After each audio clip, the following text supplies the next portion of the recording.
as the dust settles on a brilliant first week of action here in Bulgaria. It's a new dawn, it's a new day here this week. It's the second week of action. I hope you're looking forward to this. It's day number 8 of this European Cricket Series here in Bulgaria. My name's Charlotte and you're watching it all unfold right here on the European Cricket Network.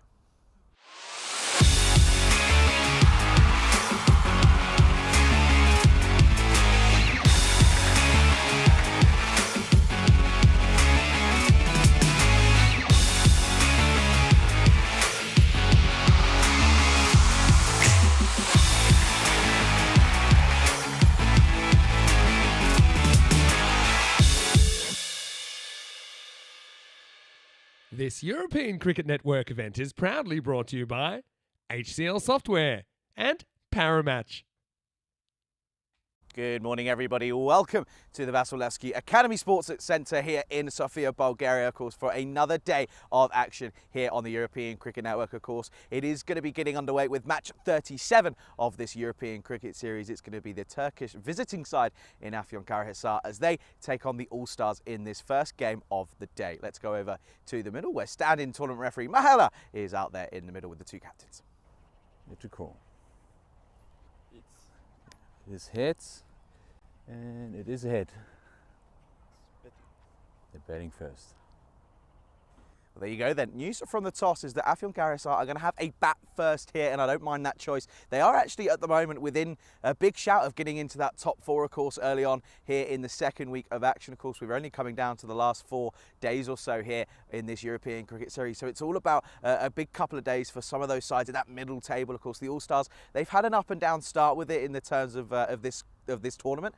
They've of course won a couple of easier games against the likes of Pleven and the Blacksmiths, but when they've come up against the stronger sides in this tournament, they have looked a little bit subpar when it comes to both batting and bowling out here in the middle. So I like the move from Afyonkarahisar. We know they're going to be pretty reliant on Lodi at the top of the order alongside Romeo Nath, and of course listen, they provided one of the biggest moments, most viral moments here on the European Cricket Network just a couple of days ago, and good to see that that's gone down really well on social media, of course, and still doing the rounds at the moment. Conditions here today then, it looks as if it's going to be another warm one here, reaching about 30-31 degrees at the moment. At the start of the day it's a little bit overcast, but I would expect to see that that those overhead conditions burn away as the sun pulls off its magic here in this one. Riding solo earlier on in the day, but of course Nish will be joining me later on. Let's go over to the commentary box where I'll run you through a little bit of what happened yesterday, of course, and we'll of course go on to see what happens in the very first ball of match 37 as the news from the toss. Afyonkarahisar, they're going to have a bat.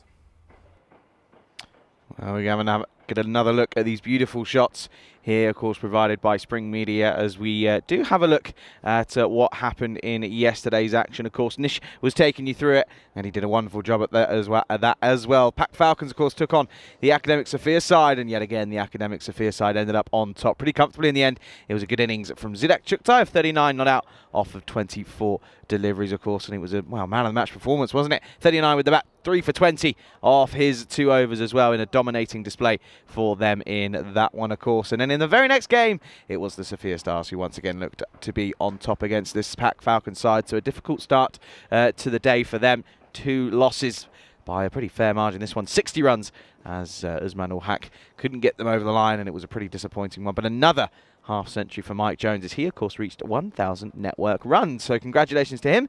And, of course, Prakash Mishra bowling very well in that one as well. And then in the third game of the day, it was the Spartans taking on the Stars. And, well, it was an interesting one, wasn't it? Because even though with another half century for Mike Jones, they couldn't get there, was it? It was just a little bit too slow for the Stars. They couldn't chase it, and another half century for Lakov, and Felix Serbi coming in for his first involvement and doing wonderfully at that, and Siddharth Nair as well. So good signs for the Spartan side, of course, as they took a convincing victory against the Sofia Stars. And then, well, it was a bit of a one-sided affair in the 2 games to finish the day, wasn't it? As Afyonkarahisar looked to dominate the Blacksmith side, and dominate they did. Half century for Mezad Ozturk and Lodi as well. And, of course, in all eventuality, it was a pretty comfortable victory by the margin of 66 runs. Of course, Zafar Durmas bowling very well, 2 for 7 in that one. The last game of the day, and it was, of course, the hat-trick game, wasn't it? It was, of course, where we ended up seeing the hat-trick in that one. Of course, it was a very good hat-trick at that as well from of course, Yilmaz in the second innings, wasn't it? It was a great bit of work for him. Murat Yilmaz, of course, the skipper, 3 for 6. You can see there 3 for none for Mesut Ozturk. Got to be some of the best figures you'll see ever. As we can have a look at the standings then going into this morning's action.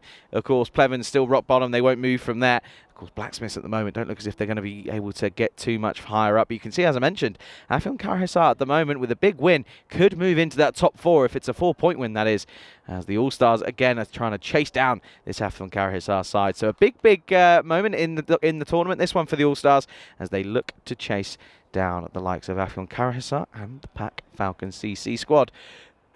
That's what happened yesterday, and as I said, the dust settles on a very great first week of action. Of course, the story of Pleven and some viral moments in there in between. Let's have a look at the lineups for this one here this morning. A couple of ins for the All-Stars, Akshay Roy and Brett Hassett coming in alongside Godwin Yasudas for them. As for Afyon Karahisar, a bit of a change. No Romeo Nath listed as 12th. Bit of a late change in that respect, but Mesut Ozturk still there. Murat Yilmaz is still there. Ali Ozdemir in there as well. Phyllis is going to take the gloves. And of course, Kursad Delian, the viral man himself, is listed in this one. Very warm welcome to everybody tuning in around the world, whether it be on Fancode out in India or on the European Cricket Network YouTube channel. We are in for what could be a very close affair. 48% plays 52% has been one of the closest predicted games so far in this European Cricket Series, and it is set to be an exciting one at that. But a very warm welcome to Monica, to Dave B, and to Rob as well, and to everybody in between. Pleasure to have you with us. And, well, I should say a very warm welcome to anybody that is joining us for the first time, of course, with... as we get a nice couple of pigeons that come and say hello to us this morning at the far end. But of course, with lots of new eyeballs on the product after a very, very viral moment, picking up the rounds already. And a huge shout out, by the way, to our very good friends at the Cricket District, to Toby and Jack and Co.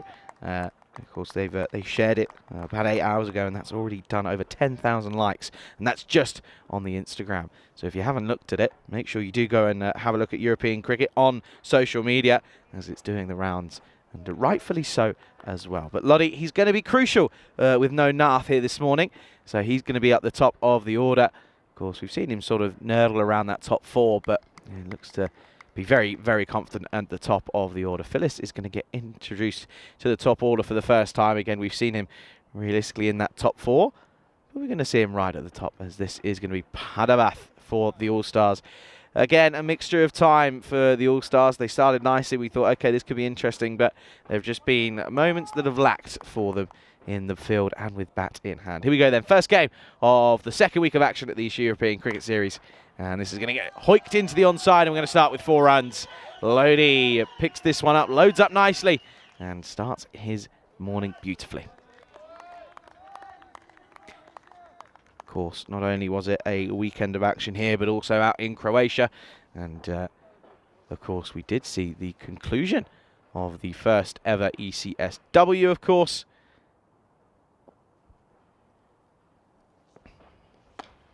This one just lifts off back of a length. Lodi just pushing away at this one.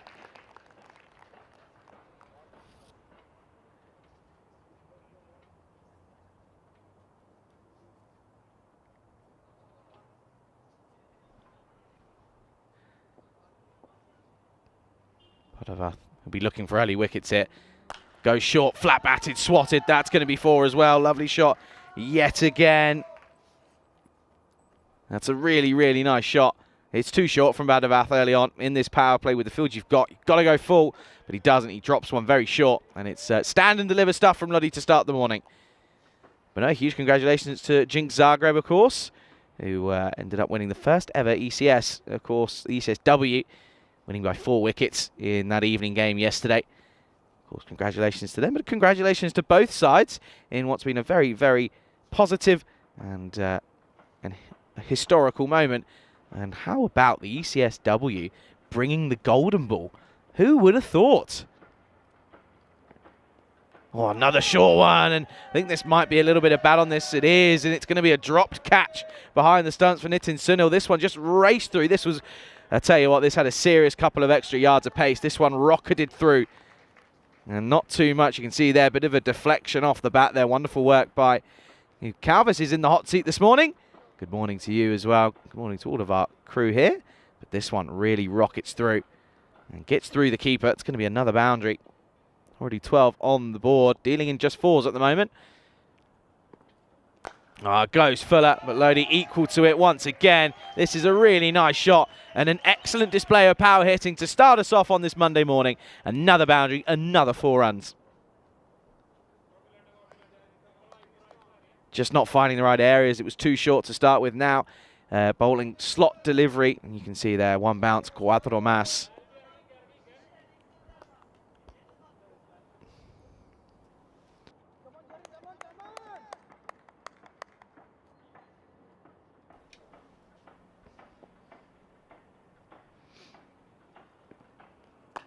Back of a length, and just drops this one into the offside, but won't get a single. So it'll be a dot to finish, but it's a very promising over for Afyonkarahisar. At the end of the first, they are 16 without loss. Of course, this one, you can see there, well, there should be a change in that one. But of course, there you can see there that the run rate is around about that 105.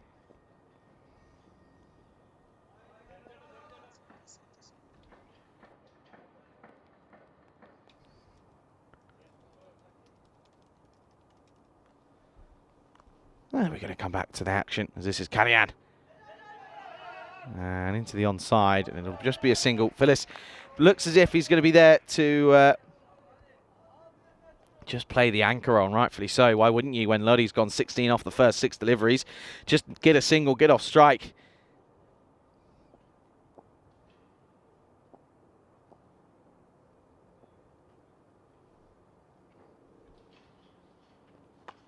Up in the air, nobody there though. And let's put the old brakes on, does the fielder out there. I think that might be Deepak Bhandari. It is. And again, just dealing with a single, but they won't mind that. They'll be happy to see Lodi at the non-strikers end in theory. But yeah, of course, we had a score in the 30s, didn't we, for the Blacksmiths yesterday? It's a really good take off the hip though in that one. But much more alert this time around, Sunil. You'll see this early. He sees it angling down the leg side. It's an early movement, and then you can see that right off the hip. Good call from our umpires here this morning. Good morning to our Grizzly boys, Satish and Narayan. Of course, Ivan is your third, being led by Mahel this morning.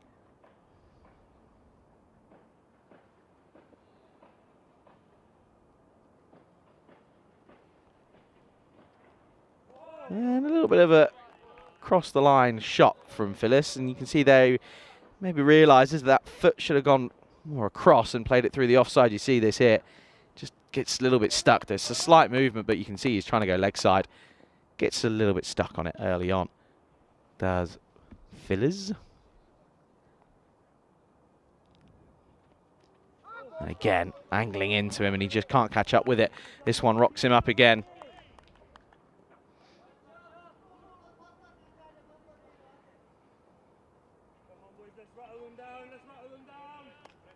And of course, new in as well for them, as I mentioned, Brett Hassett. Short, and again, not out of the middle of the bat, miscued, mistimed. Play into the onside. That'll be the, or should be and will be, the close of the second. I think we might get an early look at Brett as well here in the next over. It's 19 without loss after 2. A good comeback from Kadian, only conceding 3 runs. Just another look at the standings, and you can see they're still right out on top. Looks as if they'll probably finish their Academic Sofia. Of course, they've got 4 games left to play. Sofia Stars chasing them, but of course the Spartan side as well, looking to maybe push them points-wise. But I think that battle for that 4th spot could be very interesting. Of course, you can see there, it doesn't look as if the Pack Falcons are probably going to be there just because of the game played already. It is going to be Brett Hassett to have a look. It'll be interesting to see how he goes. Starts down the leg side with a wide. A little bit of a loosener for him. First involvement in the tournament, of course, this time around.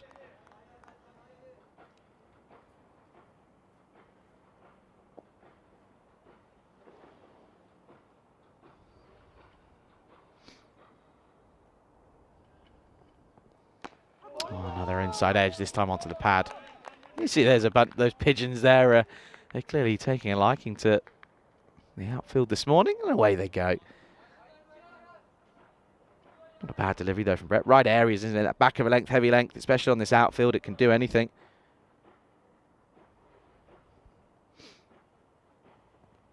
And again, hits that length and not able to get it away is Phyllis. So another dot ball, chewing up a few deliveries here at the moment.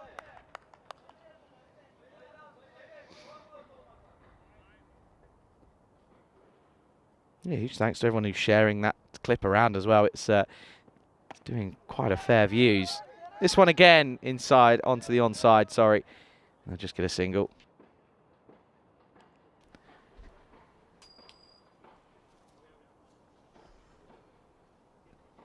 This was just what we missed there, potentially. Just see there, another back of the length, this time he's equal to it. Just getting a little bit one-dimensional. Big battle this then, with the last couple of deliveries coming up at this power play. It started well, but they've been dragged back. Can they continue the onslaught of runs? That's going to be a wide. As he steps away, but yeah, outside that tram line.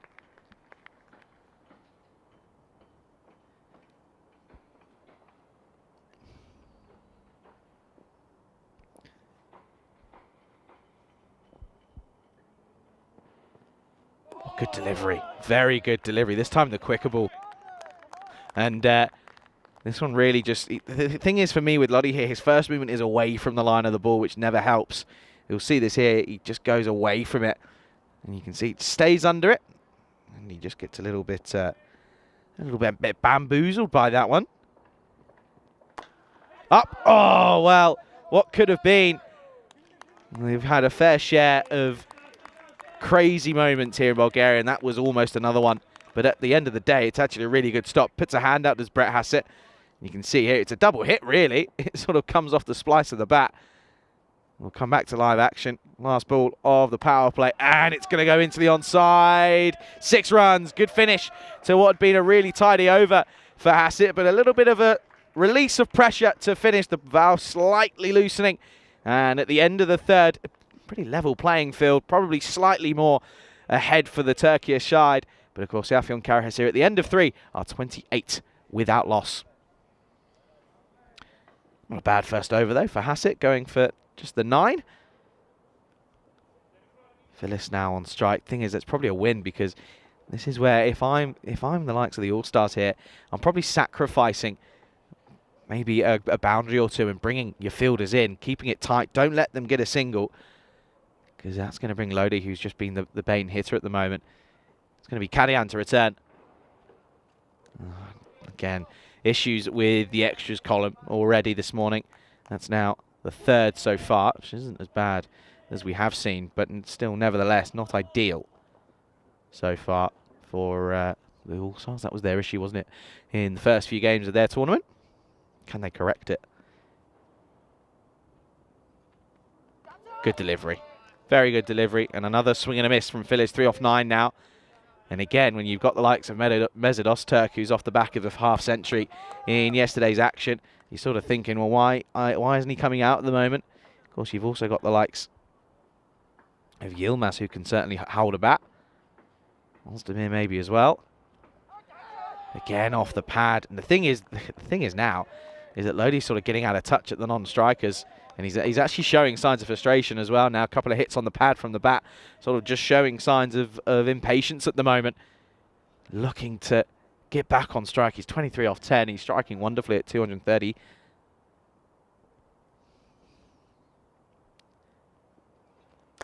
Well, there you go. Finally gets one out of the screws, and that is going to be 6 runs. And there you go. Phyllis just says, Lodi, I can do it. Trust me. That was in the slot from Kadian, and it gets the treatment as it's a really glorious shot down the ground. 6 runs, maximum time. Just see there, stand still, stand and deliver, and that's when it's going to come off, is when everything's still at the crease. You just see he looked a little bit nervy when it was back of a length, but full, he's taken it on, and he's taken it on to some serious success as well.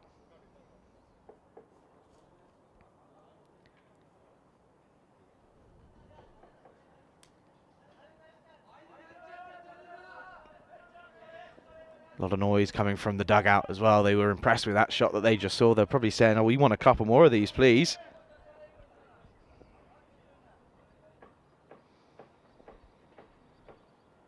Phyllis now moves on to 9 off 11. Oh, and again an inside edge.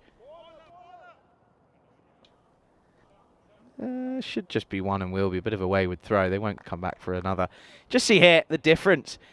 A lot of moving parts. You can see the sort of body shape gets all out of it. He tries to overhit it, whereas the first one he was really still steady base, and it was real timing more than anything. That one he just tries to muscle. But he gets a single though. Mings Lottie back on strike.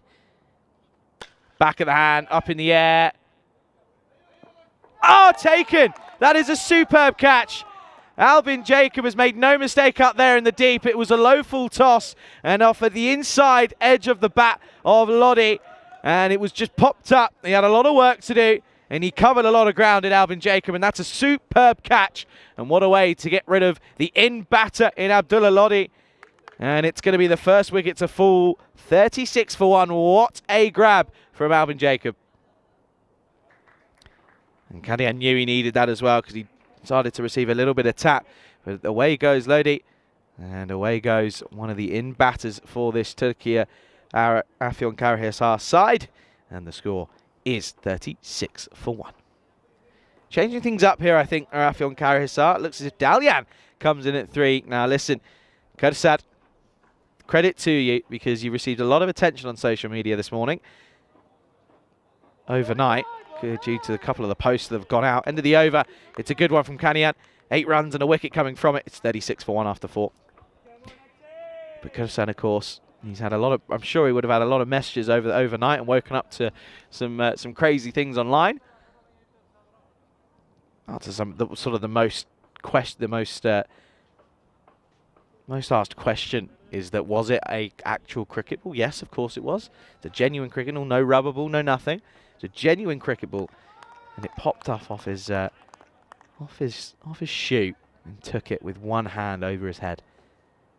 Honestly, might be one of the best catches you will ever see, if not the best catch. Anyway, big over this as they are going to go to spin in Akshay Harakumar, the skipper. And this is flat batted, and this is probably going to be 4 runs. It is. It's a good chase from Alvin Jacob, but he couldn't quite get there. Not able to cut this off, and it's a glorious shot from Phillers.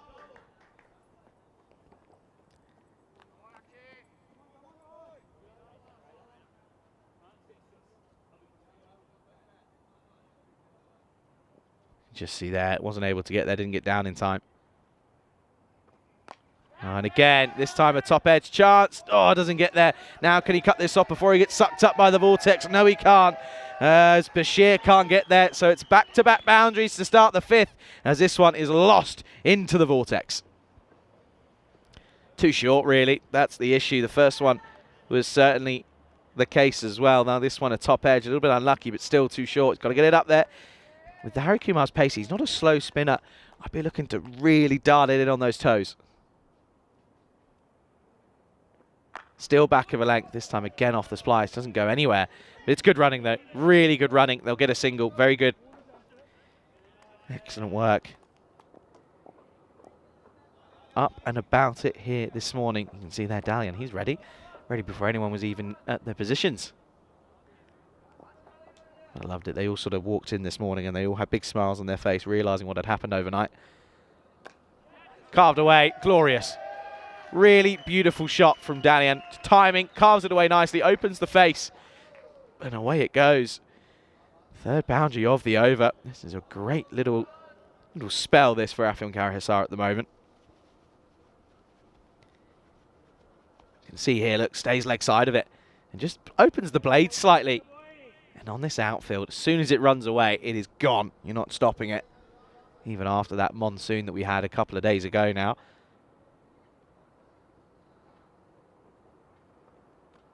Back of a length. Pretty similar delivery this time, can't get it away.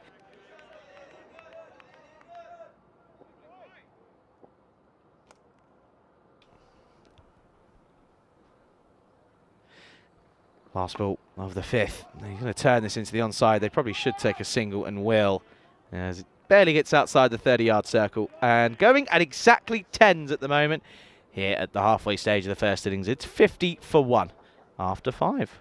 This, of course, is the run rate year by year, and Yeah, we're currently just above where we were last year at 10.5 after 36 matches played, of course. No, still haven't been able to beat all the way back in 2020 at 10.9, but not as low as 2022, of course, too, with the 8.3.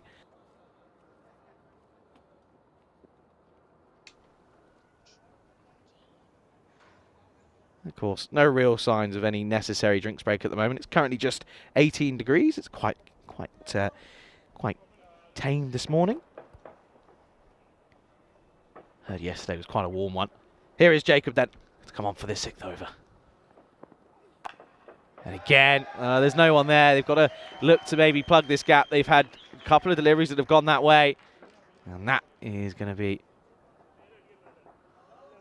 4 runs.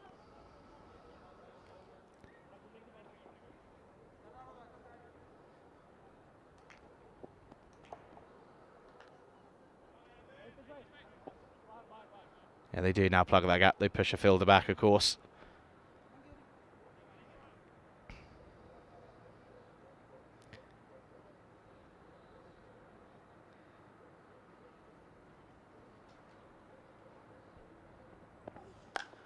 Lofted and got as well, by the way. That's such a nice pickup from Dalian. And watch out, watch out. There's a grizzly about, because this man, well, I tell you what, he looks as if he's $1 million out there at the moment. He's clearly woken up this morning, seen what's gone on, and he's thought, okay, well, I'm going to play like it. And this one, it was the leg cutter from Jacob. You can see in the seam, but the shape of the body isn't right, but the delivery, the execution is. Oh dear, and he gets to do everything. Lazy, I'm sorry, lazy from Sunil. Doesn't watch it, and you can see that Jacob says he doesn't mind it. It nips away slightly, nips into him. You see here, it's another leg spinner, leg cutter, but it just dies on the keeper, and that one goes all the way. 4 byes. There's again more boundaries flowing. 64 now on the board. Dalian, youngster,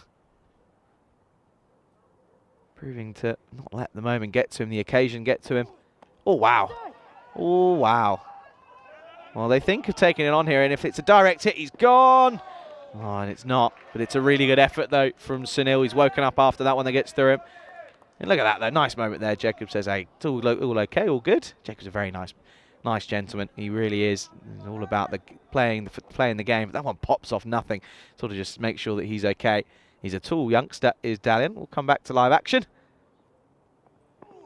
And another short ball. And another one off the splice for Phyllis. Oh dear, he's run past this as Bandari. They're going to come back for 2. Could be a close one here. He's going to get back comfortably. It's disappointing for Bandari in the field. Just got done by a bit of spin, potentially.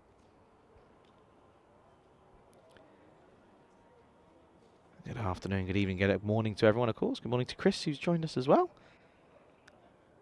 Big couple of overs these are. Going nicely at around about an average par score, looking like about a 114. Of course, the average at the moment is 105, but we've seen a couple of different scores.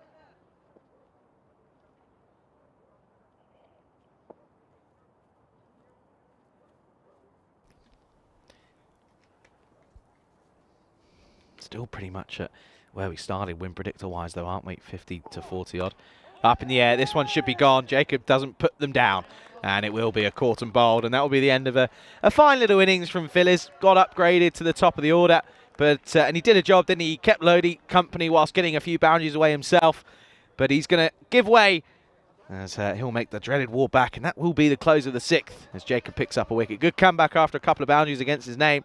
He ends up taking a scout with him. It's 67 for 2 at the end of 6. Mesut Öztürk will probably be in and around the next couple of wickets, you'd imagine. In fact, I think that might be him coming out now. It is. He is coming off the back of a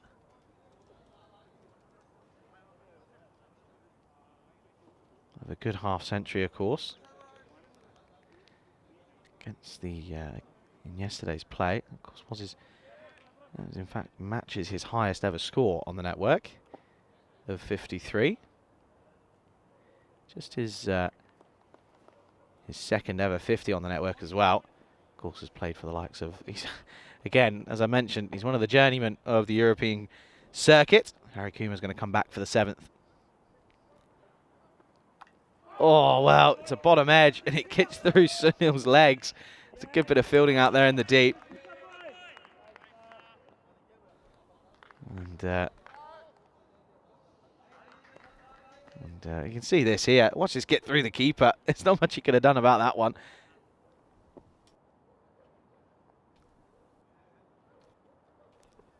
Oh, that's going to be a wide. But yeah, as I mentioned, let's run through. Let me just list off the teams for Mesut Öztürk. Turkey, Prague Spartans, Budapest Blinders, Zafer, Istanbul KSK, Bucharest Zalmi, Zagreb Chiefs, and Afyonkarahisar. Oh, and another one that gets through everything, and another bit of work to do. That's going to be 4. Well, how many times have we seen a fielder out there kick it over the boundary? And yet again, Irshad Bashir is the culprit once again. He's got it. The thing is, you've got protection next to him as well, sort of 20, 30 meters to his right. I would probably have this man a little bit finer. He's had a few that have gone down there, and he does go fine and out. And again, this time, they'll just push into the offside for 1. Should just be a single, and will be. Excellent bit of work from Hassett. Had to cover a fair amount of ground to cut that off. But no, of course, it's a big couple of days, big period, busy period of sport all around the globe, with the Olympics and cricket going around everywhere as well. Of course, just recently, not too long ago, finished the Euros.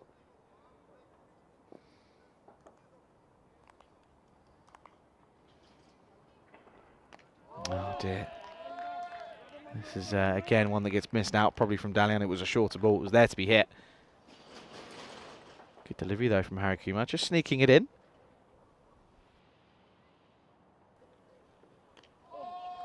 Tries it again. Does so pretty nicely. End of the over. Good comeback once again. As the score is 74 for 2 after 7.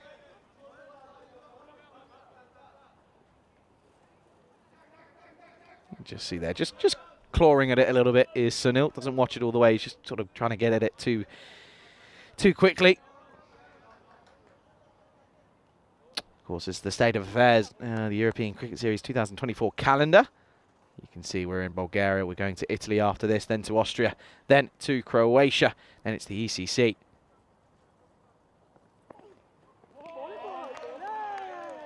Good delivery, back of a length from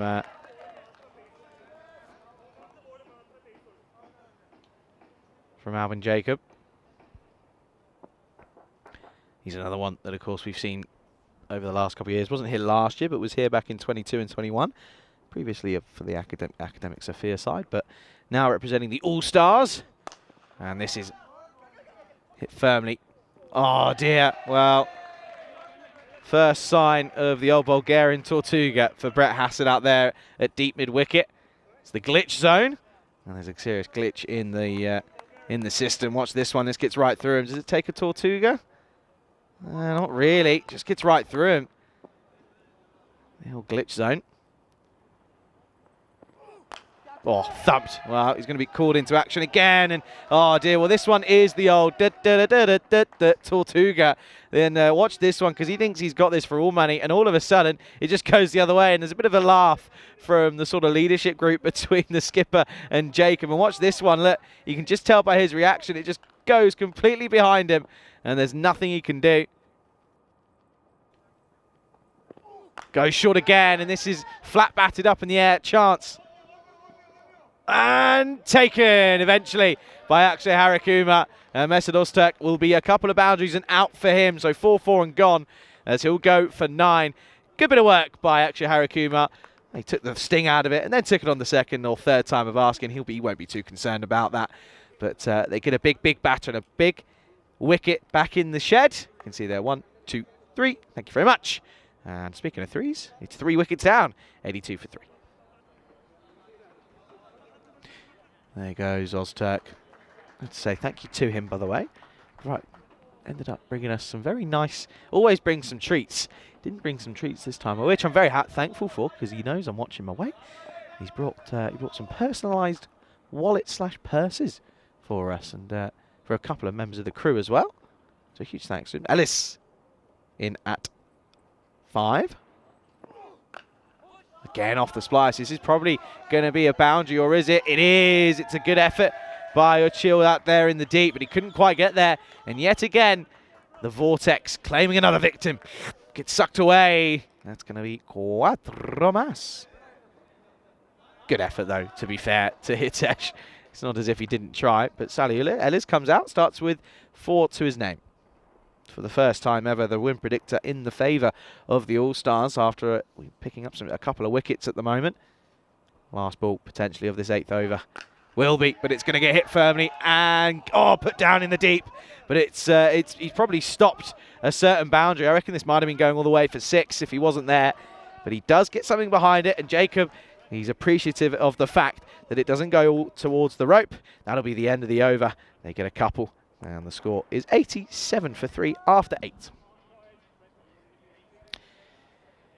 So again, looks like it's going to be a pretty par total for Afyon Karahisar. Looks as if they should get up to the 100 plus. You can see there the story thus far. 3 wickets, 4, 6 and 8.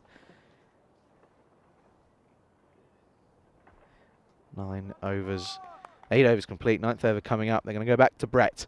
Brett Hassett bowled well in his first over. Can he repeat it? No, that's going to be a wide to start. Went for 9 off his first. Did have a couple of wides against his name. Had another there.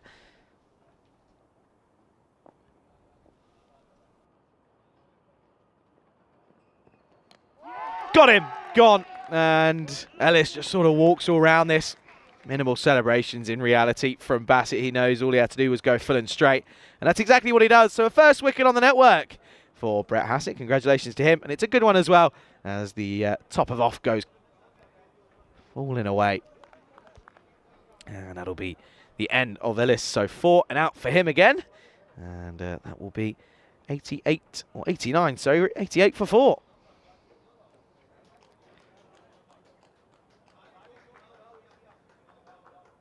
I just want to extend a happy birthday to a recent series winning captain in Christian Munoz Mills.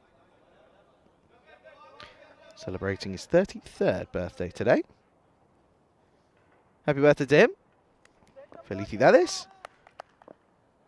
Bassett picked up a wicket as Durmas is in at 6. Gone again, and this time it's a really good delivery. The quicker ball. He's not exactly struggling for pace. Hassett, sorry. He's got a good action, good rhythm through the crease, and another one bites the dust. And well, that's the original Derek, but we got the golden. The golden man is out. Good morning to you, Derek. And it's 2 in 2 for Hassett, and he's on a hat trick.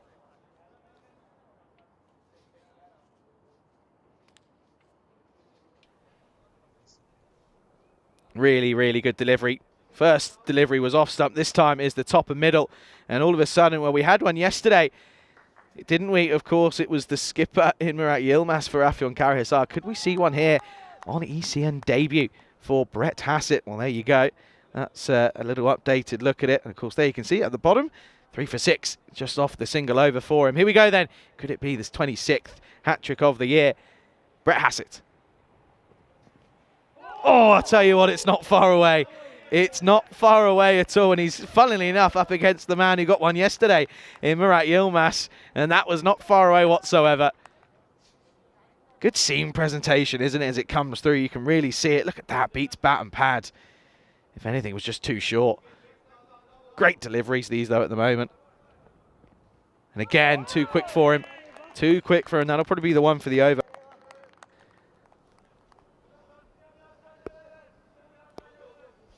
Really good in, though, isn't he, for this side? For the All-Stars, you can see here. Yeah, definitely one for the over. No question about it.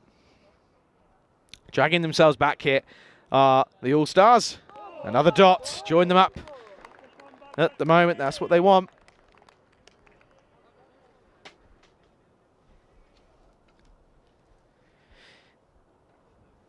That's 3 dots in a row now for Yilmaz. Hassett. Good over, good second over this at the moment. Potential last delivery. And will be, that's fine. It's going to be absolutely fine. End of the 9th, and it's a big, big over. We say it all happens in the 9th. Not much happened for the batting side. 2 wickets falling. just going for a single run. 88 for 5 with an over to go.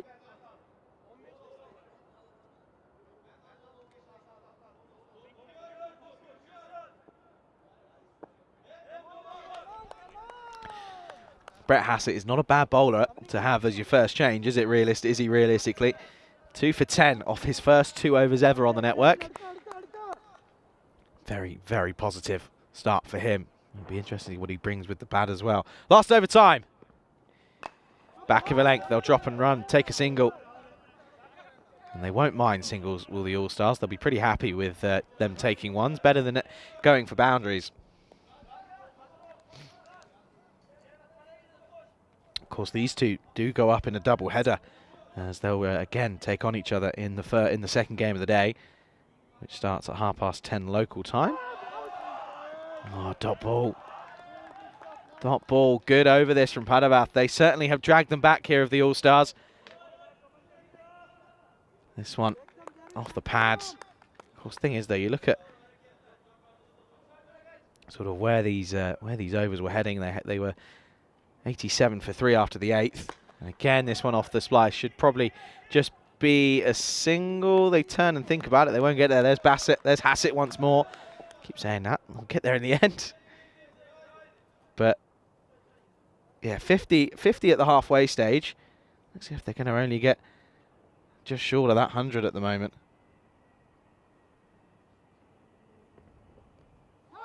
Another good delivery. Bowling the same line though, by the way. Yilmaz, none off 7 now. And this is tricky. Tricky times. The skipper is not working for him here. And he just completely plays away from it. Look, eyes shut, by the way. Look, that's a great picture. Eyes were completely shut at the point of impact. And, well, that probably tells you that he's probably not keeping his eye on the ball. 90 up. Bit of work to do for the fielder out there. Has he done enough here? I think he has. He might just need to check the foot placement. But it's a really good bit of work, and there's good backing up as well. They're going to come back for 3. That's good running. Well, there you go. Very rare do you see one of them. But Yilmaz will get 3. Watch this here then. So it runs away. Let's just double check if he's okay here. Yeah, he's fine. He saves the boundary, but ends up only just being the 1 run saved. You can see there's good running, very good running. Alert to the situation that they found themselves in. Okay, last ball coming up. 93 on the board. And again, he's going to middle this, but straight to Hassett, who will do the work. They should come back for a second. Oh, and they will. What's he doing? Oh, no. Well, what's happened here? All of a sudden, not too sure as to what's gone on here. Padavath almost forgets to take the bails off. Let's have a look here. Watch this. They come back for the second. He just forgets to take it. He's obviously being told something. Let's have a look here. Dalian, who was coming back at the danger end. Let's see. Is that bat down?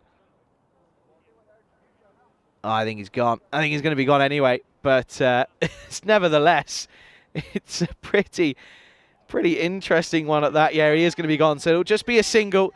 So Hassett does get the run out. And he should have got anyway. As well, Padavath was just maybe toying with Dalian as he came back. But it's a good finish as... Well, that's gone down as 95, but I think that's 90. I think that should just be a 1. And I think that should just be 94, but we'll have to double check.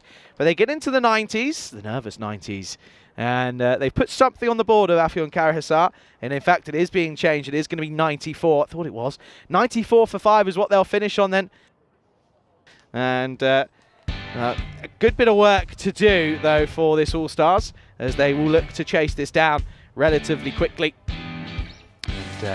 Well, of course, it was a first look at Hassett, and he almost had a classic moment on the network pretty quickly, but he did succumb to a little bit of tap from Lodi. He, of course, was the main man with the bat at the top of the order, of course, getting a good score of 23, but unfortunately falling one of the first hurdles. That was the best shot for Phyllis, who opened alongside Lodi with no Nath at the moment, and he hit that one glorious shot down the ground for 6.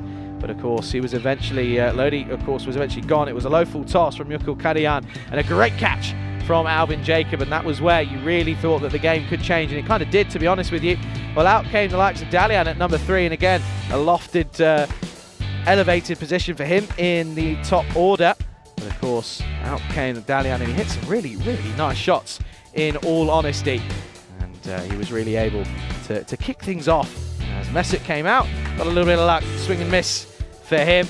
You can just see there that, once again, the boot of Bashir not saving the BSCU All-Stars. And it was up and away for the likes of Messick. He couldn't get this one going either, and unfortunately, it wasn't realistically meant to be. And of course, Amin Jacob came on, bowled okay, but there were some nice shots as well, but the vortex was certainly being abused at times. It was a good effort again in the field by the likes of, this one was of course Uchil, and this one, okay, the over from, the big over realistically from Brett Hassett meant that they would finish on 94 for 6. And it's going to be an interesting one because, well, these two sides will go at it again. And I'll leave you with the scorecards as we'll be back in around about 10 minutes time as we'll see the response of the All-Stars here in match 37.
This European Cricket Network event is proudly brought to you by HCL Software and Paramatch.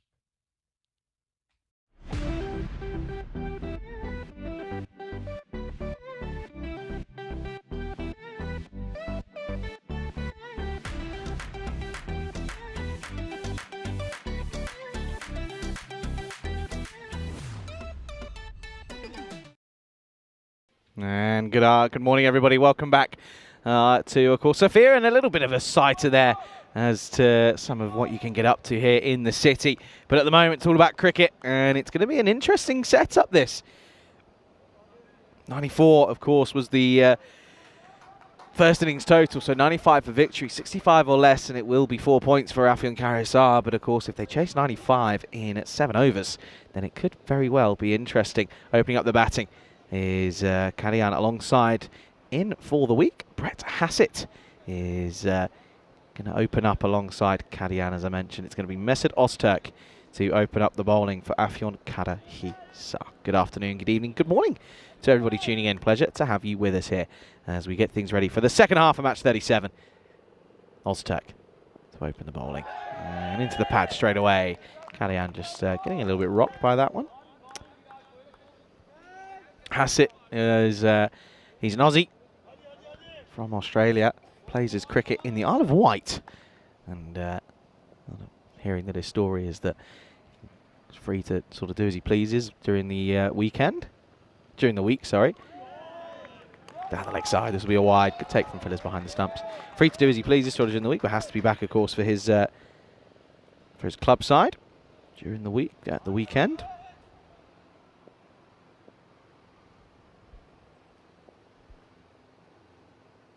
Big chase this. It's a big game, of course.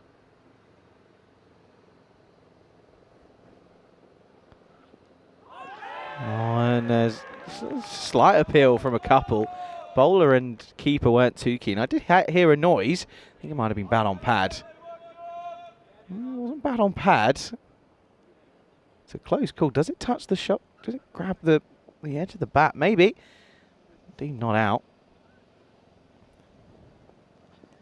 Change of angle round the wicket. Still can't get him away, can Kadian.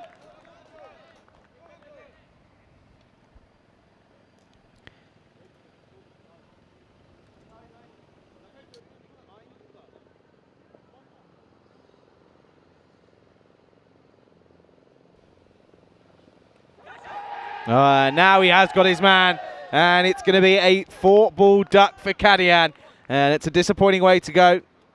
And it's a little fine. I think it might just be a little tickle off the glove through to Phyllis, who makes no mistake. 1 for 1 are the All-Stars, and Derek has been a busy boy this morning.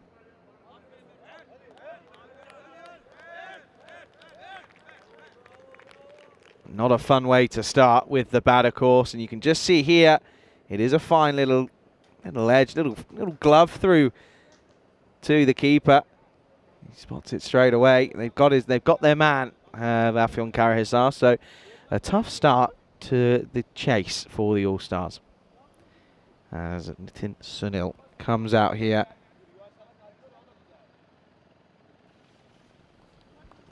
Comes out at 3. Was probably a little bit earlier than what he was hoping for. Normally opens, but it's been dropped down to 3 due to the introduction of Hassett. And gets through. He'll come through for a single. Gets off the mark straight away. Means we will get a quick look at Hassett with the bat. Bowled very well, didn't he? Good pace.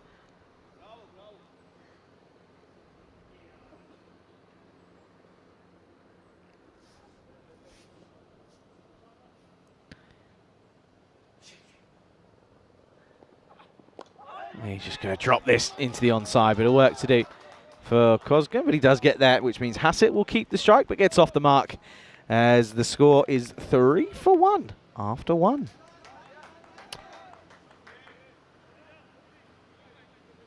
Six matches now, of course, since a golden ball. Of course, 2 evenings ago, wasn't it, where the Lionesses managed to get one through. And the best thing about it wasn't the fact that Corey was on comms and it was pitch black. It was the fact that it set up yesterday for a thriller.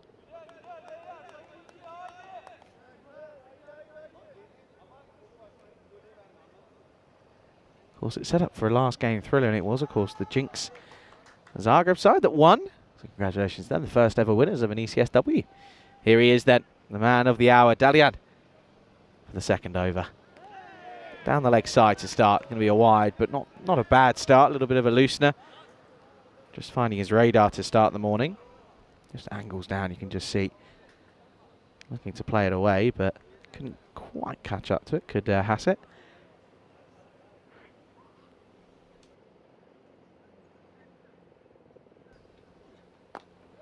Dragged into the onside again, work to do for Okakan. Does get there, does Kozkin. And again, will just be one yet to find the middle of the bat realistically. Of course, looking forward to the ECIs at the end of this week. Bulgaria, Serbia and Gibraltar will be here. Of course, we spent a lot of time in 2 out of those 3 countries. We've seen a lot of Serbia on the network as well, just in different internationals. Short ball, Sunil drops into the offside, Nurdles for 1. Good morning, good evening, good afternoon to everybody tuning in around the world, of course, whether it be on Fancode out in India or on the ECN European Cricket Network YouTube channel. If you are watching on YouTube, do make sure you subscribe and like the broadcast as well. We're pushing for that 410,000 subscriber mark. Recently hit the 400 not too long ago. Looking for 410 as well. Pulled into the onside, could be gone and will be. That's a real disappointing way to go for Hassett, as it was off the splice of the bat and it doesn't work for him, so he comes off with the ball but not with the bat in hand. And a great catch at mid-wicket, and it's 2 back, both openers gone, and it's tricky times these for the All-Stars as they're 6 for 2. Just didn't catch up with it. It was too late on it and it just popped up, and it's a really simple catch in the end for the fielder. That's a really good bit of work by Mehmet Sinar. And off it goes. The Australian Brett Hassett. 6 for 2 here in the second over. Dalian, you can't keep him out of the game for long.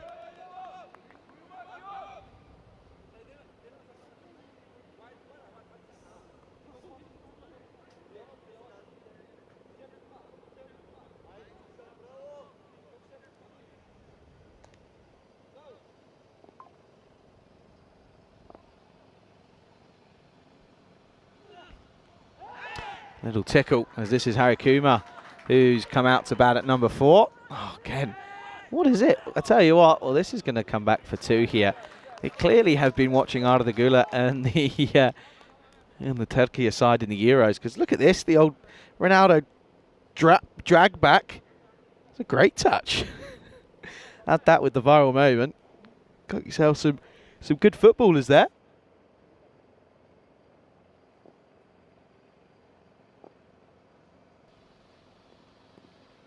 Slower ball. Has to sort of completely re-jig himself there.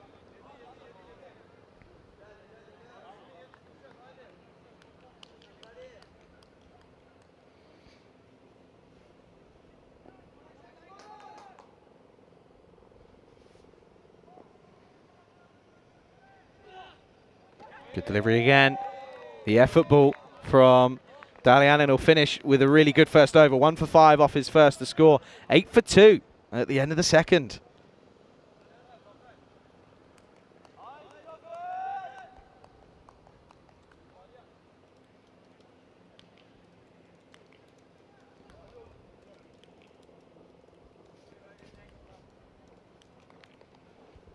Another look at the updated standings then as we start today's action. Of course, you can see the top 4 hasn't really changed in recent times, but as I mentioned, Afyonkarahisar at the moment looking to push into that top 4, aren't they? Of course, with 2 wins here this morning, they could certainly do that. A win in this morning's game by less than, doing it with, or restricting them to less than 66, then they would in fact do it with 4 points, sorry. As we're going to see, Dunmas is going to come in, and oh, wow, that's gone a long way into the onside. That is a pickup of the highest caliber from Sunil. That sound of leather cracking against Willow doesn't get much better than that. And Dipping, no issue with the height with that one, but that is gloriously played away. Nice way to get your iron. Now, I wonder if anyone's seen this, by the way. I was just looking up the news a little bit earlier. There's rumours going around, of course, the Olympics going on, that Tom Cruise is preparing a serious stunt. Because, of course, the Olympics in 2028 will be in LA. Apparently, Tom Cruise is pulling off a stunt to pass the torch over. Which would be pretty impressive. I tell you what is impressive is another flick off the pads. And this is going to be another 6. So back-to-back Maximos here for Nitin Sunil. And a couple of blows here just to sort of soften the issue with the last couple of overs. 2 6s to start this over.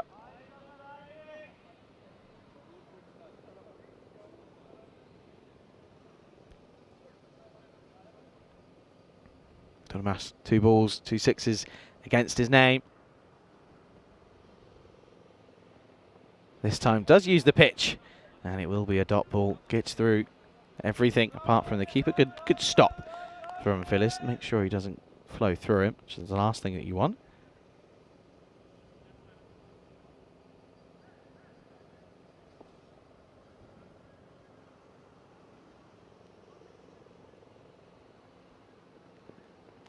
Oh, into the ribs. That one is going to sting. Might need a minute here. He says he's okay, does Sunil, but yeah, that one will leave a little bit of a mark. He got a little bit of bat on this, maybe. Maybe just to take a bit of the sting out of it. He did, yeah, you can just see. It comes off his elbow first. That's right under in that area. That's not a nice place to get hit, in all honesty. Good comeback, though, from Didamas. 2 6s, 2 dot balls. This will just be 1. Well fielded by the youngster Mehmet. Well, it was going straight at Mesut Öztürk, who's at mid-off, or mid-on, apologies, but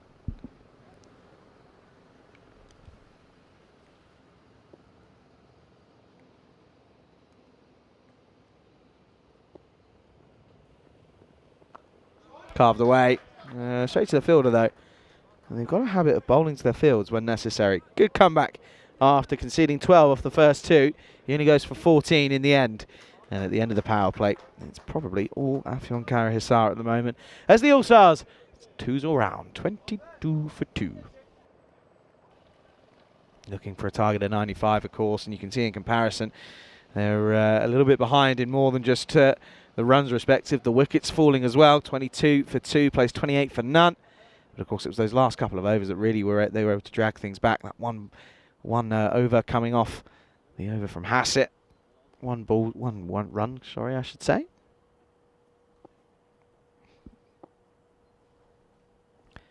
Oh dear. Well, that's going to be a no ball, and it's going to probably go all the way. It is. Somehow, this is going to go against the keeper. It's going to be a no ball, 4 byes. And there's not really too much that Phyllis could have done about this one. Look at this. Oh, it's almost at his head. He tries to swat it away, does Harry Kumar. Big ball this. As this is the youngster Mohamed Sinard. Free hits. Well, into the stumps, but that's good running. They take a single, and there's nobody home either.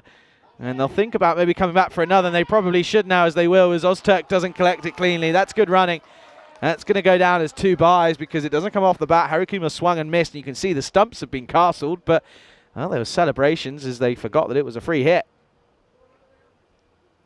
Good alert and good awareness from the 2 out there. You can see that it was into the stumps. Actually, I forgot and then realised. And then you can see it was a misfield from Mesut Öztürk.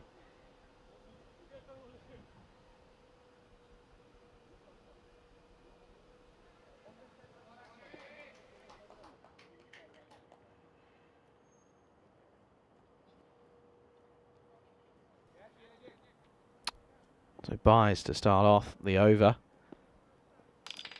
Now down the leg side. And this is going to be a wide. Good stop again from Phillers. He's effective more than anything. Check the old view count and add them up on sort of all the different platforms from that clip that went out yesterday. Kind of kept an eye on it throughout the course of yesterday's action. Another one down the leg side. Oh, and they take a quick one here as well. That's good running. Again, well, they think of two here, and this is very cheeky. Cheeky indeed. They come back for the second. Very good running. And they've got, what's that now? That's 12 runs without getting anything off the bat. That's very sensible stuff. Yeah, good numbers are, it's over nearly 300,000 views on the Twitter.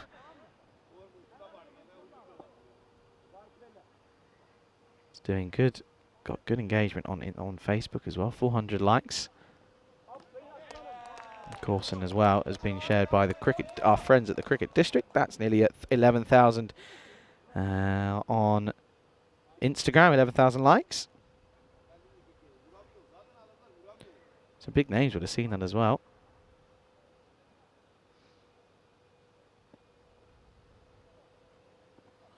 Oh dear, short ball.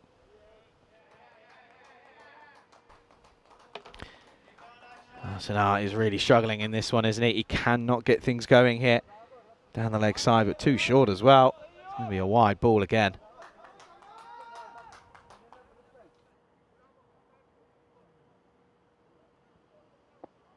Trying to catch up with it was Harry Kuma, but couldn't get there.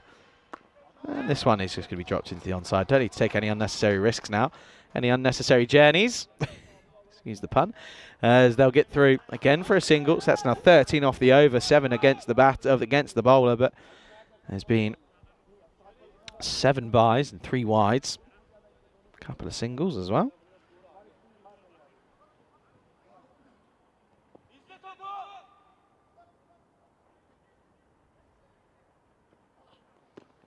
Now, asking the question, can't be out. Pitch well outside leg stump. Good delivery though. Good areas from Sinar. You just see this here around the wickets. Never going to be out. Probably impact, pitching and impact outside leg stump. So not really too much going for him there.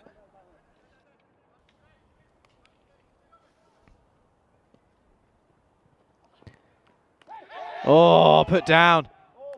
Put down. That's one that goes astray. Phyllis puts it away as Harry Kumar gets dropped on 4. It should have probably been a wide. He chases it. It's a little feather through and it just goes in and goes straight back out. And another one goes a-begging. Spoils a wide, which is the worst thing, and gets dropped.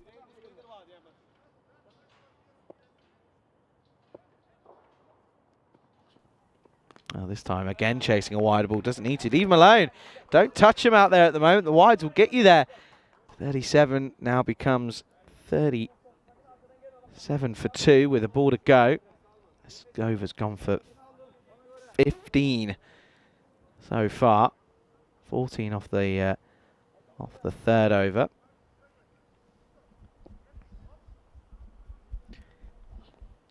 And this one is somehow being paddled over the top.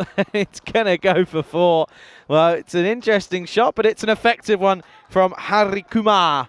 As the over will go for 19. Look at this, little paddle over the top.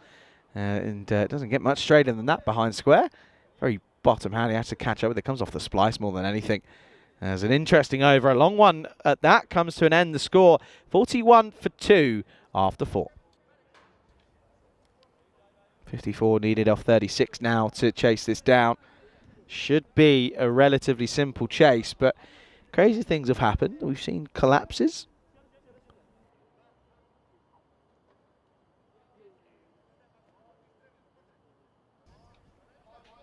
For the first time, they jump above the required rate, which was at 10 1/4, or at 9 and a bit. Sorry, they are currently at 10 1/4, I should say.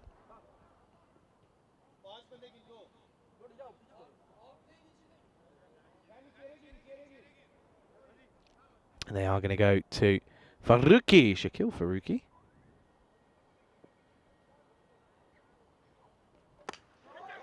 Back of a length, doesn't get anywhere near it. They'll somehow get a single as it barely gets off the wicket. You can see there Faruqi has a bit of a word to say to it. He's going to change and come round the wicket this time.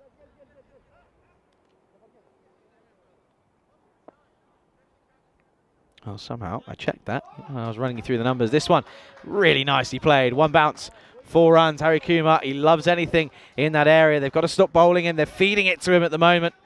I checked on it. What was it? It was at 11,000. It's now at nearly 15,000. It's taking off at the moment.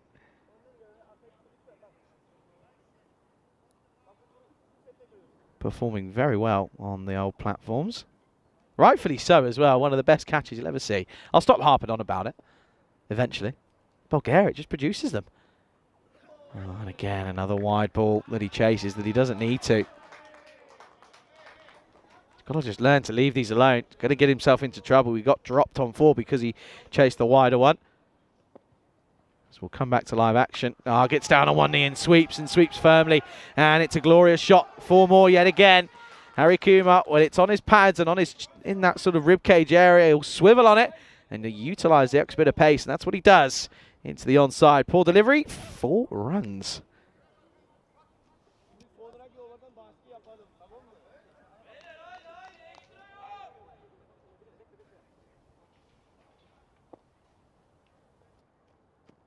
Come back to live action with a couple of deliveries left in the over.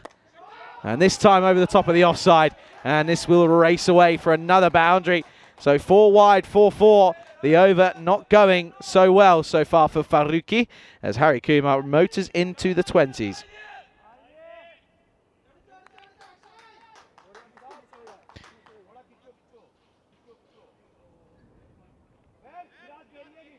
Pretty much averaging, I'm not going to harp on it, but it's pretty much averaging a second. And again up in the air, gone! And it was one too many. Oh, what? Oh, there you go. The signal is given. I was going to say that had to be out. There's no way it wasn't going to be. I can't believe that Harry Kumar wasn't walking there. He was waiting for something. I don't know what. Well, the signal does get given and he will go. Goes for the scoop, but it's 2 straight. Bottom hand, you can see there, it was definitely out. There's no question about that one. Good catch by Zafar Durmas. But the big wicket does fall, so a few boundaries and gone for Harry Kumar. Score 55 for 3. Because now we're going to see a sign of this middle order that we haven't seen too often. Of course, the likes of Alvin Jacobs still yet to come. This looks as if it's going to be Padavath. A left-hander. It is. Sunil 17 off 9, by the way.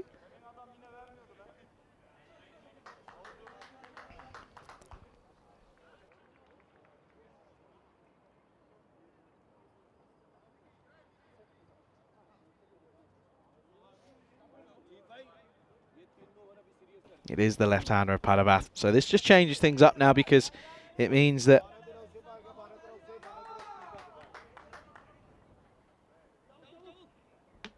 it does mean that they need to, of course, adjust for the left-hand, right-hand combination now. And he doesn't adjust at all. That's going to be a wide down the leg side. Spoils what would have been a good end to the over with a wicket and a dot. Would have been a great ball for anyone else. Umpire just having a word with him. Saying, please stop running in front of me. I can't see.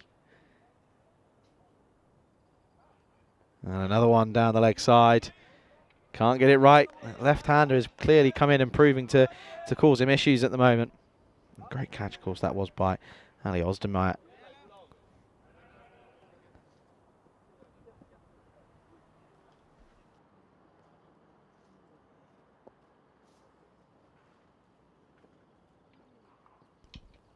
Does get it right, and it's a bit of a lucky shot.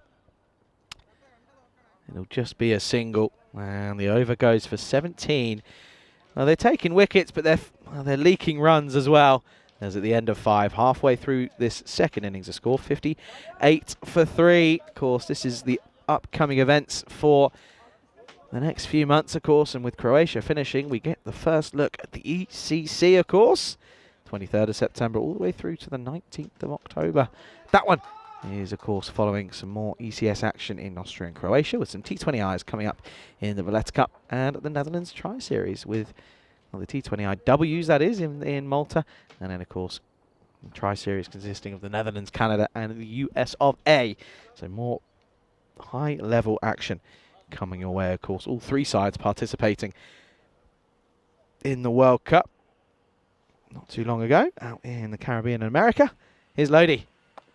This is going to be hit away firmly to backward point, and he'll get 1 for his troubles.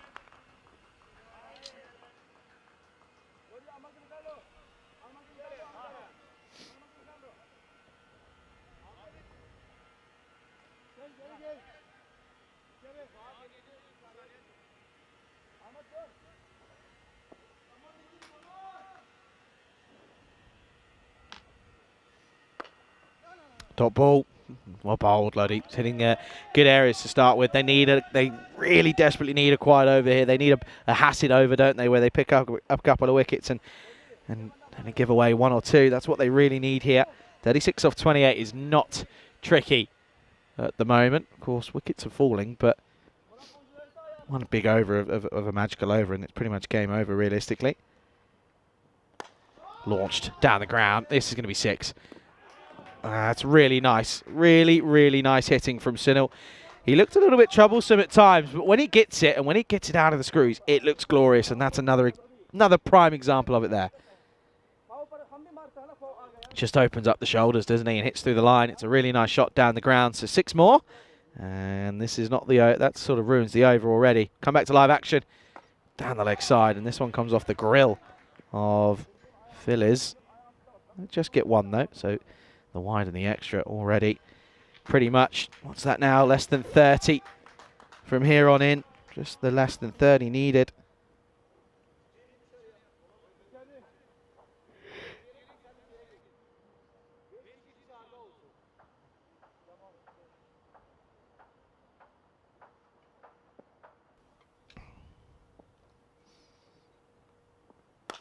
Struck firmly. Again, bit of work to do for the fielders, but they're not going to get there. It's going to split them perfectly.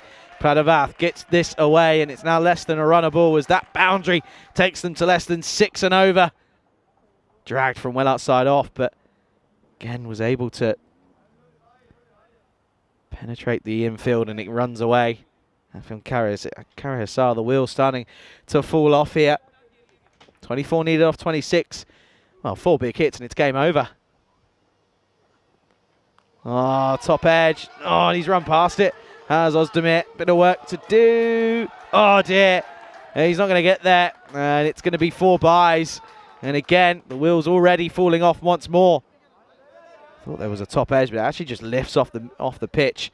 And Ozdemir just runs past it, tries to get the Ronaldo chop back out, but doesn't do it. And it's the old sort of 2-touch that takes it over. 4 more. 20 off 7 for a bonus point. It would be a big bonus point, especially considering they're below them in the table at the moment. Launched, up and away, 6 runs. What a way to end the over. It's a magical over as well, as it will end up going for a grand 23. Only 19 go against Lodi, of course, with the extras and the byes. But that's in the slot from Lodi, and he gets a bit of his own treatment. And at the end of the 6th over, All Stars looking to chase this down as it's 81 for 3.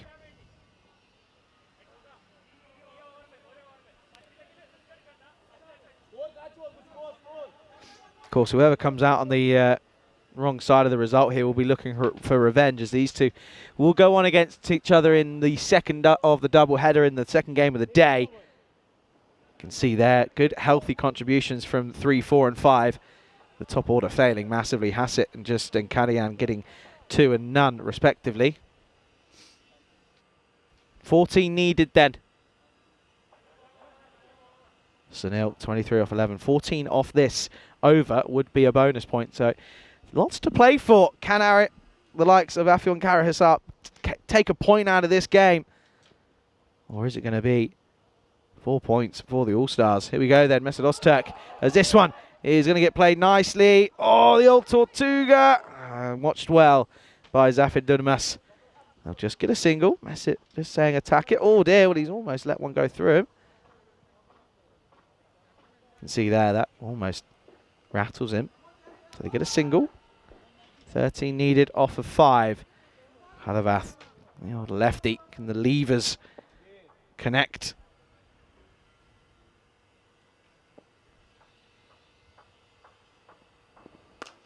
Ah, yes he can. That is glorious. It's a slower ball from Mesut Öztürk, but it gets launched into the onside. And Padavath has come out and he's gone 18 off 6, striking it beautifully. And it's another one there, slower ball in the slot. Thank you for coming. 6 more, just 7 needed now. Not sensible, really. You've got to be here, you've got to be sticking pace on, full, wide. Don't give him anything. And now that's what they're probably going to look to do, is backward point goes deep. Got him. And there you go. It is full. And they were sort of playing the bluff. And it's going to be 18 and out for Padavath. So could that wicket just mean that they may scrape a point here? As it's going to be 88 for 4. And it's 7 needed off of 3 for a bonus point for the All-Stars. But a good innings, though. A healthy contribution from your number 5. Coming in, not wasting too many deliveries. Striking it just under the magical 300. 88 for 4. Good delivery, though. Just sneaks under the bat, doesn't it? Good innings, though.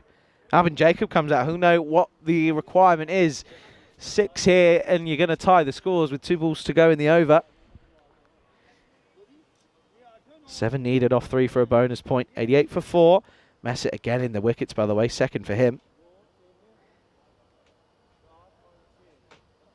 I have to say, with a week to go, he's putting a name in his hat, his name in the hat for MVP, isn't he, with wickets and runs? 7 off 3, Jacob. Gets 1, and that's what it will be. It's good running, pushes it, and Ozturk can't pick it up cleanly.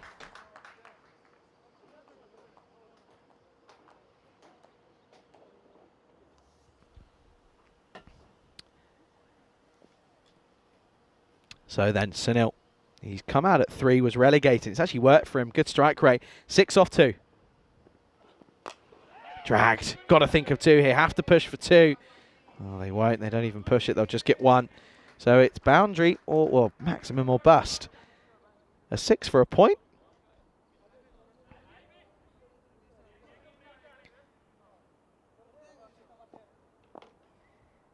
Six needed then for the bonus point. Can Jacob get one out of the screws? 2nd delivery face. He sits deep in his crease. Messett, can he get his side a point? Yes, he probably will. He might get him a wicket here as well. And he does. Another caught and bowled for Messett. And it'll be another wicket for him. So another 3 for. Add that to the list after 3 for none yesterday. In the last 4 overs he's bowled, he's gone for 6 for 12, which is pretty impressive. But the most important thing as well is that it means that they will get a point, as it'll be 90 for 5 at the end of 7. Just 5 needed. This is what's coming up next. It's these 2 once more. No changes in the sides. Brett Hassett still there. Of course, he's played well.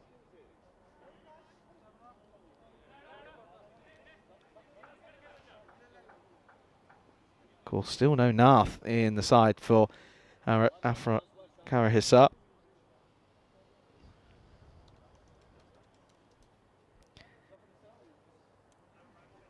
And of course, Brett, 22 years of age. He's still there.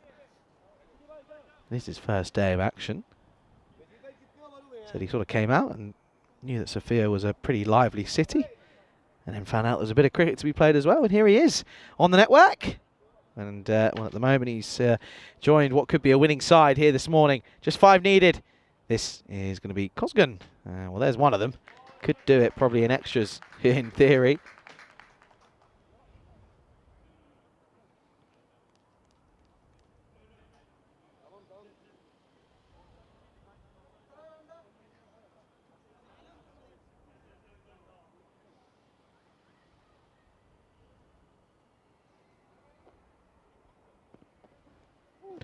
Good delivery, much better. Just outside the off stump.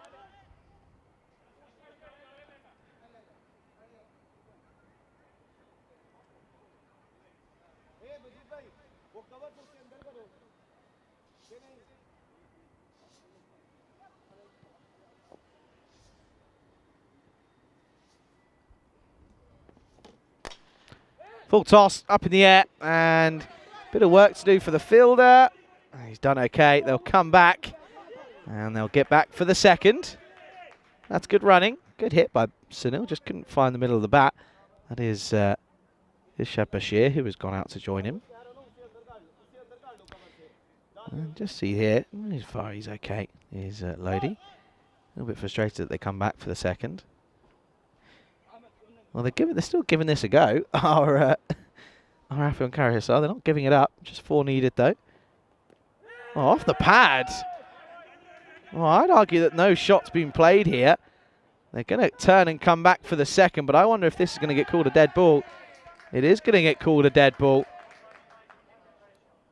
It is, rightfully so as well. You can see here, he doesn't play a shot. Off the back pad, not out, good call. But he doesn't play a shot at all, so it's a dead ball. Means it's a dot ball, and they still need 2.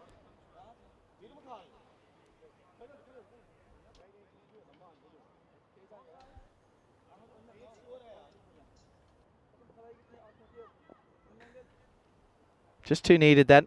Still, this field isn't really squeezed. Oh, there's one of them. There's another wide, and I said at the start of the over they probably will do it in wides, won't they? And that's what it seems as they might do here. So it looks as if All Stars are going to take 3 points from this game. At least it's a point for Afyonkara Hisar. But as I said at the top of the day, they were looking to push into that top 4. But it's going to be tricky now, as they've got the likes of the All Stars breathing down their necks. And this will probably be it, and it will be. They'll get through for a single, and that will be game, set, and match. And it's going to be a slightly convincing victory, as the All-Stars will beat Afyonkara Hisar by 5 wickets in this one. Oh, a smile's gone off the face of Sunil. It's gone, and then it's back again. But handshakes all round. A good effort from All Stars. They restricted them, didn't they? They were struggling, as Afyonkara Hisar were 50 without loss at the end of the 5th over mark. Restricted them to just 94 off their 10, so just 44 coming off the last 5 overs. And of course that was where the hard work was done, and then it was just about ticking off the runs as they pleased, and that's exactly what they did. And this, of course, is what's coming up next. It's exact carbon copy. This time, though, it will be All Stars. They win the toss and they choose to bowl first rather than Afyonkara Hisar batting first. They probably won't be too disappointed with either side, but, well, Afyonkara Hisar will be disappointed that they don't get a win here. As, well, I'll also say that the All Stars probably disappointed they don't get 4 points. As wasn't the best of starts with the bat for Hassett. Just couldn't quite get the pitch and work it out and get the pace of it. Good catch, though, in the onside by Sinard. As he did the old leap of faith. But that brought out Sunil, and Nitin Sunil went 6-6, boom, boom, to start off his innings. He was 12 off 2. A couple of dot balls, and then he was able to get back into the stride of things. But nevertheless, again, really confident shots. As well, that wasn't a confident shot. That was, of course, off the free hit. They ended up getting 2, as there was some celebrations. You can see there is Ozdemir was celebrating. Had to get the throw in and mess it with the misfield. They came back for the second. It's just little things like that where it just wasn't going to work for the Afyonkara Hisar side. And of course, this one was a glorious shot through the covers for Harry Kuma, who played a really, really nice hand. But of course, went for the scoop one too many times. But Sunil played a beautiful shot down the ground. And as I said on air, I said, sometimes he looks a little bit worried, but at times when he gets it right, he looks very good. Well, I tell you what, this wasn't off the bat, but it was a little bit of the old 1-2 to get it over the line for the boundary. But it was a really good innings from that batter, in fact, from the left-handed Padavath. 18 off of 7 balls for him, and some of the shots were huge to all parts of the ground. And in all honesty, it was a really good bit of work. But unfortunately, it wasn't enough runs on the board, as Afyonkara Hisar lose this one by 5 wickets. The All-Stars take the 3 points. And of course will help them in their pursuit of that top 4 as they look to try and sneak in. It's that 4th spot that looks like it's going to be up for battle between the Pack Falcons, the Afyonkara Hisar side, and the All-Stars. Have a look at the scorecard. 25, 20 and 18 for Sunil, Harakuma and Padavath. Healthy contributions from them, but look at the extras. 26 is where the game was lost for Afyonkara Hisar. That was the issue for them. 15 wides is never useful. 10 byes as well. It wasn't the best of days for Fellis behind it. To be fair, some of them were off no balls as well, so you can't really have too many arguments against him for that respect. Bowlers wise though, Mesut Ozturk again picking up a 3-footer, just consistently in the wickets is what he does. You can see there, 3 for him, 1 for Dalian, 1 for Farouk. You can see Dalian as well, 1 for 5 off his single, which was really good. A little bit disappointing, didn't come back, but of course the game was already gone. But nevertheless, it's a confident victory for the All-Stars. They win match 37 by 5 wickets. Match 38 will be a repeat, of course, and that's coming up in just about half an hour's time then, as we'll take a short little break. And we'll be back for the second game of the morning. There's confirmation. We'll leave you with that. Pleasure to have your company with us here this morning. Of course, the start of the second week of this ECS here in Bulgaria. Watching it all unfold with myself, Charlie Hunt, here on the European Cricket Network.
This European Cricket Network event is proudly brought to you by HCL Software and Paramatch.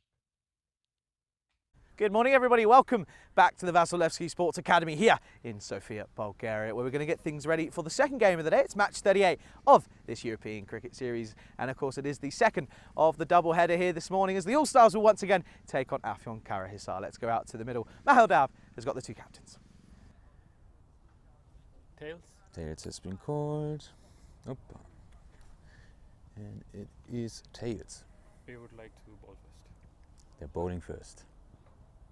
There you go then, it's going to be a carbon copy of the first game this morning, but reversed in the toss result as the All-Stars have won the toss and they will bowl first here. Harry Kumar don't really mind this option. They were able to restrict them first up this morning to a score of 94, of course, in their first 10 overs. So it was, again, they actually clawed it back when they found themselves looking at a big score. They were able to claw it back mostly due to, of course, a great over from Brett Hassett with just one run coming off it. 2 wickets for him on debut on the network, so a good start to him. Can he build on from what was a really good start this morning? Of course, for him with the ball in hand, of course. I actually thought that Albin Jacob in the field was crucial, of course. He went for a couple of runs in his spell, but in the field, of course, took that great catch of Lodi. So they'll be, of course, looking to hopefully take some early wickets once more and restrict this Afyon Karahisar side as they are, of course, looking to push into that top 4 in this one. Second game of the day, and it is, I am delighted to say that I am joined back in the box as Nish Bhatt is going to be on standby for this one. News from the toss, Nish, is that the All-Stars are going to have a bowl. Not quite Nish, but you still got me at the moment. Apologies for that, folks, but yeah, good afternoon, good morning, good evening, everybody, as we're ready for the second game, of course, in this one. But it's a bit of a, we start the game on a bit of a sour note, of course. News coming in of some sad news, of course, due to the passing of Graham Thorpe at just 55 years of age, former Surrey and England cricketer, of course. From everyone here on the European Cricket Network, we send our condolences, our thoughts and prayers to the family of Graham Thorpe and all friends and family, of course. Match 38 then is a repeat, as I said, of the morning fixture. It is, of course, the All-Stars taking on Afyon Karahisar, and no changes for either of these two sides. No Romeo Nath this morning. He's not here totally at the moment, but you can see it's an exact repeat this time, just the toss going the other way, but it's the same result as it will be the All-Stars who will bowl first, coming off of 3 points in the first game. And you can see this is why they're now being picked a little bit more favourable than Afyon Karahisar. Of course, it was the other way around to start off in the morning for the game, but of course in this one it's looking more like the All-Stars. I think the introduction of Brett Hassett has been a very good one. Australian, plays his cricket out in the Isle of Wight. And, of course, has been very, very good in his first game. Didn't work with the bat, but with his ball. It was a player of the match performance, 2 for 10. And got his side sort of restricted the Afyon Karahisar men as they were looking to get on a roll. We're almost ready to get underway, just waiting for that clock to tick over. And we are ready. It is going to be Padavath, opening the bowling. And, well, misdirected, but not a bad ball, just down the leg side. Early movement as well. Abdullah Lodi opening alongside. Could have said Dalian at the top of the order. Just in swinging a little bit too much. Doesn't start it wide enough. Not a bad ball to start, though. Good loosener. Oh, and this has come off something. It'll be interesting to see what this comes off here. Does get through. What's this going to be given? It's going to be given as leg byes, but still disappointing for Sunil behind the stumps. But this one gets through. And it's going to be 4 byes to start. Yeah, it doesn't catch up with it. Just comes off the hip, off the backside of Lodi. But yeah, good morning, everybody. To Jules, to Emmanuel, to Kroom, to Ivan, to Jeff, and to Rob as well. And to Monica and Dave B, of course. Good morning to all of you and everyone in between. A very warm welcome to this Monday morning, 10:30 local time. 21 degrees at the moment, looking at about 30 degrees later on in the evening. That's the delivery. That's what he was looking for, looking to tuck him up. He will come through for a leg bye. But nevertheless, it's a good delivery from Padavath. That's where he was looking to get it, and he does get it. A good delivery, you can just see that. Into the pads of Lodi. Lodi coming off of a 23 off and not very many. But again, starts, but he hasn't been able to kick on most times. almost the magical delivery. That was the champagne ball that he was looking for. It was full. It wasn't quite straight enough, but the front leg out of the way from Dalian, and he almost misses out. You can see there, almost what could have been. It was not far away at all.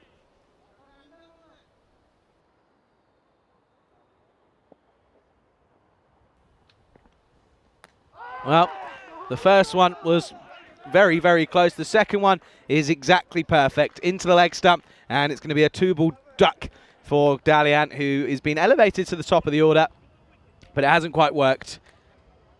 And it's going to be an early riser for Derek. He's been very much up and at it here this morning. That's going to be the first wicket to fall as Afyon Karahisar are 6 for 1. Panavath, that was the one he was looking for. Managed to get the radar right. You can see there, top of leg stump.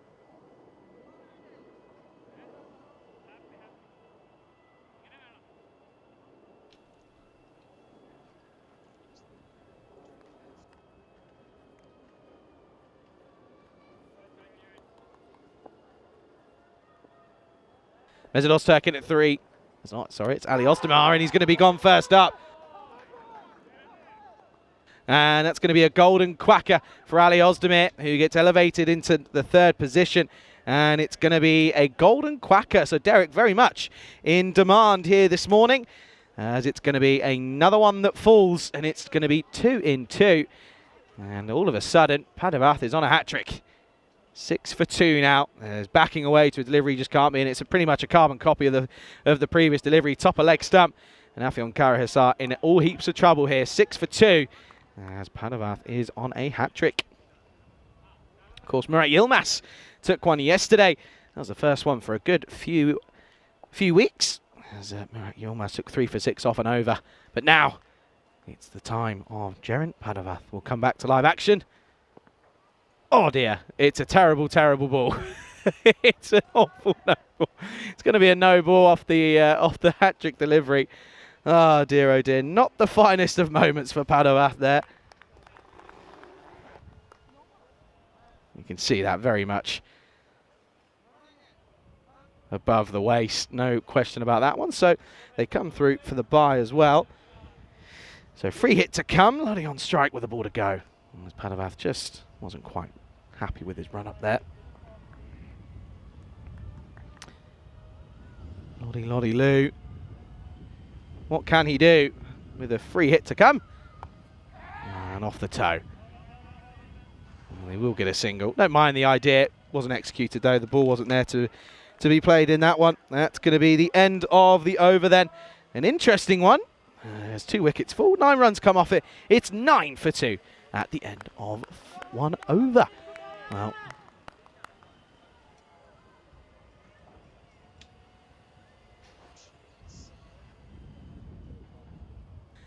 Well, this, of course, we'll have a look at the ECC groups, of course, and you can see we're getting down to it, aren't we? We're, of course, not far away. I believe it's less than 50 now. There's 49 days to go until the 23rd of September, of course. The countdown is on. And 49 days to go until the ECC gets underway. Of course, the first ever time where we have the Challenger and the Premier Division. Here's Kadian for the 2nd over. Oh, good delivery to start. Angles in. You just see he just uses the crease here to his advantage. He goes wider of the popping crease than he normally would. And he really angles in. It's an in-ducker.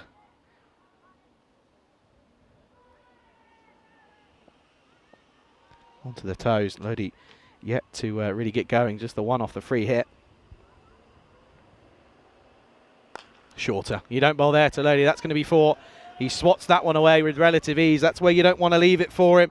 And Lodi does go long downtown. It's going to be 4 runs. So boundary to start his account. You can see that. It's a swat as it really, isn't it? Too short. Sits up from Kadian. You can't bowl there.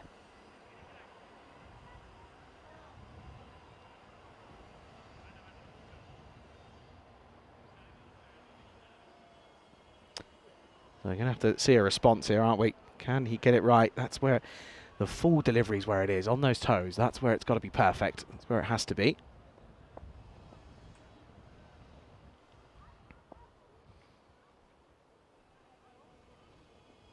Oh, good comeback. Peach of a delivery to come back with. Really is. In that corridor outside off, in swinging. It's a horrid strike. Swipes at it, really.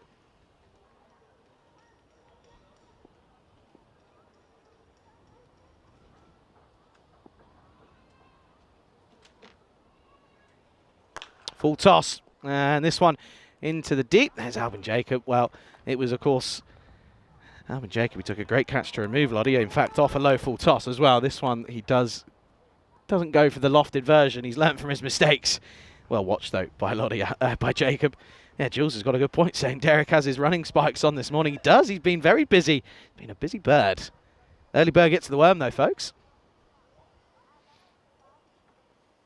Oh, Coskin in at 4. And a bit of a wild swipe across the line.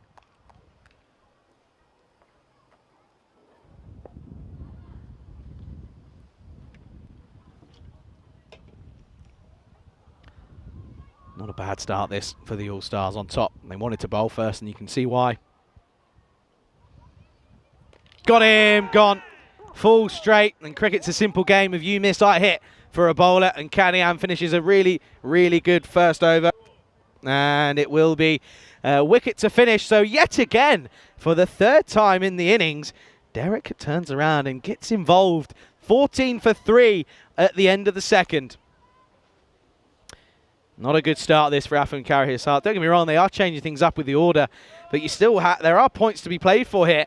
And it's a good delivery though, isn't it? It's a prime opening bowler's delivery, swinging in, middle and off, and away she goes, and away the wind blows. Another one bites the dust. 14 for 3 after 2. Good morning to Jacob.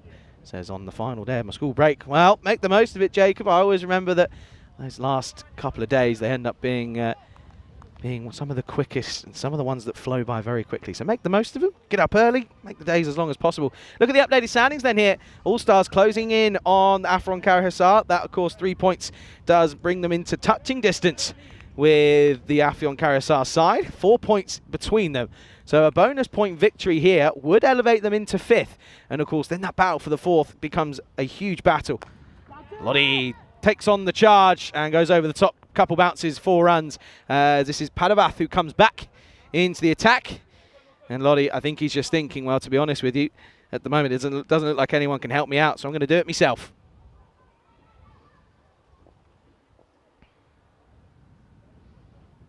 Not a bad shot. It's a bit of a bottom hand. And sort of now tries to stand and deliver, but this is not far away from leg stump again. Padavath certainly knows where he's looking for. Yeah, Jules, of course, I'm sure you've recovered after a wonderful day last week. You'll have to let us know how you're settling into married life. Oh, and was looking for it again. This is a chance and gone! And it's pretty much a carbon copy. This time, though, the pitch is used. But again, it's the inside of the bat from Lottie. And it just doesn't come out of the middle. And Jacob, well, he's elated with this one. And rightfully so. He's having a good morning as Albie Jacob. It's another one for him. And another one that goes. And all troubles. Well, they're in troubled waters at the moment. Afron Hisar. They're now 18 for 4. Good catch again from Albin Jacob. Very, very good indeed. Look at that, rightfully so. The big one. That's the big one they were looking for. He's gone. 18 for 4.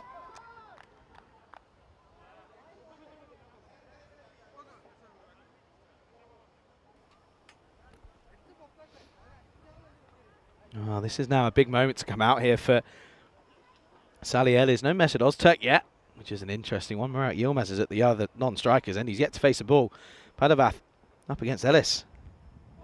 He's looking for that ball, isn't he? That's where he's searching for the one that angles in and sort of clatters into leg stump. That's what he's hoping for anyway.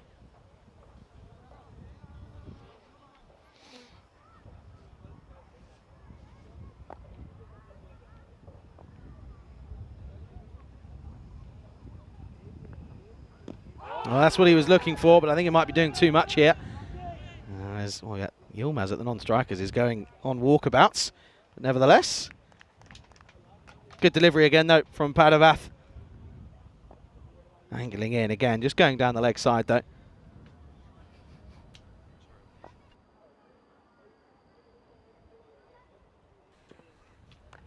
Oh, bottom edge, an inside edge at that as well. Now this time it's well fielded out in the reverse vortex. Good bit of work this time for Irshad Bashir. Oh, very, very near again for Padavath. Was not far away at all. Just didn't get that swing that he was looking for. But again, it's much better areas. That's what it's got to be across the right-hander. And if it does angle in, then there you go. You get your magic ball. But you'd rather be there than giving away extras on the wide, on the leg side. Yilmaz then with the ball to go. Oh, not far away. Not far away. Brings an end to a very impressive spell for Padavath and a very impressive power play for the All-Stars. At the end of 3, Afyon Karahisar struggling big time. 20 for 4 at the end of the third. Gives us a chance to just have a look at the breakdown. Of course, 9 off the first, 5 and 6 off the second and the third. It's been pretty tricky times this for the Afyon Karahisar boys, and the thing is they've also still got to face 2 overs at least from the likes of Albin Jacob and of course Brett Hassett, of course. And it is going to be Brett Hassett who's going to come on for this 4th over up against Ellis. Trying to be a bit too much. That's going to be a dot ball to start, but realistically, if I'm the bowlers here, I'm going to be going full, and I'm going to be opting and looking to try and go straight. That's where you've got to be hoping for.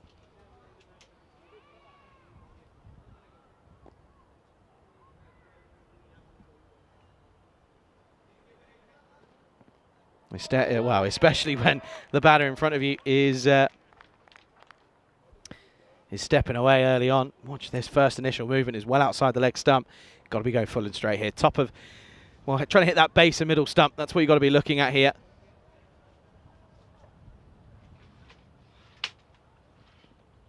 Again, right, good areas again outside the off. Keeping things quiet at the moment. Good to hear, Jules. Just saying, both back to work today, of course. Garden party on the Saturday. In the sunshine at that as well. Of course, very happy for you both. And yeah, as I said, wishing you a lifetime of happiness. This one up in the air, this is going to be a couple of runs at least. Might go all the way. In fact, might have to double check this. I think this might be 6. Let's have a look. This one, he swings the bat at it. Doesn't quite come out of the middle of the bat. Where does this land? Let's have a look. That's 6. That's definitely 6. There you go. Maximum for Ellis then, as he does get the wider one and throws everything at it and will get 6 runs for his troubles. Nice shot. If it is wide, you've got to go for it, and rightfully so he does. Ellis won't be too annoyed at that. He is just a little bit too wide, though. He does need to go straighter here. Does go straighter, but gets pumped. Well, what do I know? That's going to be 6. That hits the rope on the full. And, well, Hassett's going to turn around and say, that's the last time I ever listened to you, Charlie, because I was bowling outside the off, and it was fine. I was keeping them quiet. Well, then he went for 6, and then he went straighter, but it's in the slot, though. That's the issue. This time the length, the problem, not the line. So another maximum, 6 more runs.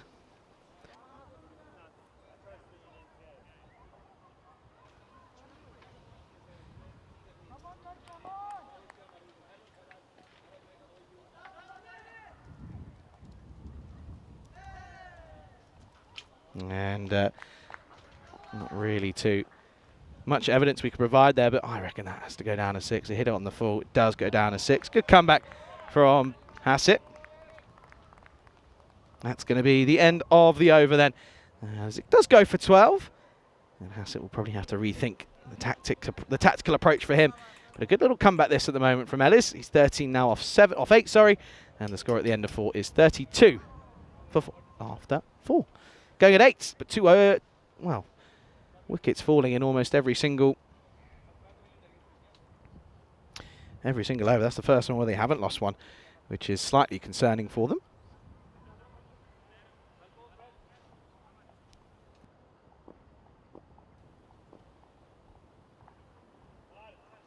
Oh, this one stays low, gets underneath.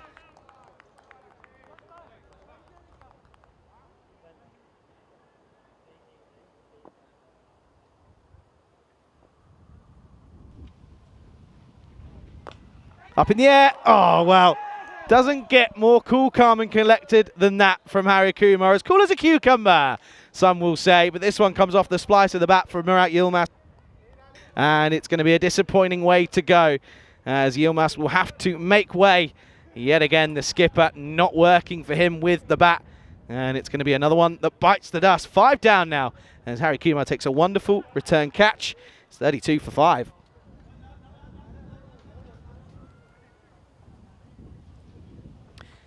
Good catch, really good catch. He had to cover a little bit of ground, to be fair, just to come across. But it's one of those that when it sticks, it looks great. When it doesn't stick, it won't look so good.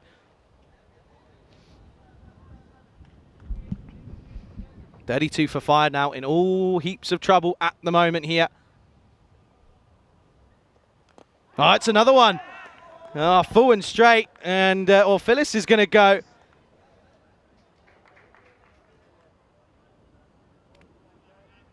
.32 for 6 now. This is all not working. And once more, Derek, well, he tell you what, he's going to be invoicing us for overtime at the moment. He's pretty much being used on almost every wicket.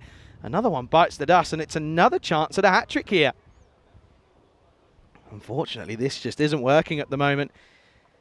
It's an inside edge. Gets a little bit unlucky, don't get me wrong, but again, it's not the right shot. It's across the line. Of course, we did have a hat-trick yesterday. Can we have one here? We've already had 2 chances at one. Can we have one then? Here we go. On a hat-trick is actually Harry Kumar. Up against Mesut Ozturk. Down the leg side. Oh, we could have had a stumping, you know. Oh, well, this could have been. This really could have been, because Ozturk was caught wondering. And he won't get it away. See here, that back foot just got left stranding and doesn't take it. And this one just dragged into the onside. It should just be a single.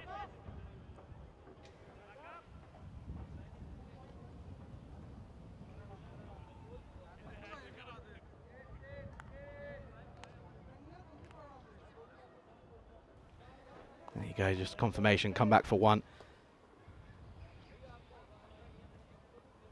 And there you go, there's another. They're ripping through this middle order. Oh, the likes of the All-Stars at the moment. Another one bites the dust here, and with a ball to go in the 5th, they're already 7 down here. And Afyon Karahisar looking like they might be about to set another low total here. And this is not what you want to see from the side from Turkey at the moment, as Harry Kumar picks up his 3rd in the over. And, oh dear. When it rains, it pours, and at the moment, there's just not really a positive sight to be seen at the moment here.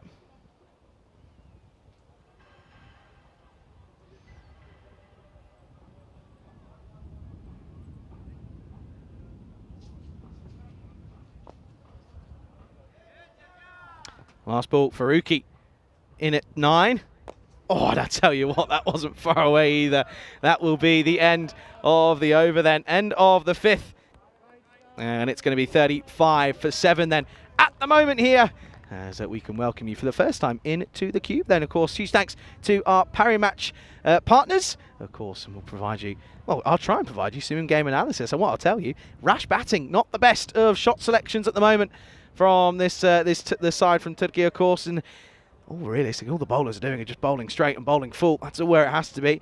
And at the moment, it looks as if they're really going to struggle here to maybe even get to 50. What are they, 7 down here? And it's just not working for them at the moment. Of course, they're maybe just having that one batter less, with Romo Nath not being here this morning. Just looks as if it's going to be the issue. We're going to go back to live action as Albin Jacob will come on. As this one is going to be launched into the onside. Will just be a single. So it's well fielded.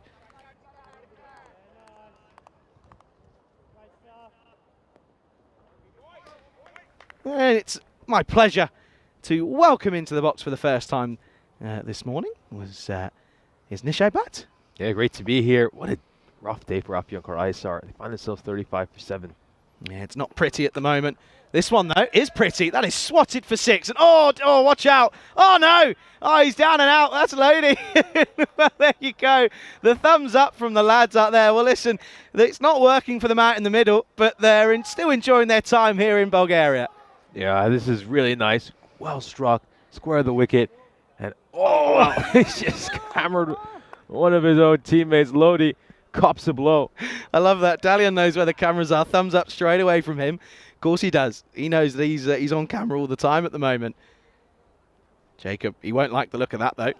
Oh, and again, struck firmly. This is going to be rattled. Straight to the fielder though. Good fielding, just one. Yeah, we've seen Afyonkarahisar pick up 4 straight victories so far this series, all of them coming against Pleven and the Blacksmiths. This was their first real test this morning, and, well, they've come up short in both of these matches so far. Yeah, they are rotating their lineup slightly, of course, with the top order here, but there's still points to be on the board here, and I'm a little bit surprised by it. Again, flat batted. Well, should and will just be one. Good morning to everyone as well. Good to see Dave back. Glad to see that you're well. And Dave, I'm pretty sure, and I'm sure you'll be tuning in to some of the Olympics that's going on, of course. Lots of sport going on around the world at the moment. Up in the air, not middled. Oh, an excellent catch. Really good catch. Down low in front of Brett Hassett, and he makes no mistake. And he's been good with the ball, and now good with the ball in the field as well. That's a really good grab by the Australian. And that's going to be another one gone. So 6 and out for Mesut Ozturk. And it's going to be 44 for 8 now. His first catch on the network, really well done. Going forward, takes it down low. That was a challenging catch, and he's managed to hold on to it. The 8th wicket falls for Afyonkarahisar. He was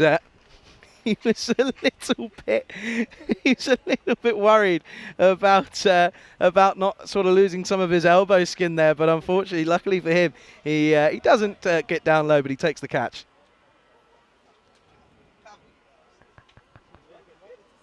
Yeah, that was really well held on to in the end.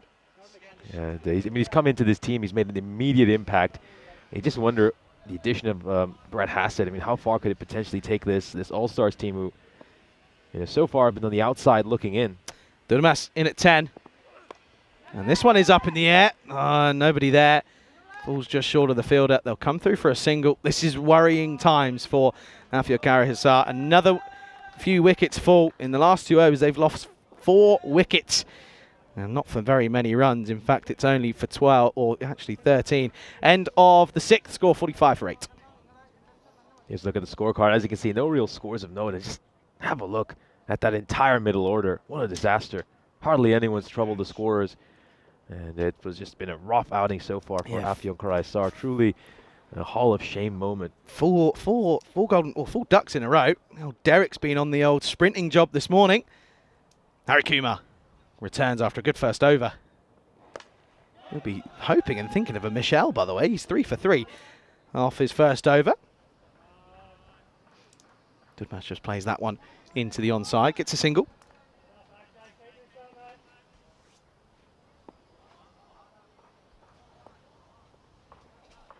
Oh, and this is what he's hoping for. He'll be hoping that Faruqi just plays across the line, and that's what he does, but it's just not quite straight enough. Yeah, just getting one to go across the batter. Probably not playing the right line there, though. Faruqi should be looking to play that straighter. Could say the same for the rest of the batters that have been used as well. This one does get pushed wider. Yeah, very good morning to everyone in the chat. Jules Udenberg is talking about the 100 meters final last night. Yeah, I actually didn't even know it was on, and then just suddenly opened Eurosport, and I saw highlights of it. Absolutely incredible. Oh, up in the air, untaken. There you go. He holds his pace back, this Harry Kumar, and he does pick up his 4th wicket as Faruqi will go. And that's a really, really good catch in the cover region for Jerin Padavath. As this one, he just has to get the old jumping jacks out and just sort of jumps at the right time. How many times do you see those sort of catches get put down because the catch or the jump isn't timed well enough? But he gets it to perfection. It's a 10 out of 10 for me if we were watching the gymnastics. And that's going to be the 9th wicket to fall, 46 for 9. It's been a near perfect performance from the All-Stars so far in the field. They've bowled well, they've held on to their catches, obviously helped by some subpar batting by Afyonkarahisar. They'll be delighted with what they've done. I mean, Akshay Harikumar couldn't have asked for a better performance. No, absolutely not. He's 4 for 5. Can he pick up a fifer? Of course, we've had a fair few in the last couple of days coming from Croatia. And with some of the Spanish boys getting involved, can we get one here? Asking the question, surely pitching outside leg stump. Van rightfully turns it down. Yeah, just pitching outside leg stump, you can't be LBW. Hey, listen, if you don't ask, you don't get. And when you're looking for a fifer, I don't blame him. I don't blame him asking the question. Probably too high in fairness as well, in all honesty, almost above the pad. We'll come back to live pictures. He's got a couple of balls left here. He's got one, in fact. Oh, and he's got to get another chance here because he bowls a wide. Fairly dangerous line, though, to bowl. I mean, if Sinner gets any bat on that, it's going to go away for a 4. He's a young cricketer, Sinner, but doesn't have too much experience batting. 18-year-old. You just want to keep this on the stumps to him. Can they get 50? Well, there you go. Well, the old commentator's curse. That's going to be 1 bounce, 4 runs. And, well, he doesn't pick up a 5-er, but it's still an impressive spell at that nonetheless. He finishes with 4 for 9, and they do get into the 50s. It's 51 for 9 in the 7th. Yeah, just outside the leg stump. We'll have a look at this. It's a full toss. It's easy pickings for Sinner. He's not going to get too many easier runs than that on the network. Yeah, well, a little bit of news, by the way, folks. Keep your eyes out if you're here at the ground. There's a certain Romanian national cricketer kicking about. Do keep an eye out. Speaking of Romania, let's have a look and talk about where they are in the ECC. They're in Group B. Some naming this the second group of death behind Group D. But Group B with Germany, Hungary, Denmark, Austria and Romania. All very good T10 sides and all nations that have played a lot of T10 cricket. Here's Brett Hassett, who comes back and starts with a dot. It's been a difficult innings for Afyon Karahisar so far, but that was a little milestone for Sinner, his first ever boundary on the European Cricket Network. Yeah, there you go. It's good to see little milestones here and there. Big moments, of course. Well, I had another one maybe. This is going to get sucked up into the vortex and, well, not quite the most conventional of the shots, but still going to get 4. Yeah, to get the runs however they come. Just looking to probably go over the cover boundary, but he catches at the edge of the bat, and off it goes away. Take them however they come right now. Afyon Karahisar really struggling to score. Very unfortunate for Brett Hassett. Oh, now asking the question. Umpire turns it down. They'll get a leg by. Dunmas just looking to turn this into the onside as Hassett is trying to go straight. This one just down the leg side, though.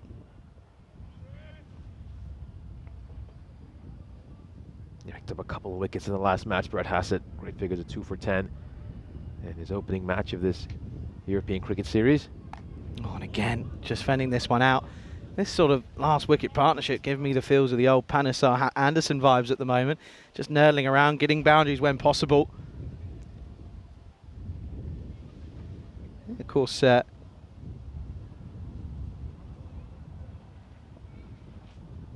Dave's asked the question of Pavel. Maybe, maybe not. Shot, flat batted, that's 4. Nish, here you go, mate. Welcome in. Oh, no. Well, he didn't protect the monitor, and that's gone all the way. That's going to be 4 runs. Well, Nish was in charge of protecting the equipment, and he said, well, let's just say it wasn't the best of efforts.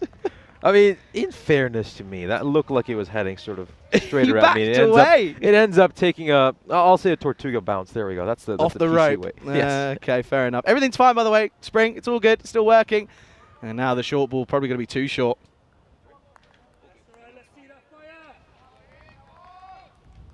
Yeah, let's have a look from here. Side on. Just double check. Yeah, it probably is. To be quite honest. Nish is now shadow fielding. What did you do wrong? Come on then. Analyse yourself. Well, I was just, I sort of anticipated it was just going to come straight at me. I stopped looking at the ball and I was ready to put the long barrier down. This is, talk about fielding. I mean, take a look at that. Brett Hassett almost gets clobbered and it just puts his hand down in the end. He does get clobbered. Yeah, you can see he had a similar chance in the first game this morning. Both of them not sticking, but he's probably just thanking to still have all of his teeth intact. End of the over. And it's an interesting one. 11 come off it. They get into the 60s. 62 for 9. Look at that. It's a pretty interesting worm, isn't it? Wickets left, right and centre. Only the 2 overs where they haven't lost a wicket. That's the 4th and the 8th. Yeah. All is good, Spring. Might just come and have to rejig the camera, but everything else is fine. For now. And I don't want to hear an invoice on my side. This was all on Nish's side of the cube, by the way. No way was it my fault. It was actually right down the middle in the end. I don't know, if we're splitting it here, listen, small margins, I'm going to put it on your side. Because if I would have had this, I can't reach over there. Well, I'd have to probably reach in front of the monitor. Yeah, you got long arms, you're taller than me. Well, no, I mean, I should have been watching the ball a little closer. I think I took my eye off the ball ultimately. That was my mistake. Can Jacob pick up this last wicket that they're looking for? Good delivery, but almost too good. Can't get anywhere near it. Now the good thing is that we don't get our my gaffes on camera. So luckily so. Or maybe, just maybe, we might see something in the highlights at the end of the innings, I reckon. Calvis has got a funny way of sneaking things in without us noticing, I reckon. Actually, you might have got away with it. Might have got away with it. Oh, another one that gets through, and again a shorter ball. This one just lifting slightly. Mind you, I was just the director just confirmed to me he didn't get that on camera, so that allows me the opportunity to rewrite the narrative. Does it? There's no video evidence. No one saw it. Or we can go back to the live action sort of replay and what was said. Shorter ball again, not working. Really not working this. It's going to be Minimo as this one goes away. And they reach all the way up in near enough the 70, 68 now on the board. This has been a really good partnership. You know, it's brought just about 21 runs so far, which is very decent for the 10th wicket partnership. Yeah, it's 22 now. Of course, the last wicket fell at 46, and now 68 on the board. Yeah, this is slightly frustrating probably for the All-Stars. Yeah, they're wagging their tail. I mean, they would have thought they'd make quick work of them, bowl them out under 50, but here they are at 68. Up in the air. Oh, flat bat, a bit of work to do. He does very well. And overshoots the throw, but that one again is one of those where if you sort of pick it early, you can get there, but you got to think as well in where he's looking at it from there. That goes right into the flats behind, and the flat walls, the building walls are white. I'm trying to give him all the excuses in the world here, but scraping the barrel. Now another one, and again they're just going to probably get a single. So this is clever batting here from the lower order. Brings up the 70 now as well. Yeah, good thing we have Brett Hassett at long off now, so anything coming our way should be fielded by him. I'm ready. Always ready. I took a good one earlier. Were you here when I took one here? Yeah, it was. Yes. Yeah, yes, it was. I Yeah. was that. Oh, shot. That's going to be 4, by the way. This is really, really good hitting. Well, I did say that they slightly sort of changed the order up a little bit. And well, at the moment, we're seeing it come to some good work because they're getting some late runs here. 74 for 9 with an over to go. Yeah, time to reverse the order if you're Afyon Karahisar. This is probably the largest partnership they've had so far this innings. It's brought just about 28 runs for this 10th wicket partnership. Yeah, you can see there at the loss of the wickets, often falling in clumps. They're going to go back to Kadian. And I don't think anyone was expecting to be batting out the 10 overs here, or will they? We've got a wicket to go. 74 on the board here. Of course, first game of the day, they got into the 90s. Of course, it wasn't enough, though. 74 for 9, last overtime. Good delivery, too good, though. Does too much. Down the legs, just misses leg stump. Take another look at this. Wild swing across the lines, gets one to come back in. You can just see, though, falling over his head, isn't he? Yeah. He's completely on the wrong line.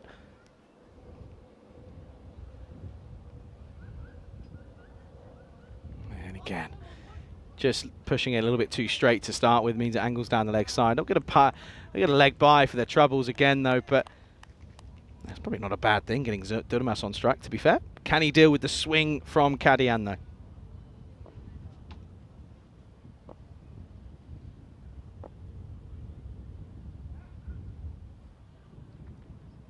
Oh, it's a better delivery, back of a length.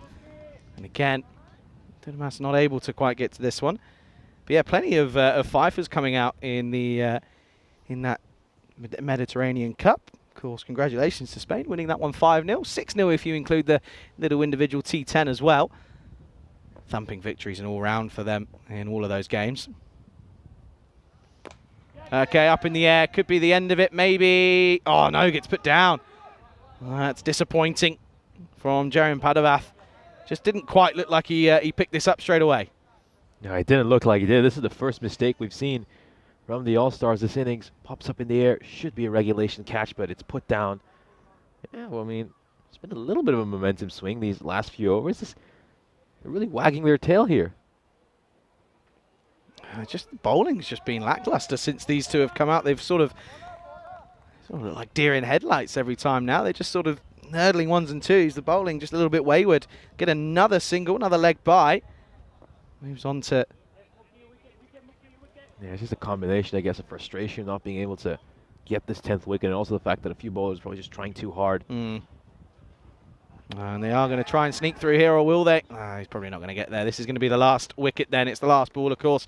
So it will be 77 all out. And if I'm not mistaken, it took a couple of days to get a team bowled out. But within the last 3 games, we've had 2 teams bowled out. Blacksmiths were bowled out for 37 yesterday and in their chase. And now Afil and Karahisar are going to get bowled out for their 77 all out in this one. Disappointing to say the least, of course, as this was the last wicket. But unfortunately, they just couldn't quite keep things going. And well, it was, of course, all down to the hard work that was done at the start of the innings, getting them to a really tricky time of around about 18 for 4. So it's going to be a tricky time for Afil and Karahisar. They weren't able to defend 94 in this morning's game. And, well, this is now definitely a target that the likes of the All-Stars should be looking to get within the 7 overs. And they need it, and they, of course, need the 4 points. 4 points here, and they will take over Afil and Karahisar in the table. So it's a big next couple of overs coming up. And, of course, looking through these ones, the highlights here. It's really frustrating times for Hassett. Couldn't quite replicate the form that he could in the first game. But, of course, it was Harry Kumar's turn as he bowled superbly well. He certainly did. We'll have a look at some of these wickets that fell. Wickets fell in regular intervals. What a great catch there by Akshay Harikumar. One skipper getting rid of the other. Murat Yilmaz would depart, looking to back away, trying to make some room to play that shot.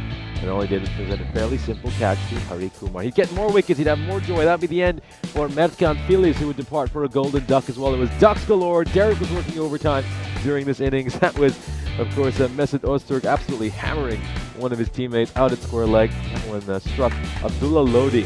Mesut Öztürk wouldn't last for long as Brett Hassett would take this catch. He would depart for 8 runs, and it would be an absolute calamity here for Afyon Karahisar. It looked like they would get bowled out for under 50 at one stage, but of course we saw that incredible 10th wicket partnership, which ends up getting them 31 runs. 31-run, 10-pick wicket partnership. How crucial could that prove to be? Even if they don't win the game, could that be the difference between them getting 1 point or suffering a bonus point defeat?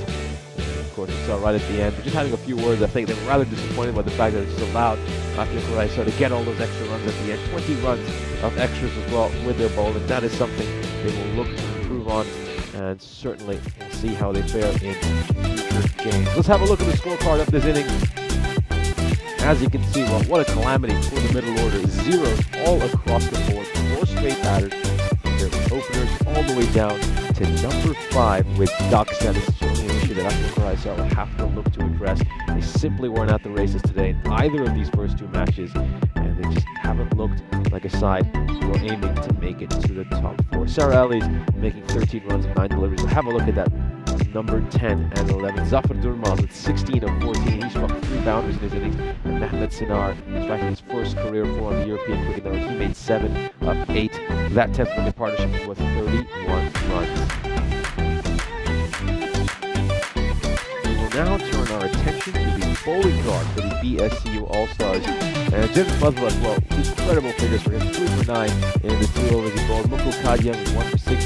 Hassett and Alvin Jacob were the only ones who were a little bit expensive. But then the pick of the bowlers, Akshay Harikumar, the captain, 4 for 9. So close to getting that 5 for. And 1 point for the All-Stars. There will be the fact that they gave up 20 runs of extras. We're halfway through this one, and the BSCU All-Stars in 78 runs to pick up back-to-back victories against Afyon Karahisar. Join us in 7 minutes for the chase.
This European Cricket Network event is proudly brought to you by HCL Software and Paramatch.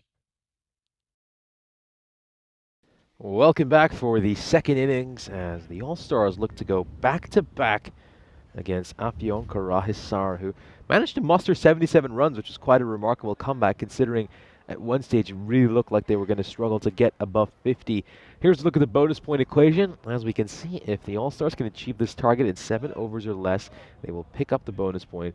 And if Afyonkarahisar can pull out something truly remarkable and somehow restrict them to under 53, they will be the ones who will leave this game with a bonus point. So, just to put into perspective, the All-Stars went at about 12.4 and over in the last match. So if they do that in this game as well, they should win this in about 6 and a bit over. So they will pick up the bonus point if they go at the same rate.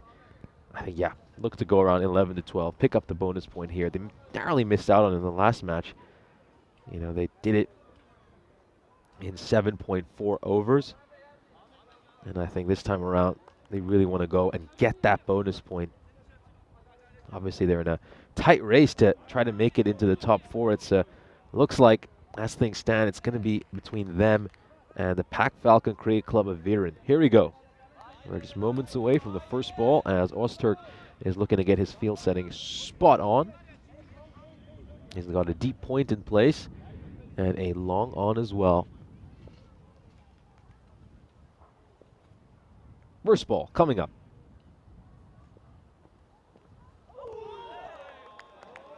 This is great ball to start off for Öztürk.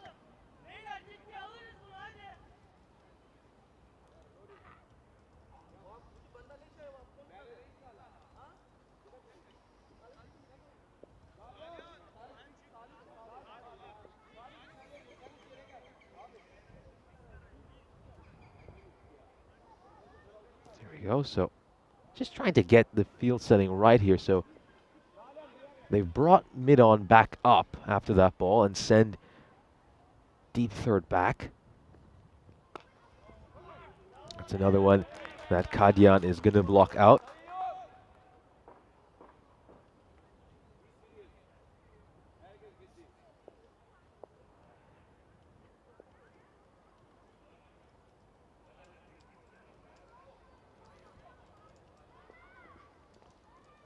Oh, that one's taken off. That is absolutely taken off, and you got to credit the keeper for that. He's done a sensational job there, Merkans. For this one of the more underrated keepers in this series. Have a look at that. Oh my goodness. Well, that is spicy. It certainly hit a spot on the pitch, and it's just rocketed right off.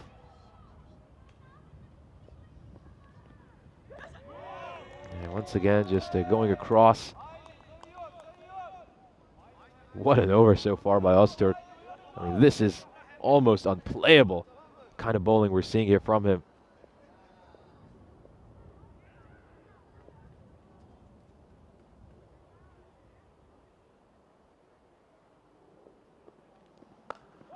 This one's just tucked away off the pads. And it's going to be a single.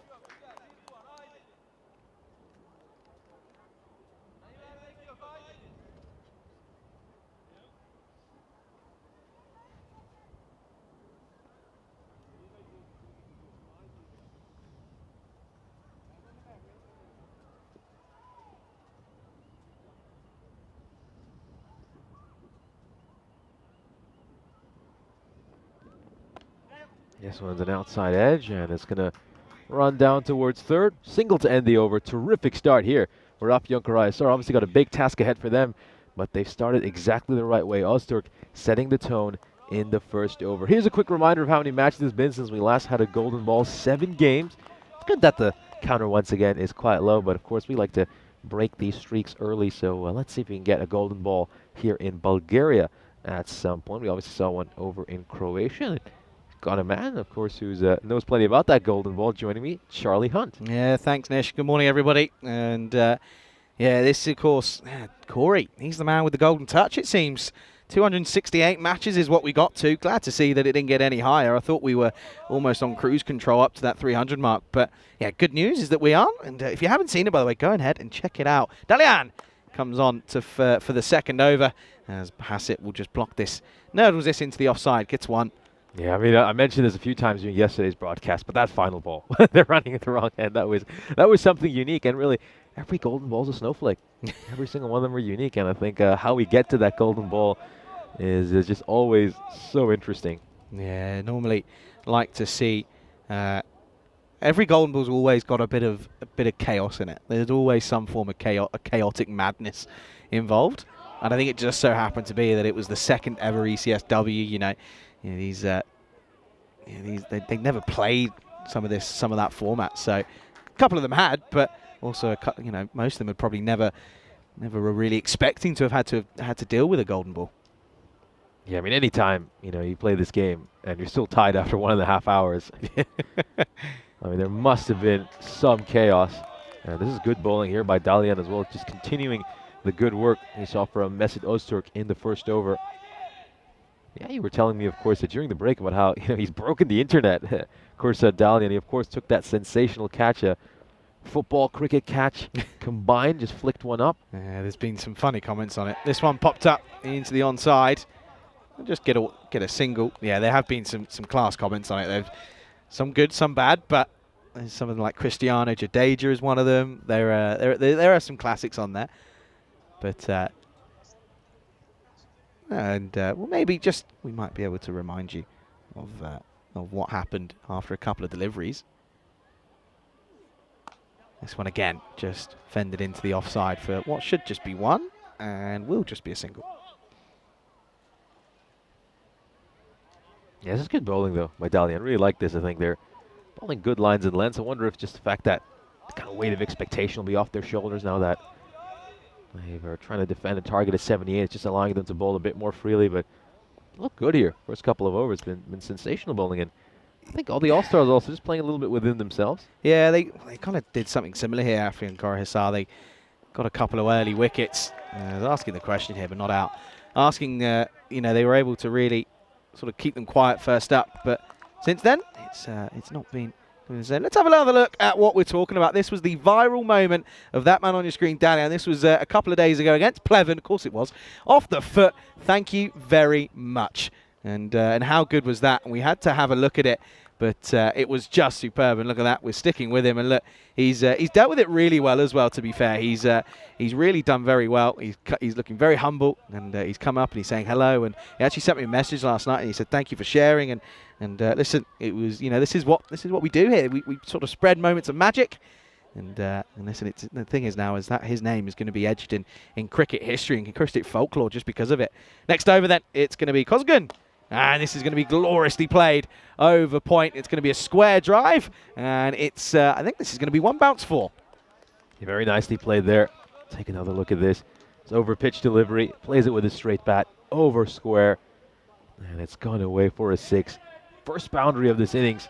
Finally get some runs here. They just need to start playing a little bit more freely here. The All-Stars start to exploit this power play a bit. Yeah, as I mentioned, though, they've got a good couple of batters that can come in that top 5, so they have got the batting there. Oh, and this one just trying to pull it, but it just stays a little bit low. Goes underneath the bat of Hassett. Yeah, good afternoon, good morning to everybody in the chat as well. Pleasure to have your company with us here. As Hassett just looking a little bit not nervy, but I think he's a little bit unsure on how to tackle this format. Of course, probably hasn't played too much T10 before. Stand still, let your power do the hitting. Inside tickle. Nobody there, by the way. A lot of work to do for Ozdemir. Is he going to cut this off? No, it's the reverse vortex, and it's going to go towards the rope. So 4 more. Not quite the most conventional, but it's 4 in the book. Take a look at this inside edge. That's going to go away. 404. Lucky boundary, streaky boundary. And that's the thing when you're defending such a low target. Just a ball here or there can just totally swing that required. Thing is, for the All-Stars, they'll know that they probably let a point slip in that first game of the morning, so they'll be hoping for 4 points here as they look to leapfrog into the 5th position in the table. Gloriously played, really nice, just turned off the hip. It's going to be a couple of bounces, 4 more again. Hassett finally looking good, and he looks as if he might have worked it out. Stand and deliver stuff from him at the moment. Yeah, nicely played here. He just rocks back, times that to perfection. Beautiful shot, glorious stroke. Yeah, really nice. Just, yeah, you're right. The timing's there, isn't it? He looks as if he has all the time in the world. So 4.44 at the moment. Can they find a way of breaking this opening partnership? That was the thing that was changed, of course, in the last game. They were able to take early wickets in that one to start off in the morning. Of course, they'll be looking to try and remove Hassett as early as possible. Well, misses out on the leg side ball. This has to be a wide, surely. There we go. Ivan does eventually catch up. Good morning to Ivan. First time we've seen him here this morning. Bit of a chat now. I think Ivan's just saying to Messick, can you please tell him to move away? I can't see anything. And that's what Ivan's saying. Watch him here. Goes right in front of the umpire. You can't see a thing. That one just going down the leg side. It was a wide. Now that Hassett's now really just started to find his groove these last couple of balls. That's another one. And again, runs right in front of him. Ivan's going to get annoyed here. And Ivan's not someone I'd want to get on the wrong side of, by the way. Another wide. Yeah, the thing is, in the first game this morning, these two together had 2 between them. 2 runs, that is. Kadian went for a full ball duck, 2 off 3 for Hassett. It was Sunil, Harikuma and Padavath that did the destruction. And of course, they're hoping that these two can do the work for them. Just 59 needed off of 44 for a win. And now does get this one right. But of course, very tricky to get an LBW when you're bowling right arm round to a right-handed batter. Absolutely. I'm a little bit surprised that Koskinen is going around the wicket, I think, especially in this kind of scenario where simply looking to conserve runs is not enough. I think defensive tactics won't really cut it at this stage. Defending such a low target, they need to look to go wicket, so I'd have him going over the wicket. I think you're eliminating a few methods of dismissal by going around the wicket. And this one is a thick edge. We'll just get one. It'll be the end of the 3rd. So not a terrible power play runs-wise. They're not conceding too many, but the thing is, it's quite a lot in comparison to when they're only defending 77. As at the end of the power play, the All-Stars 21 without loss. Now take a look at the comparison between these two teams. As you can see, the All-Stars are actually just 1 run ahead of what Afyon and Sar were at this stage. The thing is, Afyon and Sar lost 4 wickets already, and that really has hampered them for the rest of the innings. Look at that fight back, though, from the sort of 6th, 7th over onwards. Sort of 3 overs of being 9 down was certainly not the plan, but as I said, that could be crucial runs.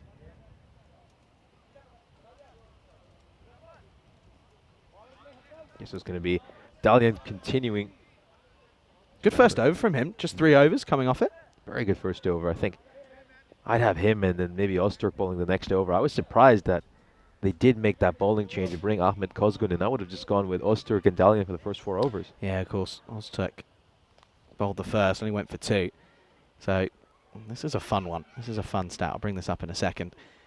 In the slot, it firmly gets through the fielder, gets through the bowler. A bit of work to do for Lottie. Can't get there, and it's going to be 4 runs. Needed to get something on it, but it just hopped over the arm. That's going to be 4 runs. Good start to the over for Kadian, as he just hits this one away.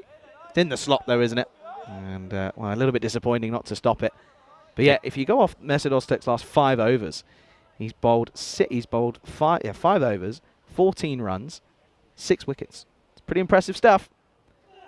Short ball and short arm jab into the onside. Kadian goes large and takes it on with relative ease and relative comfort as well. And it's 4 and 6. Looking slick is Kadian. It took a while to settle into his innings. It was 2 of 9, but since then, he's just taken a couple of balls to shift up the gears. And now, well, this is the Kadian we're used to seeing 4 and 6 on back-to-back balls. Yeah, not a bad start whatsoever at the moment.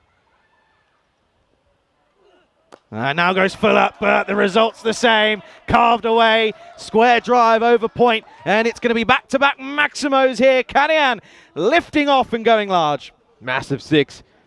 Dalian going for the wide Yorker. He's just missed it, and that's enough for Kadian to punish him. Gets underneath that ball. Strong use of the bottom hand, and he elevates it over that point boundary for a 6. Now, this is already proving to be pretty tricky. It's at just over a runner ball if they're going to get it just the 3 points. But of course, it's 41 off 21 for a bonus point. Dalian, the wheels falling off at the moment. Can he get something right? Oh, it's okay. That's a dot ball. Yeah, good comeback ball there by Dalian, but you feel the damage has already been done in this over. 19 runs off it. 16, beg your pardon. Yeah, dangerous times these for Afyon Karahisar. They're running the risk of dropping a place in the table, and at this stage it would be a big drop as well. And again, good comeback once more from Dalian, and again, bowler just having issues of just falling over into the path of the umpire. I think that might be a slight warning potentially. Yeah, if the All-Stars pick up a bonus point victory here, they would leapfrog Afyon Karahisar, and then you're kind of in a 2-horse race between them and Pak Falcon for 4th place. Yeah, I still think you can't probably count out the Afyon Karahisar side, even if they do lose the bonus point here. Great bit of fielding. Can he cause a run out? No. He gets put down and spilled by Phillies. That'll be a single to end the 4th. 38 without loss at the end of the 4th over. And have another look here. Just turns this around the corner. It's a great stop. Would he have been gone? He would have been gone for all money. And that's big moments in the game where it changes the outlook. And you can see there, very much above where they need to be at the moment. Going at 9.5, they need to be just below 8s. But yeah, I still don't think you can count the likes of Afyon Karahisar out if they do lose this one and take no points, just because they've got a few games in hand on that Pak Falcon CC side. But the crucial thing is, those games in hand are against some very good oppositions. Yeah, that was exactly the point I was going to make. All the All-Stars still have a couple of games left against the Blacksmiths, who, yeah, with all due respect to them, they'll certainly fancy themselves to get at least 6 to 8 points against the Blacksmiths. You were right, by the way. They are going to go with Messit to come back. And this is just going to get pushed into the offside. They'll just get a single. So they do go with Messit. They need hit bowlers, don't they? They need someone to come on and just sort of do what Harry Kumar did and rattle up a couple of quick wickets in succession. Yeah, at this point, it's just about trying to at least salvage a point out of this game. As you can see, they still have to go at under 14 and over to pick up that bonus point. Afyon Karahisar could still ensure that this goes past the 7th. Short delivery, and these aren't going to help as this one halfway up the bank. That's going to be 6 runs as Hassett moves into the 20s now. That's a glorious strike. Oh, great strike. I mean, Öztürk just drops that one short, and he's read the length to perfection, pulled this perfectly. Glorious stroke. Yeah, it's easy pickings, realistically, for a man of Hassett's caliber here in Bulgaria. That's just going to be an easy one to pick off, and Messit knows that that's not right, especially with the angle that he's bowling at round the wicket. Yeah, of course, made his debut this morning. Had a good start, a player of the match performance as well. Not with the bat, mostly with the ball, of course. And, of course, took a catch. But, yeah, this at the moment is... again, pulled into the onside. Work to do for the fielders, but as soon as he gets through the infield, it's going to pretty much be the way of the Grizzly. No, it's not. That could be an excellent bit of work from Chinat. I think he's done enough here. He's done quite well. We'll have a look at this fielding effort once again. It's a big chase, it's a big race between the ball and the fielder. Has he managed to save it? It's fine. Yes, it's fine. Absolutely Perfect fine. Fielding. Pretty much, yeah, you're right. Pretty much a perfect example of it. I think you're about to tell us a little bit more on the likes of Hassett. Got a bit of a history. Yeah, I was just looking into how Hassett fared in the Aussie Summer last year. I'll just bring up some of his numbers. Scored about 372 runs. Had a half century as well. He's down as a keeper on that as well, by the way, which is interesting. Short, and a short arm jab, another boundary, 4 more. Not going to stop this one. And that's going to be cuatro más. That's 27 now for him. Oh, yeah, very nicely played again. Öztürk just drops this in a bit too short, a touch too straight as well. And he's targeted that boundary once more. Brett Hassett, he's so good with the pull shot, he can't afford to bowl to him there. Now he is going to change the angle. And, of course, the 50 partnership up now as well. 51 off of just 28 deliveries. 2 balls to come in the over. Of course, can they maybe keep this relatively quiet. Steps across, gloriously played, but straight to the fielder. And does superbly well. It's a good arm as well. Buzzers maybe? No. Well backed up. It'll just be one.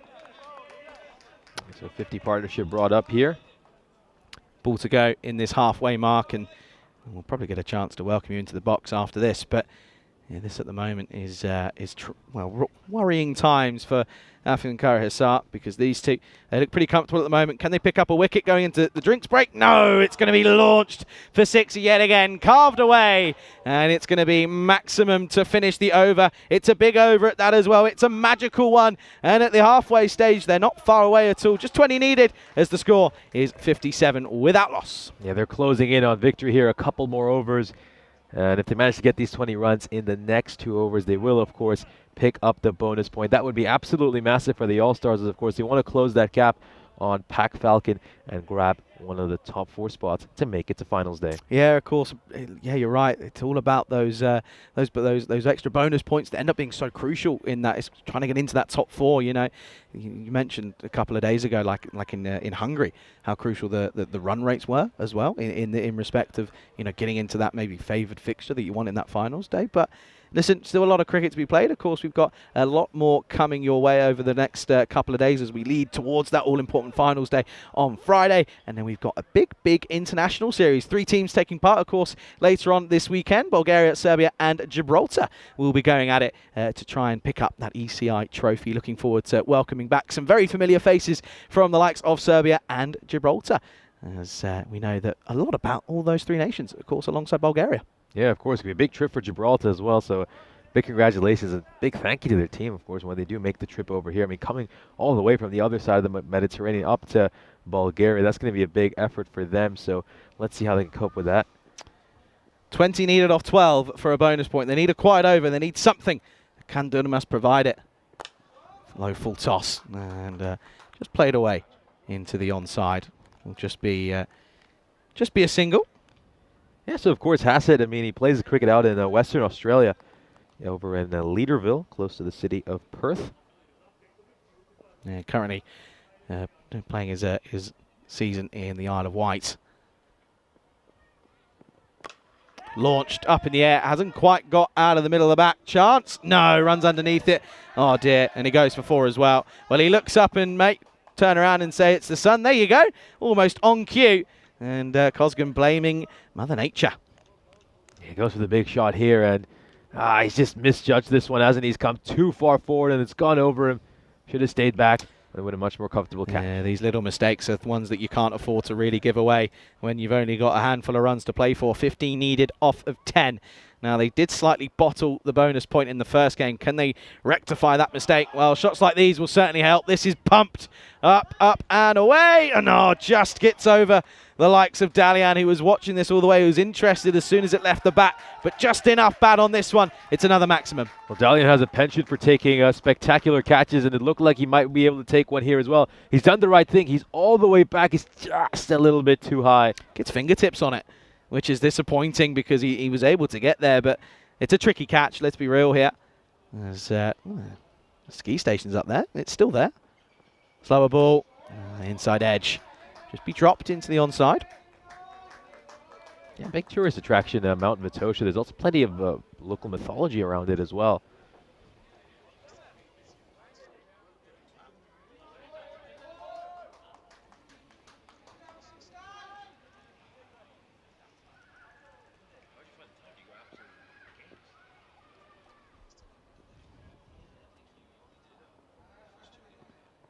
Oh, well, that is unlucky because this one barely gets off the ground. It was probably going to be a really typical sort of shot onto the onside. It certainly looks as if it was in the area, but this one, it just trickles along and barely gets above the ankles, and it splits him in half. You can see there, it barely gets off the ground. And well, they need a bit of luck maybe if they're going to maybe take a point out of this one, but it's going to be an unfortunate way to go. It's going to be the end of a very good opening stand of 70 for 1. Yeah, that's not the only time we've seen that here in Sofia. I mean, a lot of these balls stay very low, and of course, for Brett Hassett having raised in Western Australia, I don't think he saw too many of those growing up. Yeah, pretty much within the first innings, he said, after that first innings this morning, he said, well, this outfield's interesting. It is. Welcome to ECN, mate. And you can see there's a bit of a giggle. Nonetheless, a wicket for Dunamis. Just 8 runs needed at the moment. Last ball potentially. And it's going to be up in the air. Another chance. And it's taken. Well, there you go. 2 in 2. And it's going to be a golden duck for Harry Kumar. So he's going to go now, and that one certainly has left a mark on the fielder. Well, if Durmaz gets the chance to bowl another over, he will be on a hat-trick to start the next one.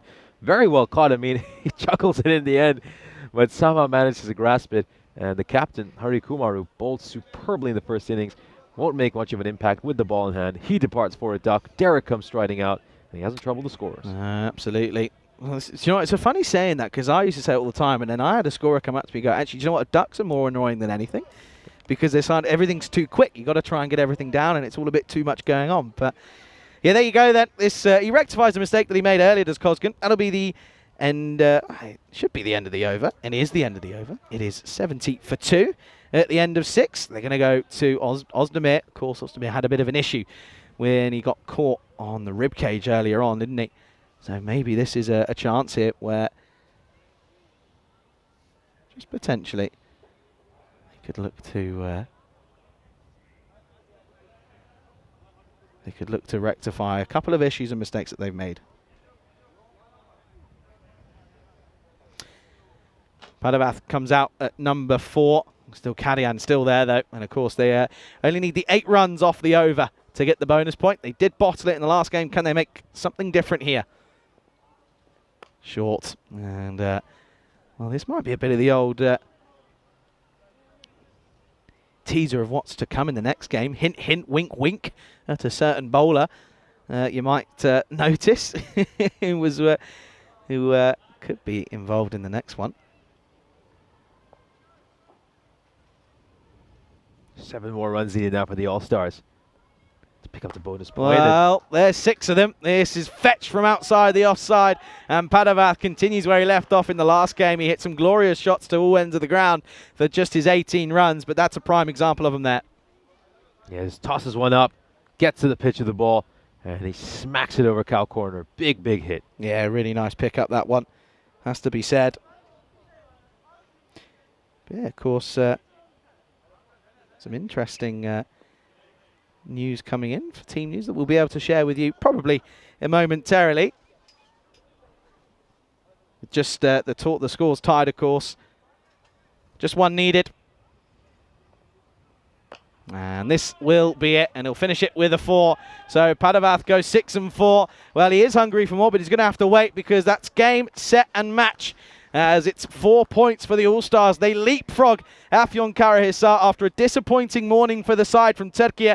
They end up plummeting down to 6th position as the All-Stars get above them. And what a way to do so with a 4-point game in match 38 as they do it with 8 wickets remaining. Yeah, dominant victory for the All-Stars. They just about missed out on getting the bonus point in the first match between these 2 teams, but they get it here. 2 wins in 2 against Afyonkarahisar. Well, there's a name to look out for in that Spartan side. Mr. Pavel Florin is involved. He's here. He's made the drive, and he's going to be involved in this Spartan side. That one is going to be a big, big matchup. It's the big game of the day. It's coming up in around about 45 minutes time as the Sophia Stars take on the Spartans in match 39. Let's roll these highlights of what realistically was a pretty comfortable chase in the end for the All-Stars. I'll take a look at some of these highlights. Of course, dominant performance by the All-Stars, set up by how well they bowled in that first innings when they restricted Afyonkarahisar to just 77. It was a glorious bit of striking early by Brett Hassett. He made 29 to 14. It was a little bit unfortunate to get out for just 2 runs in the first innings, but we saw him at his very best during this match. He played some glorious pull shots, really showing some of that Aussie heritage. It was wonderful with all the horizontal bat strokes. This was a great sight there by Mukul Kadian. Mukul Kadian was a little bit slow, made just 2 runs of the first 9 balls he faced, but eventually he just started to shift up the gears and was truly back to his best. He would end up with 39 runs of 22 deliveries. What a fantastic pull shot there by Brett Hassett. Just picks up the length so quickly, rocks back, and strikes it away. Always feels like he just has a little bit more time than your average batter. The opening partnership was worth 70 runs and really just took the game away from Afyonkarahisar. And of course, we would see a couple of wickets fall. We'll show you some of those wickets later in this highlights package. This one was short, wide, played away, and there was a good effort there by the fielder, but unfortunately just couldn't get to it. Nice stroke there, just going straight down the ground, and of course, Akshay Harikumar would be caught, as Ahmed Kozgun would take that one. Nice catch by him, and of the skipper, Akshay Harikumar. Just puzzled to come out for a couple of balls. He smashed number 6 to 4 and see his side over the finishing line in that 7th over, bowled by Ali Ozdemir. They wrap this one up, the All-Stars, with 3.3 overs to go. They pick up the bonus points, and they win this by 8 wickets. Yeah, it's a pretty comfortable victory for the All-Stars, and they make it a grand total of 7 points out of a possible 8. Not a bad return on their morning's action. As you can see there, breakdown, Kalyan 39 for him, 29 for Hasid as well. Good news for him, as after he only got 2 in his first game with the bat, Padamath once again coming out and hitting the ball to all parts of the ground. And disappointing for this side from Turkey Afyonkarahisar, of course. Just 2 wickets for Durmas, of course. And he didn't get a chance to come back for that hat-trick, which he'll be annoyed about. But of course, Mezat Oztek uncharacteristically going for a fair few and not picking up any wickets. Kozgun went for 15. Dalian went for 20 off his 2 as well, and Ozdemir 11 off with 0.3. So it's a pretty comfortable victory, and it's going to be a bit of an extra break, 10 extra minutes, as it's going to be 32 minutes. In fact, 42 minutes, I should say. Matt was my strong point. 42 minutes until the next game. It's the big one. Match 3 of the day is match 39, as the Sofia Stars will take on the Spartans in that one. Pleasure to have your company here as you're watching the European Cricket Series here in Bulgaria with myself, Charlie Hunt, alongside Nishay Butt, right here on the European Cricket Network.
This European Cricket Network event is proudly brought to you by HCL Software and Paramatch. Good morning, good evening, good afternoon, everybody. Welcome back to the Vasilevsky Academy ground here in Sofia, Bulgaria, where we're ready for the all-important third match of the day. It's a big matchup here. It could be one of the biggest games of the tournament, in all honesty. It's going to be the Sofia Stars as they take on the Spartans in this one. It's a big matchup between two teams, very heavily involved in the top four. Let's go out to the middle. There's a familiar face in there, by the way. Keep an eye out as Mahaldab has got the two representatives for the sides for the coin toss. Spartans call. Heads. Heads has been called, and it is a head. Betting. Decided to bet first.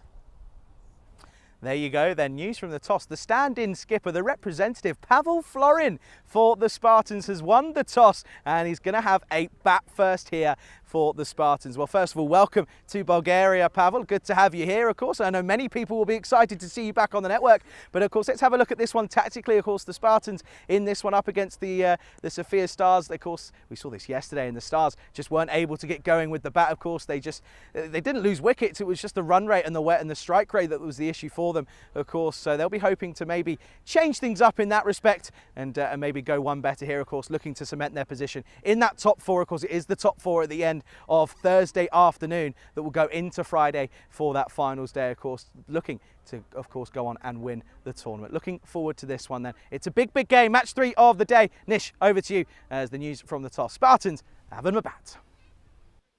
Thank you very much for that lovely introduction, as we, of course, have a look at the beautiful city of Sofia from Mount Vitosha. So, a big matchup, probably the biggest game of the day here. This could go some way in determining who picks up one of those top 2 spots and bypasses the elimination round to make it straight to the qualifiers, of course. Yesterday, the Spartans came out on top, and they won fairly handily against the Sofia Stars. The Sofia Stars did avoid a bonus point defeat somehow, but they struggled with the bat in hand. They just batted way too slowly. We'll, of course, have a look at the fantasy dashboard for our upcoming game. Mike Jones right up there with 909 runs, the leading run getter of this European Cricket Series. 520 runs to his name in 8 innings, batting with a strike rate of 225, and his average is still mind-boggling because he barely ever gets out, averaging 260 for this ECS. 750-plus scores so far. It really has been an absolutely incredible series for him. No one's been able to solve the big question that is Mike Jones. Meanwhile, for the Spartans, and we can see some really important players over there. Someone to look out for is, of course, Chris Lakov, who has been great throughout this ECS, and then adding Felix Serby to their lineup has made such a difference. Pavel Florin is, of course, the name we all heard mentioned in the introduction, and really looking forward to seeing him. The win predictor has it at 60-40, so should be a very close matchup between two evenly matched teams. Yesterday, of course, the Spartans came out on top, posted 124 runs in the first innings, and the Sofia Stars could muster just 92, batting far too slowly in that second innings. I think they lost just 1 wicket, but they were going at a run rate of 9.2, which, in all honesty, just isn't good enough. I think they should have started to get a little bit more aggressive and tried to go harder, but they just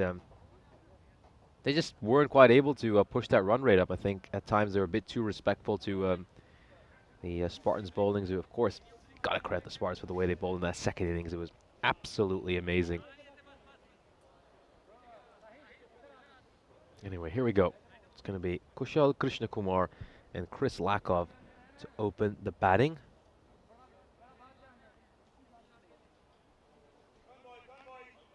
Gagandeep Singh to bowl the first over. He's a fiery pace bowler. Now the first ball coming up. Pushed away towards cover, and Lakov gets off the mark with the very first ball. Interesting story for Lakov, of course. Burst onto the scene here in the European cricket when he was amazing during that 2020 ECS here in Bulgaria. Made 349 runs during that series. Strike rate of 195.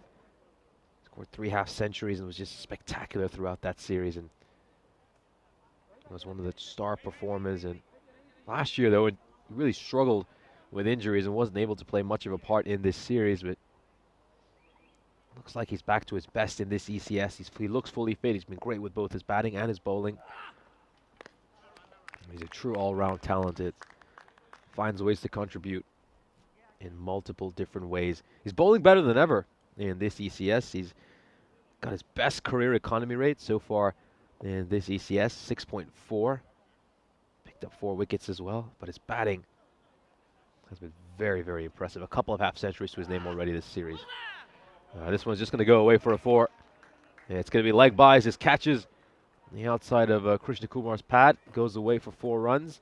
Singh going for that toe-crushing Yorker, but isn't quite able to execute. And in the end, it's a very cheap way to give away some runs. So needs to get his line right here, Gagandeep Singh. He's a terrific bowler. We know that. We've seen him bowl throughout this ECS. He bowls with great pace, with great fire.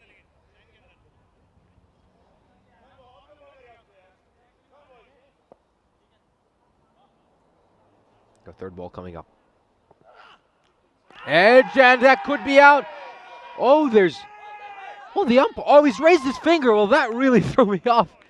The umpire hadn't raised his finger for quite a while. You could hear a clear nick in our headset.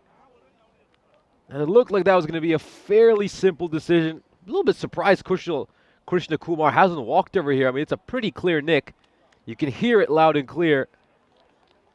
And you just wonder, I mean, is the umpire not going to give it right out? But then it takes a while to make that decision. But I think he's got it right in the end. Krishna Kumar will depart. And the Spartans are 6 for 1. So Krishna Kumar gone without troubling the scorers. A duck for him, a 2-ball duck. And this means Nair is going to come back on strike. He's a player who's made big strides in his batting. I think in the past they've seen him really struggle to make runs, but now he's been pushed up to the top order. And I think yesterday we really saw him bat beautifully. Played a couple of good innings. And played some gorgeous strokes as well. So, yeah, big tall man. He can obviously hit some powerful shots, and that's what we saw from him yesterday. Oh, great fielding off his own bowling there by Gagandeep Singh.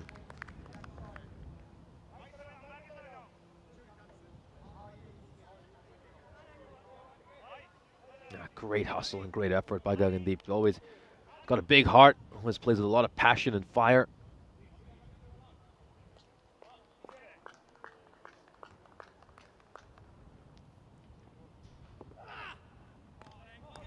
This one is going to be a wide. Getting that one slightly wrong there, Gagandeep.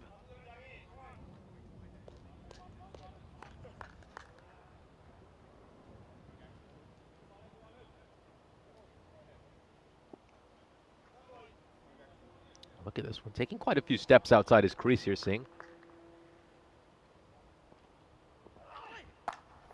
Yeah, it's a shorter delivery. Let's play this one out towards square leg. And he will stick to just a single. Last ball of the first over coming up.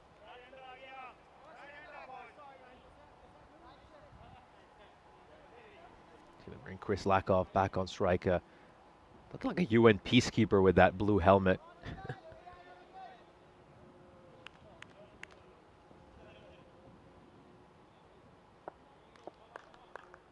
There we go. Final ball of the over.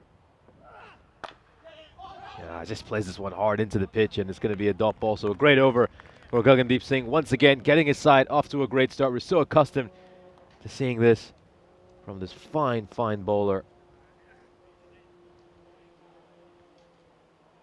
He's just been an incredible impact player in this European Cricket Series. 49 days to go until the European Cricket Championship, when, of course, we will see some of the finest cricketers in Europe come together for the greatest cricketing festival on the network. It's the Euros of cricket, and it's coming up in 49 days at Cardamom.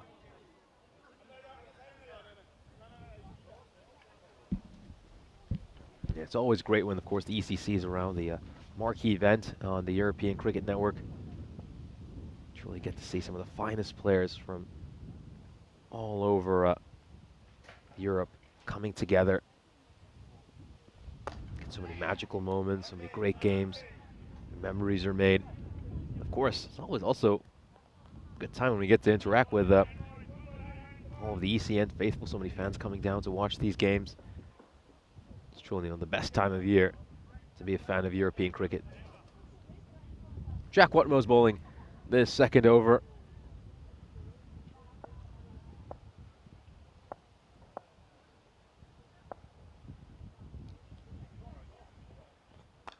That's up in the air.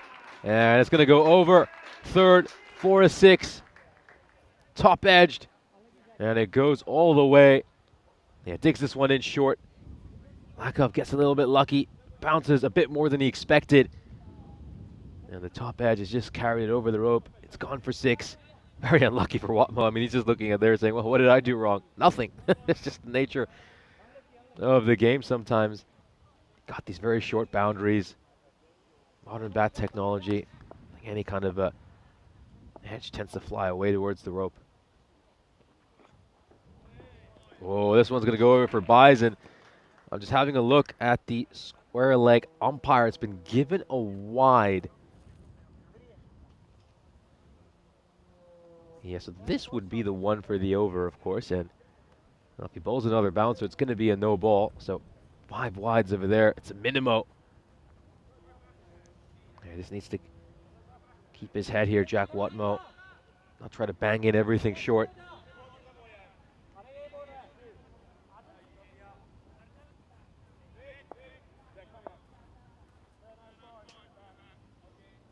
Got a fielder very fine now at deep third, and a more traditional deep third man as well, so plenty of protection now in that region. Now struck firmly, but straight towards the fielder at mid-wicket. It's going to go underneath him, and that's just going to allow them to come back for a second run, so Lakov gets back on strike. Yeah, misfield that costs his side 1 run. That's Raman Kumar at mid-wicket.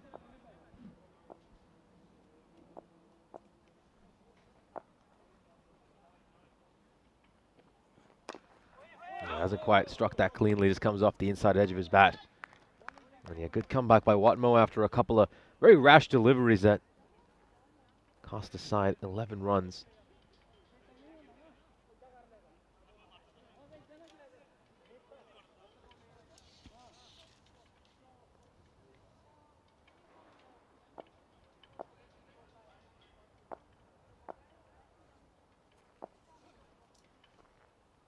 There we go.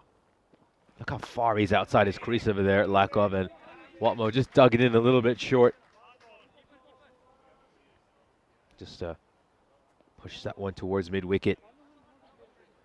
Yeah, just take a look at this. Walking well outside his crease. Look how far forward he is. And in the end, he's just been caught out by a short, sharp one by Watmo. Good bowling. I think you could just see him taking a few paces forward. And he made the right adjustment to his length.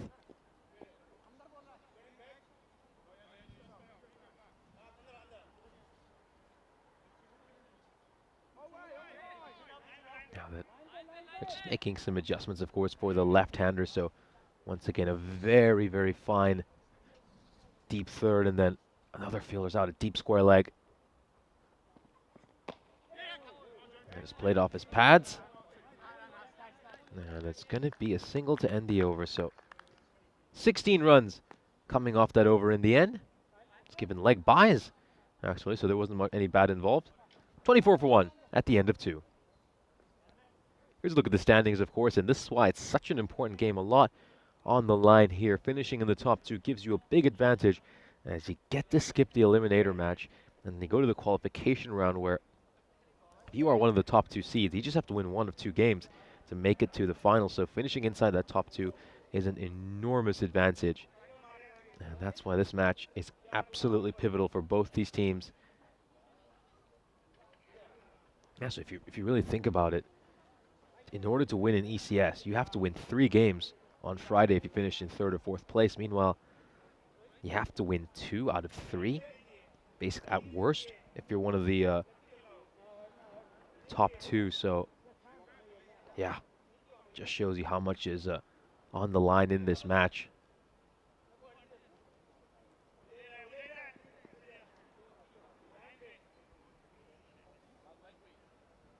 There we go. It's just taking a middle stump guard. And T10 is going to come in to bowl this third over. A little bit surprised. I thought they would continue with Gagandeep Singh. But they choose not to, instead going to Rohit T10, another player who's been involved in the Bulgarian ECS circuit for quite a while. Struck hard, straight over long on, and Nair smashes that for a 6. And this is the growth we've seen in him as a player. He wasn't hitting boundaries regularly a couple of years ago, but he's now just developed into such a good batter, such a powerful batter. And he smacks the spinner over long on for 6. He's done well there, the keeper. He's done a really good job. Suraj Negi, that could easily have gone for a minimo. It's a very wide delivery. It's a poor delivery. Just gets his pad on it to ensure it doesn't go away for more runs. Negi's going to go big this time over long off. Has he got enough on it? He certainly does. It's another Maximo for Nair, back to back. Just getting the length wrong here, Thiemann. Over pitching the ball slightly. And this time he's going to go over long off. Nicely hit. Meets that one on the full and smashes it a long, long way. So instant pressure here on Demon. His first couple of balls have gone for 6. This just allows the batter to control the rest of the over. What's he going to do here? He's trying to get that Yorker in. You can tell ball's quite full again. They're just going to stick to a single. You can hear a loud no call from Chris Lakov. You don't want to test Jack Watmo's strong arm. That's one of the better fielders have seen. And look how well he's done over there. I mean, that takes a nasty Tortuga bounce. And he somehow managed to handle that. Now struck straight down the ground. This is going to be quite a chase for the fielder, but he won't get there. Nice boundary. Demon just struggling with his length here. He's over pitching it. Once again, in the slot. Doesn't need to overhit it. Times it, places it nicely between the two fielders. Goes away for 4 runs.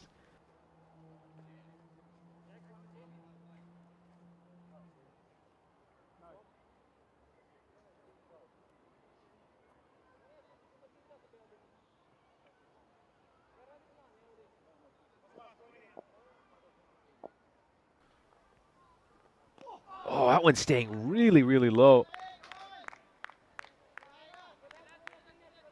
He pulls his length back a little bit, and I think that's one thing you do get on the surface. Quite a few just stay very, very low. That one's bounces a bit more normally.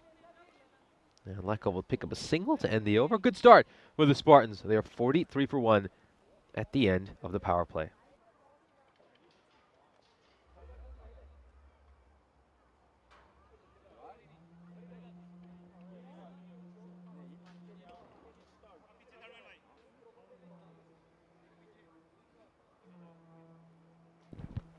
Just getting better and better as the power play progresses. As you can see, they started off a fairly quiet over from Gagandeep Singh. And then we saw a little bit of an expensive over from Demon there, as well as Jack Watmo.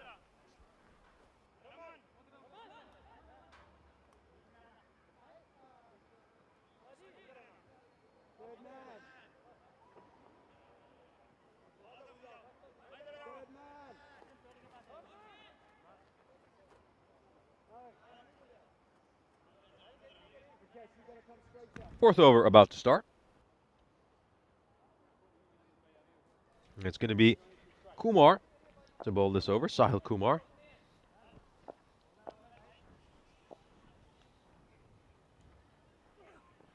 Oh, Lakov's going to go over long off here. And oh, what a catch. What a grab by Mike Jones out at long off. And he gets rid of the dangerous Lakov. It was always going to take something spectacular to get rid of him. And Jones has produced that moment of brilliance. Once again, batting outside his crease. Looking to go big, but it's just not big enough. Jones leaps up. He times that jump perfectly. And he holds on to that catch. Very, very important wicket here. Huge moment in this game right after the power play. And Lakov will depart having made 15 of 10. Gets off to a start, but not quite able to continue his innings. Felix Serby comes in his place. The man who, of course, began to play cricket out in Cambridgeshire, involved in plenty of youth cricket over there as well growing up. He's going to come in for the Spartans at number 4. And this is the 6th wicket of this European cricket series and his career for Sahil Kumar. It's a player who just they've started to put a bit more faith in him. I mean, he played for the Indo-Bulgarian side last year. Oh, great ball first up. Terrific ball in the channel first up to Serbia. Testing delivery. Oh, lovely. Absolutely lovely. I think Serbia's just glad he doesn't get an edge on that. But yeah, incredible growth from Sahil Kumar as a cricketer. Last year he bowled just 2 overs in the entire European Cricket Series, and that was against Istanbul KSK. Went for 36 runs in those 2 overs. But they put more faith in him in this series, and he's done very well for the Sofia Stars. Nicely played there by Serbi. Just waits for it and plays it beautifully behind point. Yeah, rocks back. Beautifully played. Carves it behind point, 4 of 4. And in this ECS, he's bowled with an economy rate at 7.7. And he's managed to pick up 6 wickets, so he's been a very handy addition for this Sofia Stars team, and certainly a crucial part of this team.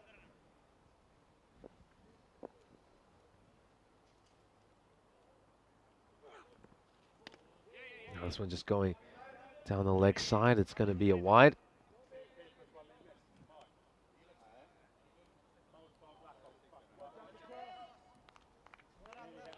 Oh, this one going down the leg side. Big wide.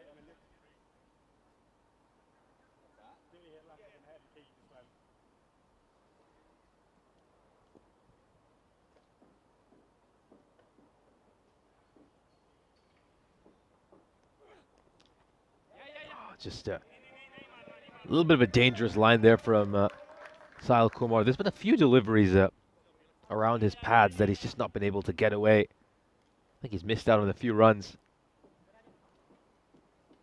Yeah, really should be looking to just flick that one away down the leg side towards fine leg for 4 runs. He's had a couple of balls that have been delivered around his pads that he's failed to get any runs off. Oh, another terrific ball there. Just getting Serbia to push onto that front foot, and it beats the outside edge of his bat. Yeah, this is proper bowling, sort of bowling that works in any format of the game. Oh, lovely. Absolutely lovely. Angling in, straightens a little bit, goes past the outside edge. Terrific over here by Kumar, and a big momentum swinger. Can he close this over out strong? This is played away towards square leg. They will pick up a single, so the Spartans are 51 for 2.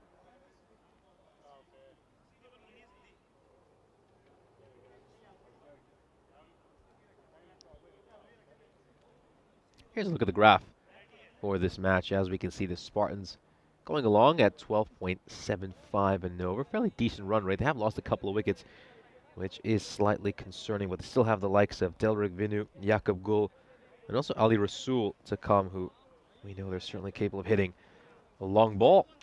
So there is still some batting depth left in that Spartans lineup. I think you look at the Sofia Stars, a lot thinner with their batting. They don't bat as deep as the Spartan side. They're a bit more top heavy.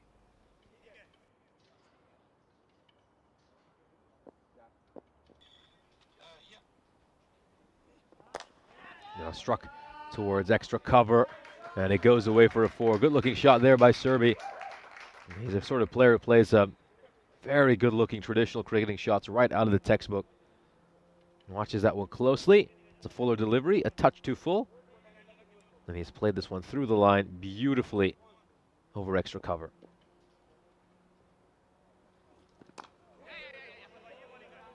Next time he'll just get some bat on that. And it goes away towards point for a single. Brings Nair back on strike.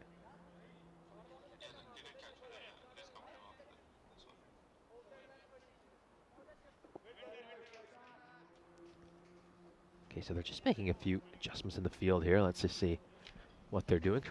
Try to just take a peek outside our ice cube to tell you what the field setting is. Comes off the toe end of his bat, but it looks like it is enough to go for a 4. So Nair doesn't middle that, but he still gets 4 runs.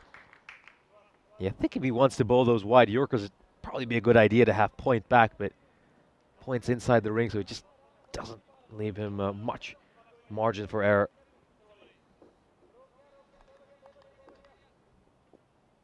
Deep backward square leg, deep mid wicket, long on in place. Oh, this one's going to go huge. Forget where the fielders are placed. This is a massive shot. Well clear of the boundary rope. A Maximo. What an incredible hit there by Nair. Powerful strike. That one has gone a really, really long way.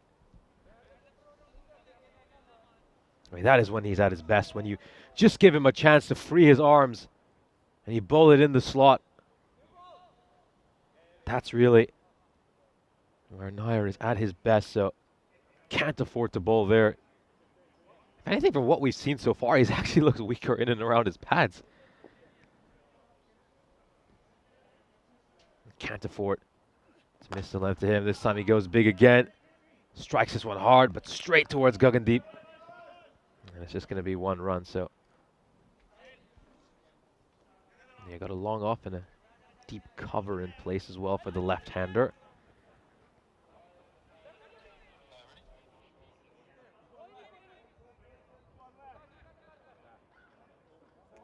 Halfway through this innings, and the Spartans are going along very nicely. A chance to, of course, welcome you into our commentary position. A very good afternoon to all of you, or else where you're joining us from around the world. And we've got a big matchup here, our biggest game of the day between the Spartans and the Sofia Stars. These two teams, of course, battling it out to grab one of those top two spots and, of course, bypass the elimination game on finals day. Yesterday, of course, the Spartans win fairly comfortably against the Sofia Stars, largely because Sofia were just a little bit too tentative with their batting. I think they were a bit too slow at times. They just were never able to get going. I mean, I think you have to credit the Spartans in that game. They gave up just 6 runs of extras.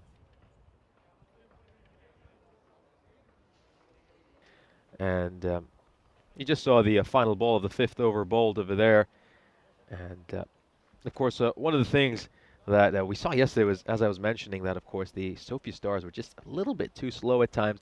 Weren't quite able to get out of their own way in the second innings. But you got to credit the Spartans. They bowled very economically. They bowled very, very tightly. They gave up just 6 runs of extras. But in the second innings, whenever it comes around, of course, you just like to see the Sofia Stars take a little bit more initiative. I think this first inning so far is going very similarly to the previous match between these two sides, where it's hanging nicely in the balance. I think both these teams just seem to have a good back and forth. You know, I mean, anytime it looks like the Spartans are going to get away, the Sofia Stars get a good over end and pick up a wicket, it's been really gripping viewing. It's been very entertaining.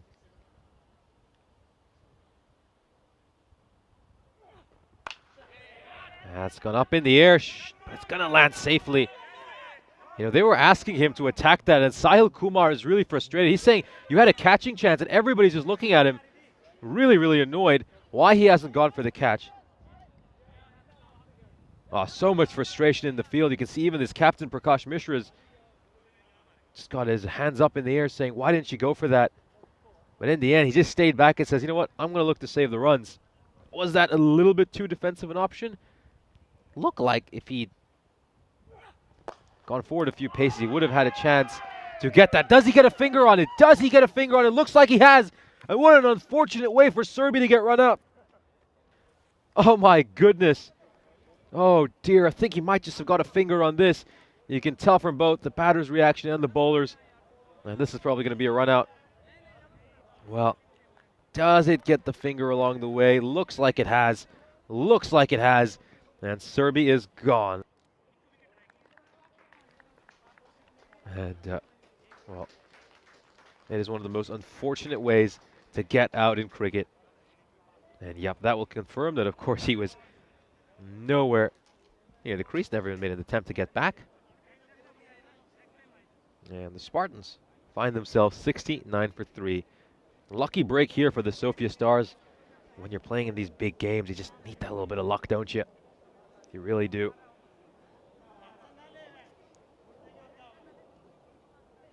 So Gul is the new batter. He's going to be at the non-strikers end, of course. Yeah, that is massive. Getting rid of someone like Serbia. Plays this one away, and again, Nair just doesn't look that comfortable. when the ball is around his pads, I think that might be something which these Sofia Stars should look to target a bit more. Try to bowl to him around there. Not the cleanest take, and maybe that explains why he didn't go for the catch in the end. I mean, if he'd put down a catch going for it, it would have gone away for a 4. So I think sometimes you probably just have to be honest about your own abilities as well.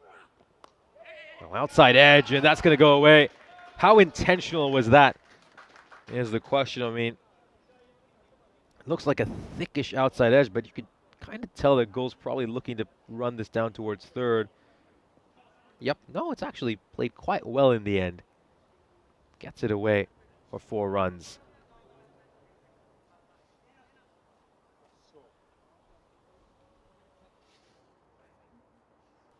.74 for 3, the Spartans. With the ball to come in the 6th over. Now plays this one away towards point, and this is well fielded again.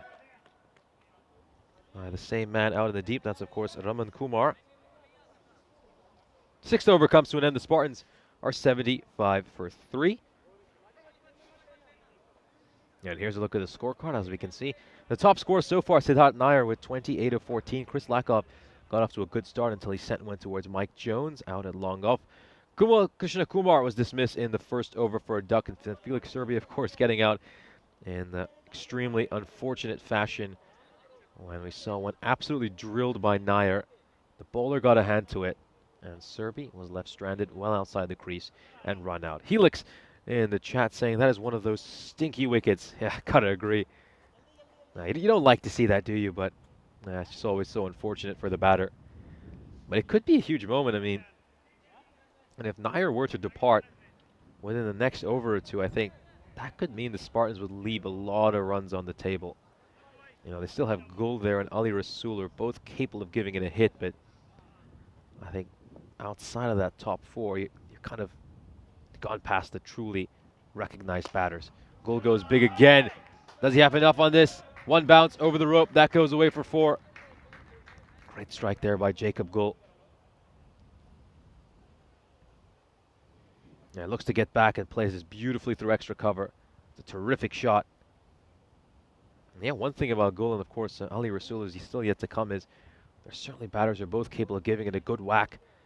They've of course seen them bowl very proficiently throughout this series, but when they do get a chance to bat lower down the order, they can get some quick runs. Goes big again, and it's going to take. Oh, has this been put down? It's really hard to see. Of course, we don't quite have the perfect vantage point from our commentary position. I think this angle will tell us a lot better. Ah, no. In the end, he just turned his back on it. Not the ideal way to field. But he does manage to put out the long barrier and stop it from going away for runs.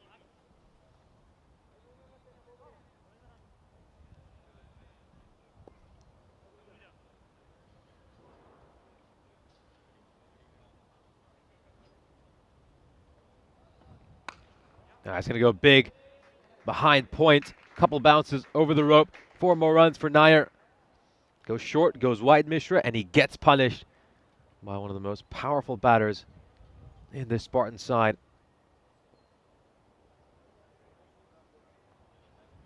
Isn't quite in control of that shot, but there isn't much protection behind point, so anything he hit through there will go away for 4.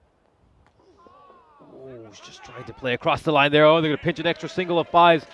Great running between the wickets. He's actually kind of lucky in the end. He hasn't been bowled because look at how much that bounces. I mean, especially here in Sofia where a lot of balls tend to stay low. And there would have been a good chance that could have gone on to crash onto his stumps. He's spared by the extra bounce in the end. Going to sweep that one away, Nair.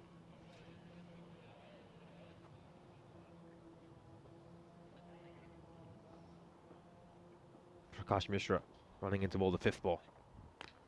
That one is wide. Gets that one badly wrong. The skipper of the Sofia Stars, and also, of course, the president of the local Bulgarian Cricket Federation.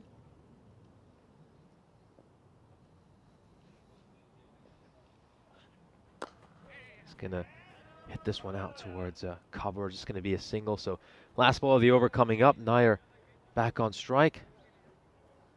Very good afternoon to Emmanuel Robbins joining us in the chat as well.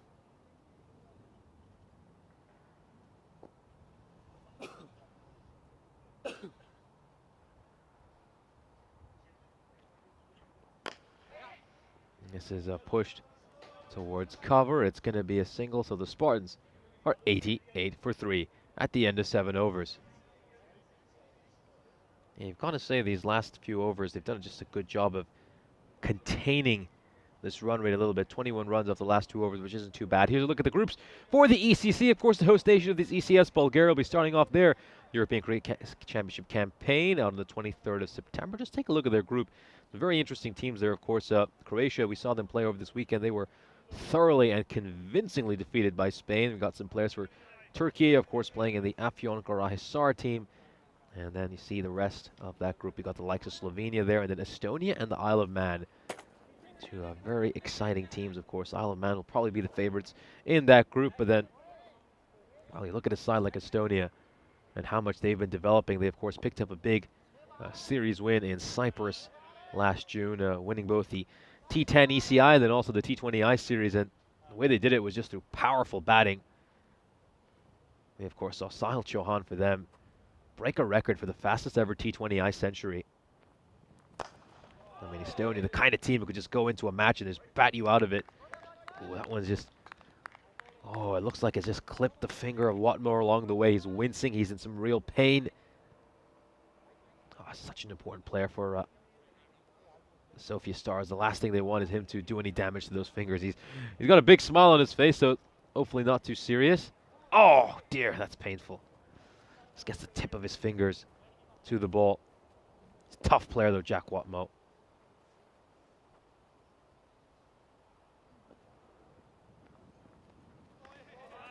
Yeah, goal just not very steady when that ball was going past him. He didn't really have a solid base, was just moving all over the place and was never really in a position to play that shot.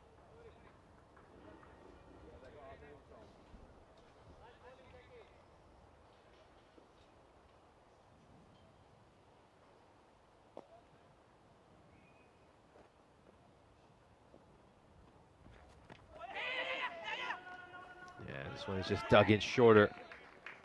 And they're going to come across here and scamper a quick single. Likewise, are given. Yeah, sharp bounce, a really good shorter delivery there. Jack Watmo does tend to bowl quite short, which isn't a strategy too many bowlers employ on this rather slow and low pitch.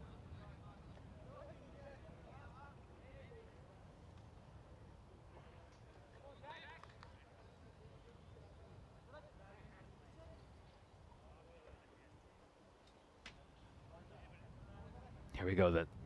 Nair set to face the 4th ball of the over. Watmo coming around the wicket.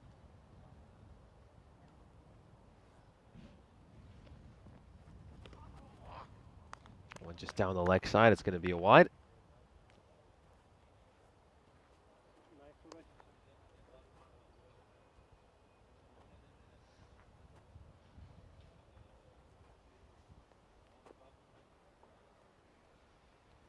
Can Watmo get this right? This over so far has gone for 3 runs.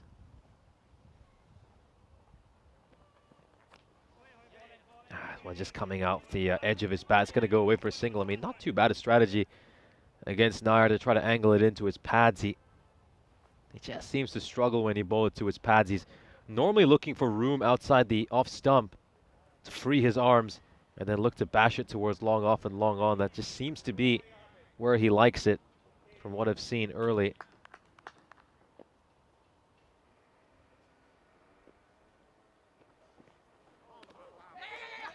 Yeah, this one is going to be a wide. Yeah, I agree with your sentiment there, Helix, about your comment regarding the qualification. I believe that.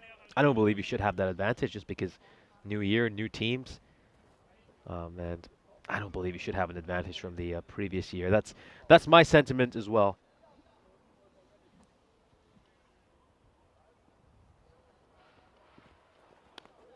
Down the leg side, that's going to be Another wide.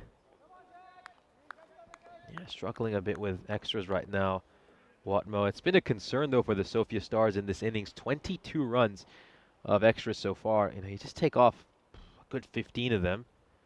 Say there were about 7 extras right now, which would be about par for most teams. Spartans would be on 80, and once again,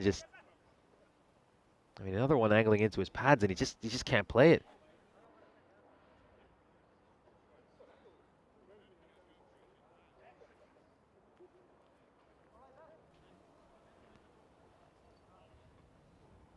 Goal's going to come back on strike.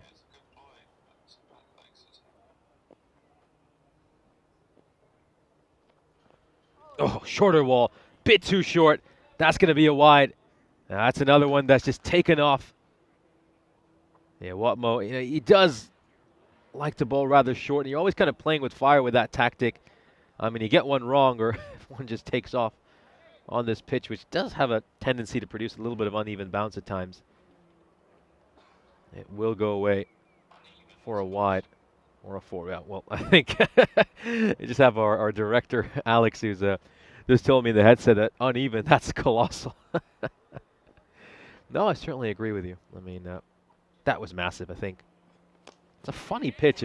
Generally it stays slow and low over here. This one's going to go away for a 4, so he's made to pay for the extra ball he's given up there, and he does spoil the over. That over ends up going for 21 runs.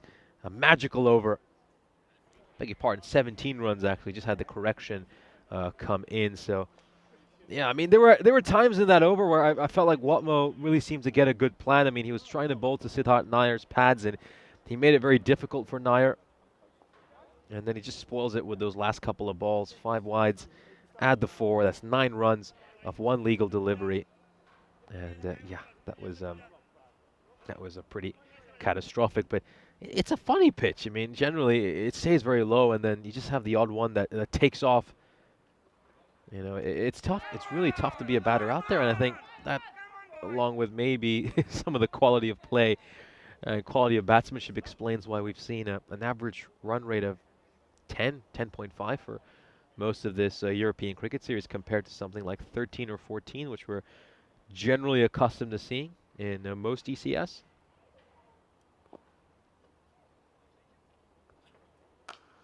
Yeah, struck hard, and away it goes for a 4. That's more like it by Nair. That's much more like it. Again, Mishra just looking to continue that tactic of bowling around Nair's pads, but this time he was ready for it. He was absolutely ready for it. He knew it was coming. And he strikes that away for a 4. Yeah, Helix also making a good comment that having to go through that test in the earlier rounds can be a real challenge for the teams. I agree. It's good practice, as you mentioned, playing on the pitch, playing in the conditions. Especially when you talk about some of these teams like the England 11. I assume they've been brought up mostly playing on turf pitches rather than artificial pitches. So whenever they bring that new team around, I think just getting that little bit of practice of playing on the artificial mat in the group stages helps. This time around, though, Mishra gets it a little bit wrong. I know we've been talking about how Nair looks to be a little bit weak on his pads, but this one is not a great ball. It's pitching well outside the leg stump, and all Nair has to do is just get a little bit of bat on it, and he works it away for a 4. Yeah, that's just getting the plan a little bit wrong, isn't it? And yeah, just continuing the point that Helix makes in the chat. Yeah, I agree. I don't think you should get like an advantage being a champion. I think you should have to go through the test. It's a new year, new teams. I don't think what you did in the past should matter. It's going to hit this one towards long on, and that's going to be a single.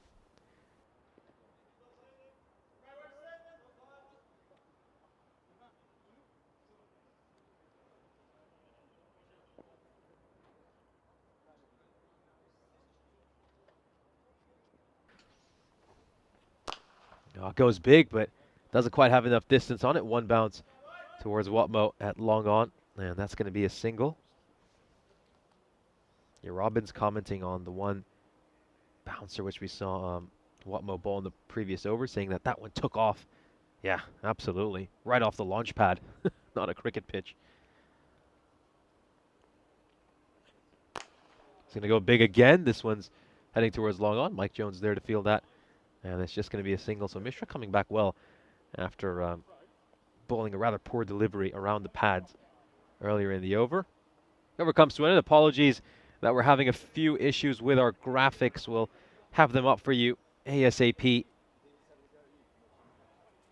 Can confirm, though, that the 9th over has come to an end, so we're heading into the final over of the innings, and the Spartans are 116 for 3, so the graphics will be up for you very shortly. I believe 11 runs coming off that 9th over in the end, so Prakash Mishra ends up with figures of 0 for 24. Gagandeep Singh is surely going to bowl this final over, so the first and last over for Gagandeep Singh once again. Yeah, big responsibility here. Yeah, this is a huge over, absolutely massive over. You know, Spartans are going at just about a par run rate, I think, for some of these bigger teams. I think one of the comments I made earlier in this series was, sure, the average run rate's about 10.5, but I think when we get into these games between the bigger teams, you always got to add about 10, 20 more runs to figure out what the par score is, because you obviously have the likes of Plevin and the Blacksmiths who do pull that run rate down considerably. So I think when those sides are playing, your par scores is around 190 or that kind of a region. But when you get into the games with the real big boys, I think then it's around that 120 to 125 region. And I think, we've seen a lot of competitive chases here in some of the bigger games when the score has been around 120 to 125. So this is a huge over. Absolutely massive over for Gagandeep Singh. Caught. Taken. Prakash Mishra, the skipper, holds on to that one. And the 4th wicket falls for the Spartan. Jacob Gull batted fairly decently, ends up making 16 off 11. Would probably wanted to go at a little faster strike rate.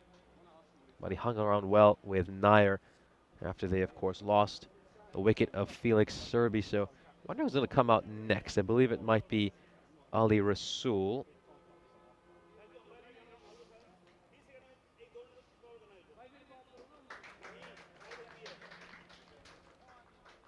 Well taken there by the skipper of the Sofia Stars, and also, of course, the president of the Bulgarian Cricket Federation.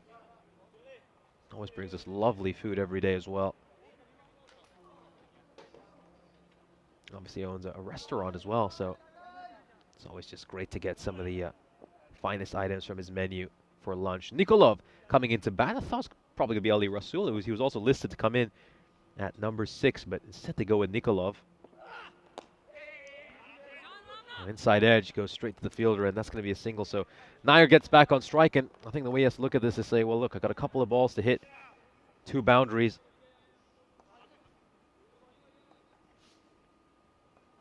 Here we go. Nair also a chance to bring up his half century by striking a boundary. Great over so far by Gagandeep, just 2 runs off it. Got him! Yes! And Singh has another wicket. Full and straight, bowled with so much pace. And the stumps have crashed. It's timber here in Sofia. And Nair has to depart. Oh, terrific ball. Some real heat on that one. Nair misses. Gagandeep hits. What a final over here by Gagandeep Singh. Siddharth Nair batted beautifully. 46 runs of 27 deliveries for him. That's not Siddharth Nair. Siddharth Nair is out, walking towards the dugout. And it's going to be Delrik Vinu, the skipper, coming in to bat. Yeah, we know Vinu, he's a player who, when he gets going, is capable of making some quick runs as well. He only got 1 ball to face here. It's been a sensational final over.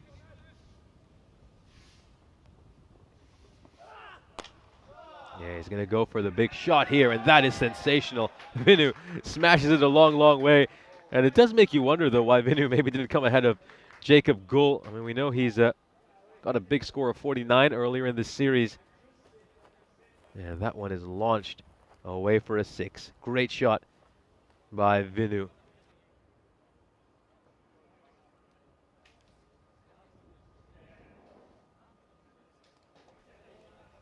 End of the innings as that Gagandeep Singh over, despite that 6, goes for just 8 runs. And the Spartans will end up with 124 runs, which is, well, identical, absolutely identical to what they scored in yesterday's game between these two teams. Of course, they were 124 for 2 at the end of their 10 overs yesterday. We'll have a look at the highlights of this inning. And of course, we saw a wicket fall in that first over. Gagandeep Singh getting rid of Kushal Krishna Kumar for a duck, and then Lakov and Siddharth Nair tried to reconstruct the inning. Their partnership was worth 37 runs. Lakov would depart right after the power play. Siddharth Nair, though, batting beautifully. That was a great shot over long on. And this one over long off. It's just so good. I mean, if you bowl it in the slot, in and around that off stump area, and he gets a chance to free his arms, you just know that he's going to batter it over the roof. Good catch there by Mike Jones to get rid of Chris Lakov. That means Felix Serby would come out to bat next. He hit a couple of really good-looking shots, 2 good fours. This one was actually toe-ended off the bat of Siddharth Nair, but still managed to go away for a 4. This was a glorious, straight batted, beautifully hit over long off, and in a very unfortunate way for Felix Serby to get out. Nair absolutely battering that one straight. Kumar got his fingertips onto it. Serby would be run out in a real stinky way to get run out, as Helix said in the chat. What? Oh, that one just clipped his fingertip. Very painful. Ouch. Man, he was trying to stop that one by Nair. Jacob Gould was at the other end during this partnership. He made 16 off 11, struck 3 boundaries. It was a good little partnership. Just helped them reconstruct after losing some of those wickets. Gould would eventually be caught by Prakash Mishra. Good catch by him. And Nair, he would get cleaned up in the second last ball of this innings. Terrific ball there by Gagandeep Singh. Some great heat. And he managed to get rid of his man. And then, of course, Vinu came out, faced 1 ball, hit a 6 off it. Great batting by the skipper, who I was a little bit surprised he didn't come further up the order, considering some of the good form we saw from him earlier in this series. The Spartans end up with 124 runs, an identical target to the one they gave to the Sofia Stars yesterday, when they won very comfortably by 32 runs. So they'll certainly back themselves to win this one again, the Spartans, but the Sofia Stars, they bat a lot better. If they're able to accelerate, we know they're more than capable of chasing down this target. So we could be in for a very exciting chase here. I think Helix mentioned this. We could be in golden ball range with this score, of course. We're yet to get a golden ball here in Bulgaria. I know that streak was broken over in Croatia, but I want to see a golden ball right here in Sofia. Here's a look at the scorecard. Siddharth Nair top scoring with 46 of 27. Jacob Gould with 16 of 11. And then Lakov making 15 of 10. A good start for him before he was dismissed. We'll now turn our attention to the bowling figures for the Sofia Stars. Once again, the standout bowler is Gagandeep Singh. This man has been incredible throughout this ECS. He bowls with real pace, real fire, real passion. He puts his heart out every time he's on the field. And that is why he has been so successful. So 125 is the target for the Sofia Stars. The same target as the one they had 24 hours ago when these two sides played each other in the lunchtime match of our Super Sunday. We'll join you in 5 minutes for the chase.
This European Cricket Network event is proudly brought to you by HCL Software and Paramatch. Welcome back for the second innings, and it's an identical target to the one Sofia Stars had exactly 24 hours ago when they were trying to pick up a win against the Spartans, of course. These two sides, as I mentioned, played each other at 1 o'clock local time in our lunchtime match during our Super Sunday coverage. Here's a look at the bonus point equation.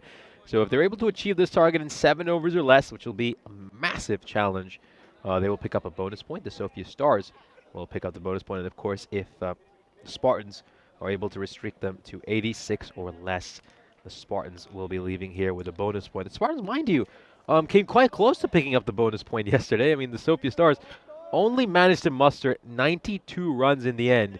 And that was, of course, because of a massive mistake at the end when a catch was put down at mid-wicket, which if it had been caught, the Sofia Stars, I believe, would have needed something like 7 runs of 2 balls to pick up a bonus point.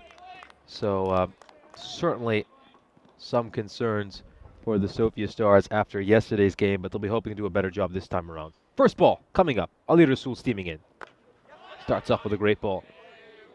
And of course, Ali Rasool is what Gagandeep Singh is to the Sofia Stars. He's a terrific bowler, I think. That's what I love about this matchup. You got Gagandeep for the Sofia Stars, and for the Spartans, you have this exciting young bowler, Ali Rasool, a left-hander, brilliant bowler, gets the ball to nip back in to the right-handers. He's been spectacular throughout this ECS.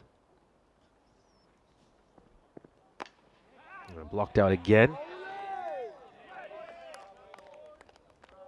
Yeah, so I mean, you look at that leading wicket takers tally right now, and it's such an exciting race. Ali Rasool was on top of that for quite a while, but of course, Spartans have a few games in hands on the sides like Pak Falcon, Cricket Club of Viren, but Mesut Öztürk has managed to push himself up to the top wicket takers tally. I mean, he has put in some great bowling efforts. Now this one is beautifully played by Jones. And there he is, Pavel Florin chasing that one. Hope to see him bowl later at some point in this innings. He's currently fielding it fine leg. Yeah, have a look at this, just rocks back, helps it along. Beautifully played by Jones, the leading wicket taker, I should say the leading run getter in this European cricket series. Yeah, just going back to this incredible race we're having for who's going to end up with the most wickets. With the batting right now, Mike Jones is well clear. He is well clear. He's almost got double the runs of the second place batter. This one is struck firmly towards square leg. Good bit of fielding there. I believe that is Dimo Nikolov out in the deep. Does a great job. But for the wicket takers, though, I mean, it is such an interesting race. And Ali Rasool will obviously be a player. Yeah, there are some great quick bowlers there. You got Ahmadel, Safir Ahmed. You got Chuktai as well. Oscar Duff. I mean, he's picked up 9 wickets as well for the Blacksmiths. But yeah, right now, Mesut Öztürk leading the way with 12 wickets. I mean, he took full advantage of those matches against the Blacksmiths and the Pleven to grab as many wickets as he can. Oh, this could be close. This could be close. He's going to be gone. I mean, he's made that about as plumb as he could get. And, you know, Mishra, his pad is so far forward. He's almost got to take his bat around the pad to try to play a shot. Oh, he's going to be gone here. That is plumb. And it's going to be the end for the skipper of the Sofia Stars. And he's going to get greeted by a golden derrick. I mean, you don't want to do that to the president of the local cricket federation. 5 for 1. And we've got a ball to come in the first over. Let's just take a look at this again. It takes a big step forward. And then he's just trying to just play around his pad over there. And someone who can, of course, give us a little bit more insight to that is just joining me in the commentary box, Charlie Hunt. Yeah, gets it completely wrong. Thanks, Nish. Good afternoon, everybody. And I'll tell you, doesn't get it wrong is Ali Rasool. You're right, just gets it up full, asking the same sort of questions that Pradavath was asking a little bit earlier on for the All-Stars. Well, big wicket back in the shed. Prakash gone. Rohit Daman out at the elevated position of 3 here, so could be interesting. Well, how long is it going to be until we see Pavel with the ball? Of course, we've seen him already in 2 ECSs. Well, we're seeing him in the 3rd. This is played away nicely off the pads. And he's a busy man out there.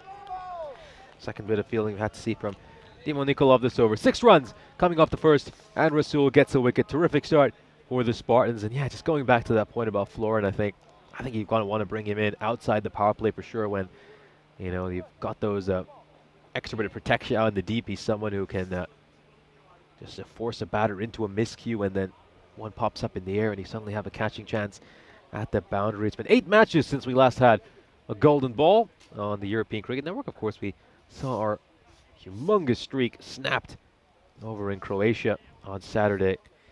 And we're now hoping we can get one here in Bulgaria as well. I mean, it's been a while since we had one here during the 5-match-a-day European Cricket Series, the men's European Cricket Series.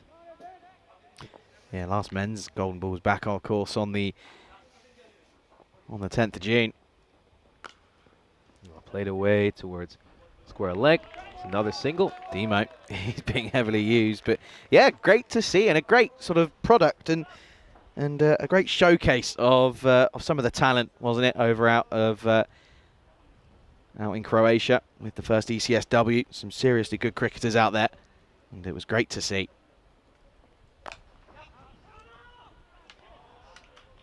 Has this gone past the fielder away for a 4? Yes, it has. So a misfield there.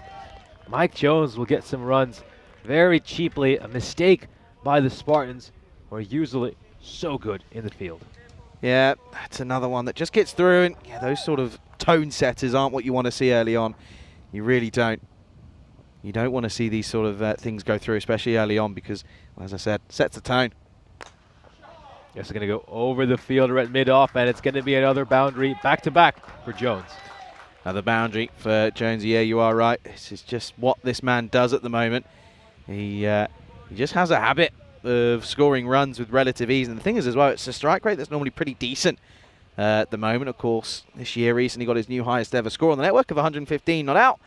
And yeah, thing is, as well, this year alone, he's got 8 half-centuries to his name. Can he add another? This is played away off the pads, tucked away for a single. Comes back well there, Serbi. You know, I feel like Serbi was introduced into the Spartan side in the middle of this tournament, and he's been a very handy addition for them. You know, we've seen the fact that he's made a big impact with the bat, and his bowling has been very handy too. That's full toss, and he's going to get punished. Heeman sends that a long, long way over cow corner. 6 more runs. Some of the Afyon Kardashar batters watch that one go past them, just watching the game under that tree.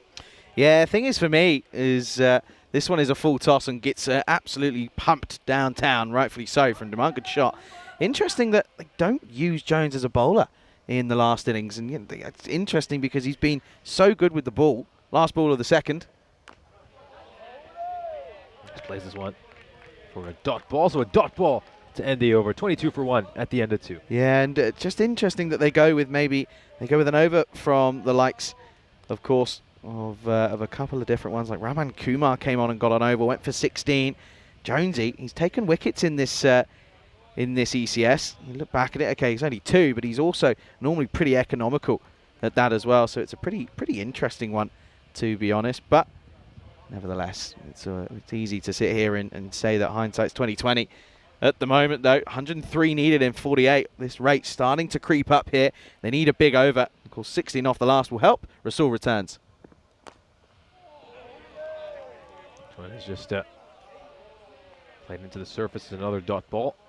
Yeah, you can just see, look how deep he is in the crease here. Change of tactics. We very rarely see that from Jonesy. His point of impact is normally about sort of 3 or 4 foot outside that crease line.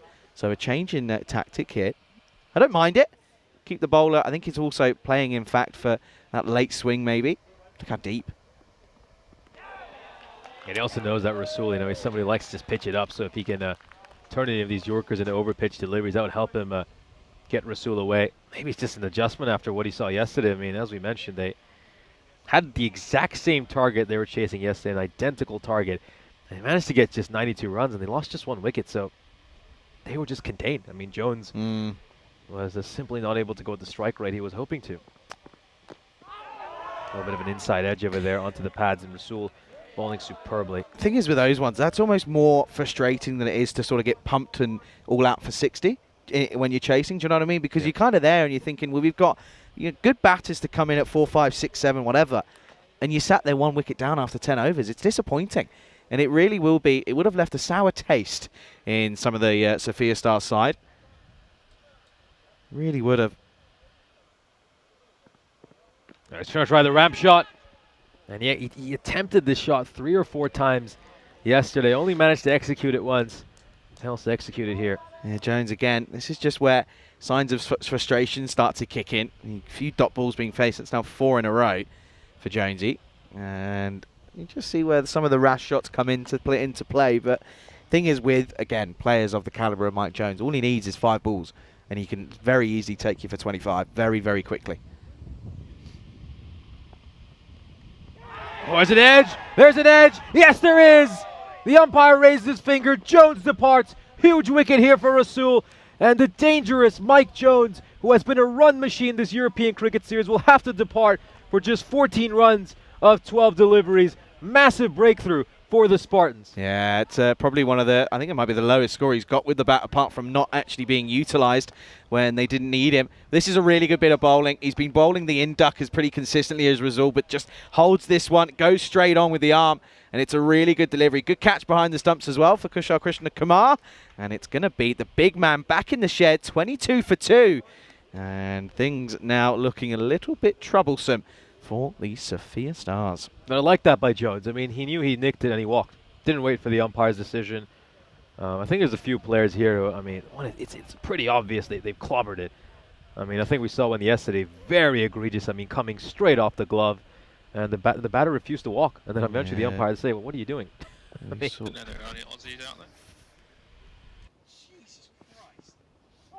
oh, this one is just going to go past the bat.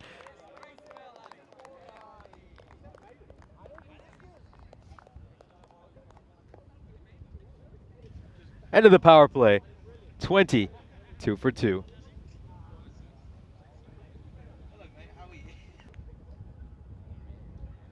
Yeah, wicket maiden to end the power play there for Ali Rasul. A fantastic over. And it's put the Sophia Stars into a real spot of bother. I mean, now they're required. It has shot up to just under 15.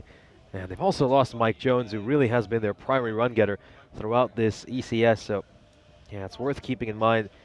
This Sophia Stars side just don't bat as deep as the Spartans. So, it's going to be tough to see how they're going to get these next 103 runs. Going to need a big innings from T10 or Gagandeep, because Mike Jones and Prakash Mishra have been such important weapons for them. Good delivery, good start for Lakov. He's gonna have to really play a big part here. His 2 overs are massive, because if he offers a couple of wide ones, they might take him on here. Interesting to go with Gagan at 4, isn't it? Interesting move. Often see him sort of coming in the latter stages. Hedged, and is there another one there? Yes, he is. He's gone. T10 will depart. It's another nick. Well held on to once more by Kushal Krishna Kumar. And never makes a mistake behind the stumps. The 3rd wicket falls for the Sophia Stars, who are in all sorts of trouble. Yeah, they really are. This one, just a wider ball, and it's a thick outside edge. And it's an easy catch for Kushal Krishna Kumar, but he makes 0 mistake of it. And, well, I tell you what, it's like a revolving door for the Stars at the moment. Another one bites the dust. And it's 22 for 3. Lakov with an early scalp. Watmote will come out then. And again, this man has been sort of up and down in the order, isn't he? He's opened at times. He's also come out at 3, but coming here at 5, I guess it does just sort of lengthen the batting unit slightly. Yeah, it does, but you know what, Mo? Haven't really seen a big score from him just yet in this series. Is this the game we finally see him play a truly incredible match-winning knock? It's going to be very tough for them from here, because, I mean, they've lost their 3 biggest run getters so far this ECS. I mean, Prakash Mishra's gone, Mike Jones is gone. T10's a pretty decent batter as well. Where are they going to find these 102 runs from? Gagandeep Singh looks to go big, but this one's skied. Is this going to be a catching chance? Oh, whoa! He had a chance to take that, Rasul. He doesn't tend to drop those. He fumbles it over the rope, and Gagandeep Singh Only can breathe a sigh of relief. That one's gone all the way for a maximum. There's a teaser, wasn't it? It was right on the edge. Wasn't living life precarious or dangerously, I should say. And you can just see there. It's disappointing for us all. I think just the idea of the rope being so close to him may have just played a factor there. So 6 for Gagandeep to start. Walks far across over there. Gagandeep Singh, and Lakov disagrees with the decision, but that is the correct decision. Keep in mind, that wide line does not move with the batter. I mean, that's a rule here. Does not move with the batter, so in all honesty, should probably be trying to be a bit brave and go for that leg stump. Yeah, no issue with that one whatsoever. No issue at all with that. Listen, Lakov will leave it all out on the field. That's what a lot of these players. Gagan goes early. Yeah, struck firmly and struck away for a boundary. Good shot there by Gagandeep Singh. This one goes all the way. Lakov just digging this one in a little bit short, and he's managed to hammer it. Yeah, no, just good hitting. Deep in his crease, I don't mind it. Gives him a bit of extra time. Yeah, picks it up nicely. So just slightly ruining what was a really good over at the moment. 14 now come off it with the ball to go. Once again, going really, really far across. I think height's an issue here. You seem to agree with me there on that. Yeah, definitely looked as if that was going to be going over. We'll see here from this side on view. He's already so deep in his crease. I think it hits him above the pad. Yeah, it's on the top of the pad. So not out. And not a bad over. They, of course, pick up the wicket, but a drop goes down, and it could have been a very, very costly drop at that score. 36 for 3. Yeah, that's why you should wear thigh pads as well, Gagandeep. Clearly not got the thigh pads on. That one striking him, and he has to just rub the top of his thigh. So 14 runs off that Lakov over, but he does get an important wicket. Really could have had 2, should have had 2. There we go, 5th over coming up. Last over before the drinks break.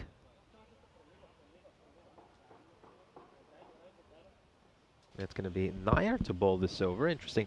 You know, this is typically around when we tend to see Jacob Gould coming, somewhere around the 4th to 6th over mark. This one struck down the ground towards long off. So we've seen 3 different bowlers used so far. Ali Rasul, Serbi, and Lakov. Nair being now the 4th. You'd expect Gould to bowl one over. Where are the overs for Pavel Florin? I want to see it. Well, they're going to have to find an over for him somewhere as another wicket falls over here. Another one who's been cleaned up. Gagandeep Singh hit a couple of big 6s, but he won't last too much longer as Nair will have his man, and he's certainly making a good case to end up as the player of the match. We saw him bat superbly in that first innings. This one is a terrific ball. Goes in between that gap between bat and pad. Another wicket falls now for the Sofia Stars, and once again, they're in a position now where they're going to be a little bit concerned if they'll even pick up a point from this game. Yeah, I think this is just sort of themselves sort of pressing the panic button here, isn't it? They're just sort of coming out and swinging from the hip and hoping that something sticks. It's just not going to work. But this is the issue for this Star side, is that you lose your 2 openers, and especially when you have no Dunbar and no Bakhtiar Tahiri, you lose Jonesy and you lose Prakash. You start to panic, and that's exactly what we're seeing here. Negi comes out at 6 here, and this is ugly times for the Sofia Stars at the moment. Yeah, yesterday they just about managed to make enough. They made about 92 runs, I believe, in the end to get to that single point threshold.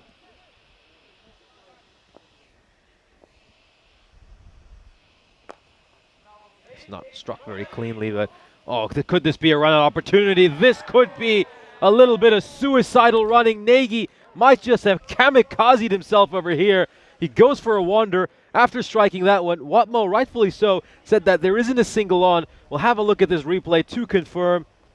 Oh, this is going to be very tight. That's gone. That's gone. And another one bites the dust. And again, just the panic button settling in there. Just goes off impact. And it's going to be a golden duck for Negi once again. And, well, that's a real unfortunate way to go. To be honest, it probably wasn't really a run, as unfortunately... Well, there's Derek to once again wish him off, and the Spartans, well, they're sort of applying the last sort of final daggers here at the moment. Yeah, they certainly are. Golden Derek comes striding out. Terrible way to get out, really was. I mean, got to say, you got to wonder what was in his head at the time, and then decides to go for a wonder. Watmo doesn't help him either. No. By not giving the best call, and then, oh, well, he gets run out. I think that what comes into that there is that Watmo probably hasn't really... hasn't really been able to bat with any of these sort of down the lower order. They haven't really been utilised. So this is the issue, that the Stars haven't. They changed things up once, but it wasn't a drastic change. So now you're looking at players, you're asking them to bat and get runs when they haven't been needed. Oh, that's just struck beautifully by Kumar. What an incredible shot. That one's gone a long, long way. It goes into the trees on a long off. 6 runs. What a shot for a number 7 to come out and play first up. That's unreal. A gloriously lofted drive over the top of mid-off. Thank you very much for coming. Oh, well, he almost lost his right knee in the process. What a shot. First up then. Don't think Naya's going to take too much happiness to this. Oh, he's going to go big here again. That's another 6. And you want to know something fascinating? These are his first 12 runs on the European Cricket Network. What a way to start out your ECN career. Unbelievable, realistically. I think these might just be some of the best hits you'll see as well. These are some serious hitting. Now fetches this one from well outside the off stump. What a couple of shots these are for good old Sahil Kumar. 49 for 5 at the moment with the ball to go in this 5th. Well, he's had a chance to bowl quite a bit throughout his European cricket career. He's bowled 17 overs in his ECS career. The first time he gets the chance to bat, and he's absolutely creamed a couple of balls. You watch, he'll be opening the batting next game. He'll be opening the batting for the Stars in a couple of games' time. You watch. Oh, this one is another great shot. Looks like it's going to go away for a 4. Big dive there by Dimi Nikolov out in the deep, but he's not going to be able to get to it. So Kumar opens his ECN account with 3 exquisite boundaries. It's glorious hitting. This time the textbook sweep shot gets down on one knee and takes it away into the onside. Great way to finish the over. It's 5 overs down. Welcoming you into the cube here at 53 for 5. Good afternoon, everybody. Welcome here, of course. And well, it's a good time to probably mention the Hunt the Answer question of the day. The Olympics going on at the moment. So this is your question. Who are the only 2 participating countries that have ever played cricket and represented their nation in the Olympics? And the bonus point, or the bonus bit of this question, can you name the year that happened? So cricket's only ever been in the Olympics once. One time. Can you name the year that it happened? That's the bonus point. But I want to know, who are the 2 participating countries that were in that year? Yeah, that should be a big challenge. I think certainly get a lot of people to scratch their heads. I mean, a lot going along in the sports world right now. We've got the Olympics, of course, and yeah, so it's not going to be Jacob Gull coming into bowl the first time in this innings. This one is played off the pad, so that's the 5th bowler they're using. Very Makes rare. me think, though, will they have enough overs left for Pavel Florin? Well, very rare that you see 2 overs of spin back-to-back in Bulgaria. I've often said over previous years that they do struggle to find good spinners. At the moment, though. Yeah, where's Pavel? Come on, give us Pav. Might get the last over when the game's all but done. He's there. He's ready. He'll be ready and raring to go. Get to see him at the toss for this game as well, which was nice. 71 off 29. That's for a victory at the moment. That one just taking off there by Gull. An extra bit of bounce. Just got to remember that Gull is limping at times as well. He's got a couple of niggles on the ankles and the knees. Kumar 16 off 4 at the moment. Oh, full toss. Is this one going to go away all the way for 6 as well? Yes, it will. What a shot by Kumar. And we're talking about these remaining balls potentially being a formality. If Kumar keeps going like this, they might get close to the victory. This is unbelievable hitting. It's timing, though, by the way. That's like, he's generally just checked that over the leg side, and he's just rotated the wrists on it beautifully. And he just sort of waggles away, and he just says, yeah, that's what I do. Where have you been all our lives? It says that's what the Stars will be saying. And again, this time off the toe, won't get underneath it again. But the thing is, it's no dot balls. Pushes it for 1. You can be happy with the single. It's incredible. I mean, these are proper cricketing strokes. These are some brilliant cricket strokes. This is not just a batter who's coming out there wildly swinging at them and getting lucky. No, absolutely. This has been a great display of batsmanship by him so far. And he certainly made the case to go off further up the order. This could be a stumping. This could be a stumping. Oh, Watmo was looking to advance down the wicket, and Gull very smartly pushes it down the leg side. Some very athletic work by Krishna Kumar, and I think he might have his man. Let's take another look at this. Oh, the dive of desperation from Watmo. He's a tall man. Oh, it's going to be close. Oh, he might have just made it back in. Oh, it's going to be almost frame. It's going to be a frame difference. I think there, well, you got to go. Is there anything behind the line? That's the question. Is there anything that's behind the line? And for me, I'd probably say there isn't. Oh, this is going to, it's going to be, that's the thing, it's going to be a decisive frame. And I think to me, to be honest, you've almost got to go that there isn't enough evidence to overturn it because it's in between frames. And that's not down to human error or anyone by our wonderful crew at Spring, but that's just, unfortunately, the way that the cookie crumbles. Watmo will survive, but it is going to, of course, going to be a wide. A very, very tight one. I mean, Watmo surviving by the barest of margins, a single frame on the camera. Wild swing over there. Another one by Gul that just takes off and gets that extra bit of bounce. Yeah. So, big moments these at the moment. Watmo, can he get going? Yet to hit a boundary in his innings.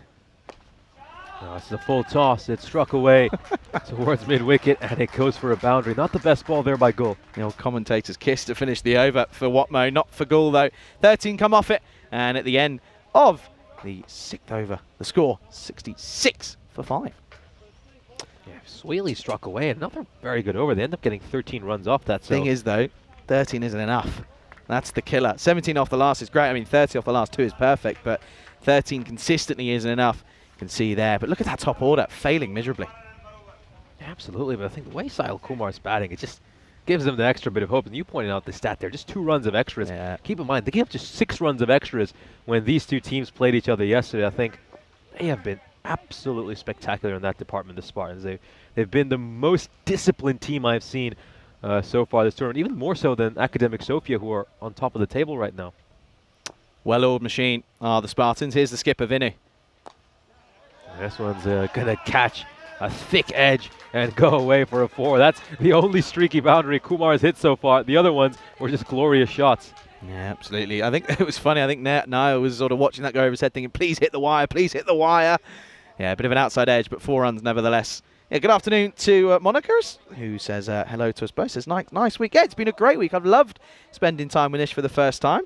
It's been a great week, actually, and good cricket at times as well.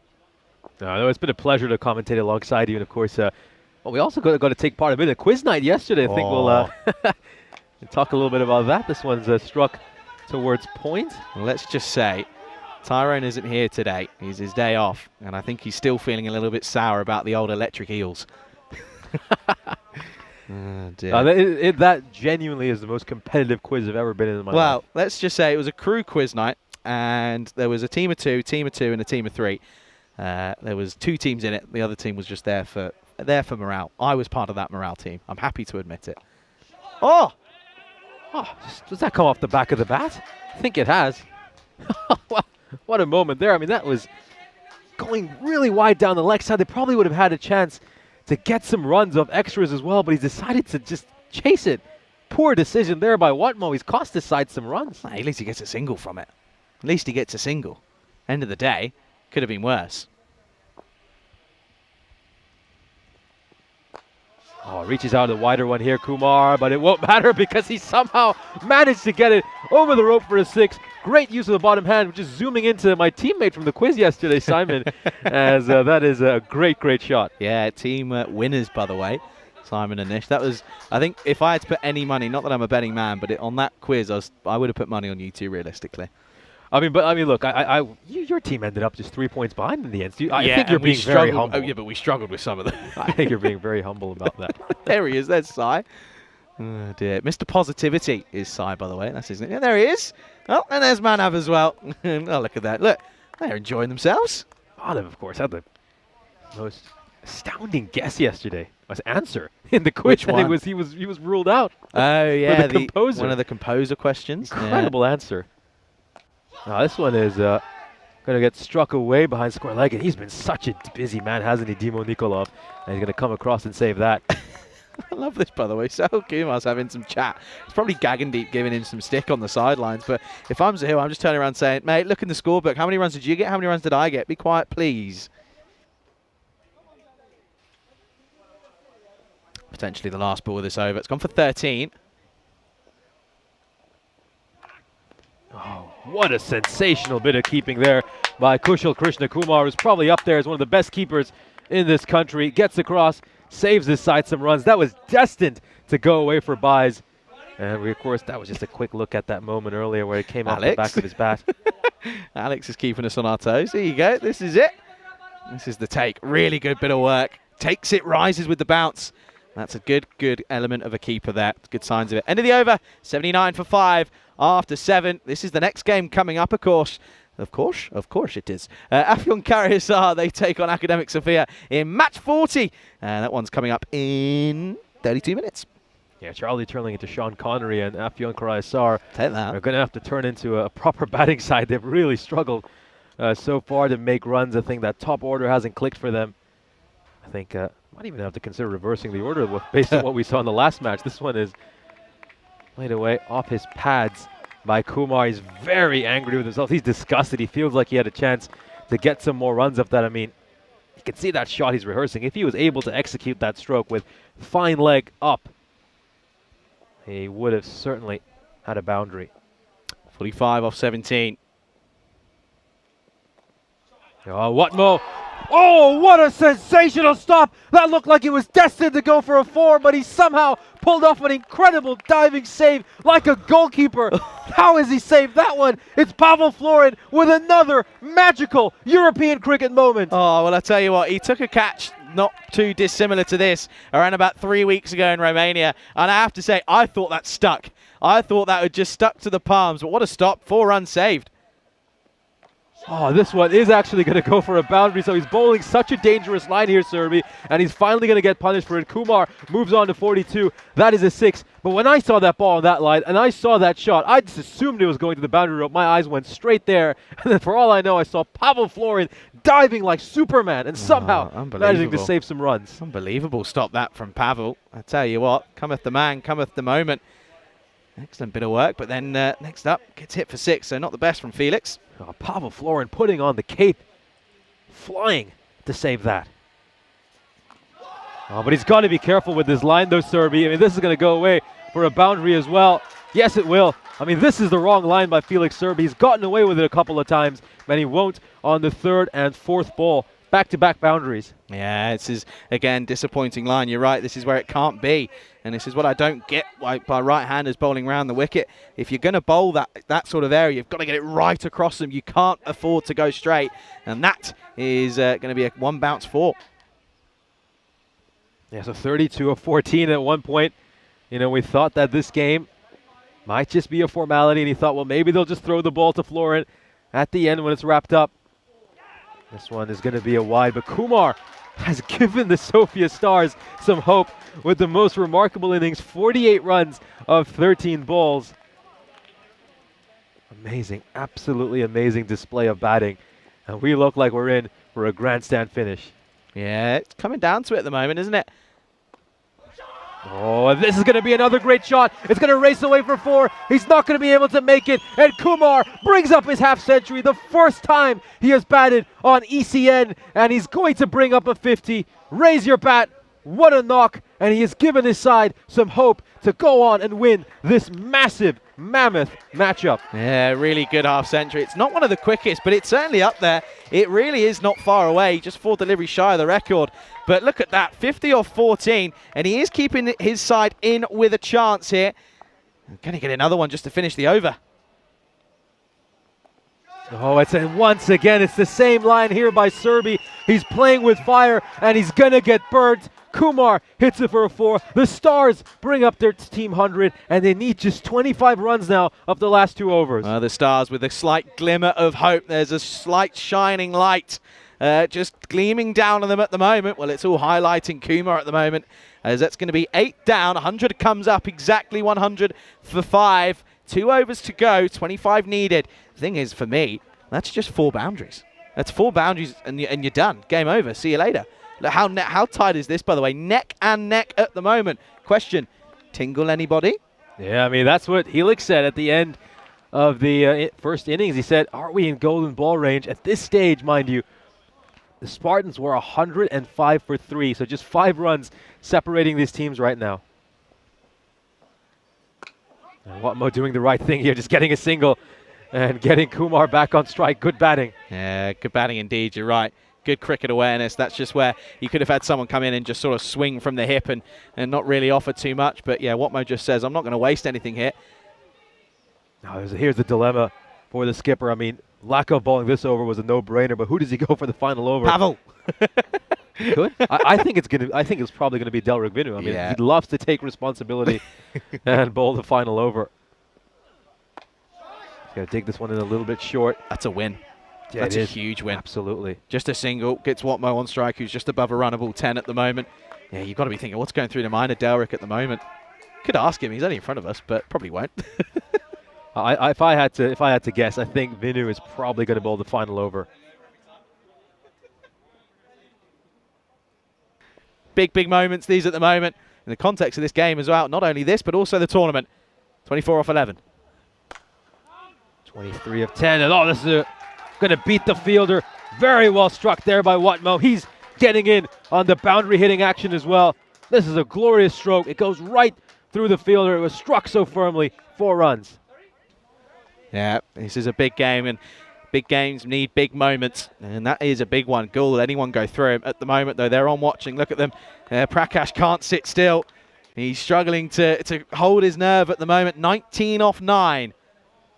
Yeah, keep in mind the Sofia Stars were in a similar situation against Academic Sofia Wednesday evening when it came down to the last over to determine the outcome of that match. They'll want to get over the finishing line this time. Oh. Pressure. Haven't seen too many extras from the Spartans in this innings. Lakov in particular doesn't bowl many of them. Just the 4th extra. Yeah. And now the ball just going past Lakov. These little things just adding up here. Big time now. That was only Watmo's 2nd boundary, by the way, through the covers. So hasn't been the most prolific hitting this time around, but he's done what he's needed to do, which is normally keep Kumar on strike. Got to go himself here now. I was just going to grab a single here, and if a direct hit, and he might have been in some trouble. That would have saved a side of single. It would have meant that Watmo would have been out. This is a big moment here. Lakov, again, we've seen him with a direct hit early on. He was gone for all money. Well, he almost took the umpire out at the same token, but good to see that that this time around that Narayan's okay. Big moments these at the moment. It really is. 17 off 8. If these are 2 boundaryless deliveries, it's big. Oh, beautifully played away. Great use of the wrist, but then I've got to give so much credit to Dimo Nikolov, who's put in a shift out at square leg. I mean, he hasn't had a chance to bowl, but he saved his side so many runs with his great fielding. Yeah, Dimo's a really good bowler, by the way. That's a good point. You know, the thing with this lineup is you look at it, there are bowlers that can give you the odd over if required. Jake Matthew, for example. Let's not forget Pavel Florin, but there certainly are options. Nikolai Nankov can offer you something at some points. Okay, big ball this one. Last ball of the 9th. He's going to strike this one hard, Watmo. And they're not going to run here. They're not going to run. It's not going to be a run out either because Kumar wants to keep the strike heading into the final over. Sensational over there by Lakov. Just 9 runs coming off it. But we'll certainly look back at that decision at the end to not take the single if this game is decided by 1 run. Keep in mind the Sofia Stars lost by just 1 run to Academic Sofia back on Wednesday evening. This is a big moment, that is. And now, no surprise, water comes on. There'll be a message from the skipper, from Prakash. And this is going to be very, very interesting. So it comes down to the last net. And it's going to be 16 runs needed off the last. Oh, wow. Well, this is not who I was expecting them to go to here. They're not going to return to Delrick Vinu. They're going to go back to Jacob Gould here. Well, this is a big moment in the game. Huge call. The skipper shies away from it. He goes to Gould. They're going with spin here. 16 needed off 6, 15 for a golden ball. And look at this, by the way. Keeper stood back. Here we go, last overtime. And they're going to start off with some runs off buys. And Kumar's immediately going to be off strike after, of course, trying to farm the strike earlier. Yeah, why would you do it now and not then? I don't get it. That makes no sense. Well, Watmo's got to go here. He has to go large. Short ball from Gould, by the way. He's getting some extra bounce. And I know it's a bit surprising that they go for a spinner for the final over, but Gould has been so economical throughout this ECS. As well. One of their most economical bowlers. Pace off could be different. Watmo, can he get something out of the screws? They desperately need it. Now Watmo reaching out of the wider delivery. And once again, it's just going to be a single. Yeah, he's just Well getting that watched. extra bit of bounce. I was just saying there was a bit of a Tortuga there for Naya, but he actually does really well. So again, just a single. Kumar then, well, he's had a really good moment at this game, hasn't he? First time ever on the network we've seen with bat in hand. He gets a half century, but it will mean nothing if he can't get his side over the line. Now he's got him! Huge wicket! That could be the match winner! That could be the match-winning ball! He nails that Yorker, gets it underneath Kumar's bat, and with that, could be the end of the Sofia Stars' hopes. Yeah, listen, without this man who's jogging off here, they would have had no chance in any day of weaker sunshine. And this one, full straight, gets underneath the bat, and a good innings comes to an end. Don't get me wrong, let's not count him out. 56 off 19, first ever time with the bat in hand on the network is pretty impressive. However, unfortunately, is it going to be just a couple runs too short? As well, they'll now go to the likes in this one. Probably Kumar has come out, and this is a big thing. The thing is now, Womo's almost done realistically here, because if you get a single, then he's got to go 2 maximums to take it to a golden ball, albeit with no extras. Got to go big here. Here's Kumar. Oh, tensions build at the moment. No one can stand still. None of the Sofia Stars are sat down at the moment. Tensions rising at the moment. Here we go. Oh, he's going to go for the big shot here. He throws the kitchen sink at it. It goes away for 4. So the Stars are still alive in this one. 6-4 could win it for them. Oh, this is big moments here. You never know. 6-4. We always say hungry for more, but it's going to have to be some magical moments here. If you're going to swing hard, throw the kitchen sink it out. That's exactly what they do. And it's going to be a big moment this at the moment. Yeah, Raman Kumar, and this is his first runs as well in the European Cricket Network. It's the first time he's strode out to the middle to bat. Here's a look at the tiebreaker rules, the golden ball. In the event of a golden ball, of course, match will be tied as we see over here. We had one between the Lavender Lioness and Jinx Zagreb on Saturday. Here we go. Is he going to be a big shot? No, it won't. It's going to be a dot ball, and that will be the game. Gould just needs the ball, 1 legal delivery, and that will wrap the match up. Comes down to denying that single at the end of the last over. That's where it changes. That's where the whole shift of the over completely becomes different. Just needs to be legal. Now he's going to go for the big shot again. He has just got enough to go for a 4. It's going to be quite a chase. That's Jake Matthew out in the deep, who's putting a good dive. And the innings comes to an end. So the Sofia Stars will fall just short in a dramatic match. At one point, they looked like they were well beaten, and this game was going to end in a comfortable victory for the Spartans. We thought they might even go for the bonus point. Then, of course, we saw one of the finest innings we have seen by a member of this Sofia Stars side. We saw Kumar coming out absolutely battering this Spartans team, and he got them so close to victory. But in the end, the Sofia Stars just unable to get over the finishing line, and they will slump to defeat. You now feel like the Spartans have taken a big step towards securing one of those top 2 spots. And from here on out, I think that it's probably going to be the Academic Sofia Cricket Club, and the Spartans will finish in the top 2. Here's a look at the fantasy dashboard for our upcoming match. Of course, the aforementioned Academic Sofia will be playing against Afyon Karahisar. They'll head into this game as massive favorites, looking to expand their lead at the top of the table. Yeah, and of course you can see there, Daniel Ali is in the side alongside Manan Bashir, Chuktai as well, Yusuf. Big names in there for that Academic Sofia side. Going to be an interesting one. Well, this highlights package is certainly going to be an interesting one at that as well, because it all started with Mike Jones hitting some nice shots into the onside. But again, once more, you just see that the top order failing, and that's when it all starts to crumble, as Prakash was caught very much plumb in front. Doesn't get easier than that, realistically. And Ali Rasool picking up wickets there, and he ends up being the player of the match, actually, in this one, as he finishes with 2 for 6 off his 2 overs, but big scalps in both of those. There's some of the excuse me there, apologies. There's some of the, of course, watching viewers. And, well, that was the big moment, wasn't it? Jonesy gone for just the very small total of 14 off 12. Again, thing is, for me, it's the strike rate that continues to be a bit of an issue early on for Jones, as this one was an excellent catch to remove the likes of Diman, who again came in at 3. That was a surprise. This one was put down by Ali Rasool, and this was a big moment. You thought, okay, well, the thing is, you take that and it becomes a pretty tricky last over. But again, there are at the same token, just some of the shots weren't working. Gagan came in at 4. Interesting decision to have him so up high in the order. And of course, it was another one. It was a golden duck, because unfortunately for Negi, came out and run himself out. Realistically, Watmo probably didn't help him in respect of this one. But out came the likes of, well, the big man himself, Sal Kumar, and what an innings it was. 12 off the first 2, and they were glorious shots, and this one was the next one. It was into the onside. It was a beautiful shot. Dima Nikolov had a great game out there at deep square leg, but unfortunately just couldn't stop that one, but he stopped enough. And this was a big moment. Watmo almost got, but it wasn't enough to overturn it, and Gul came on. And well, it was some very interesting sides, wasn't it? As this one was a back run, and they ended up getting a single, but then chasing the wider one. This one off to the offside. It was a nice shot through the covers. That one went a long way. Simon was under a bit of pressure, and they're all having a good time though. And look at this from Pavel, the flying Mr. Florent. And it was a great stop. But how crucial though, by the way, is that stop?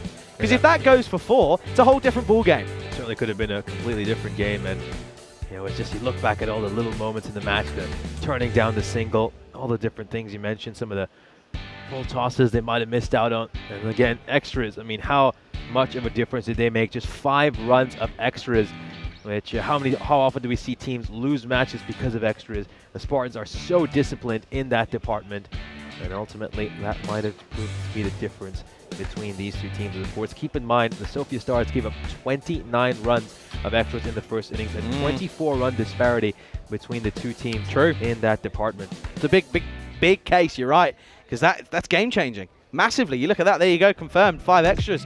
Not very many for the Spartan side, and we said sort of halfway through that they're a very well-oiled machine when it comes to being out in the field, and that's what we see there.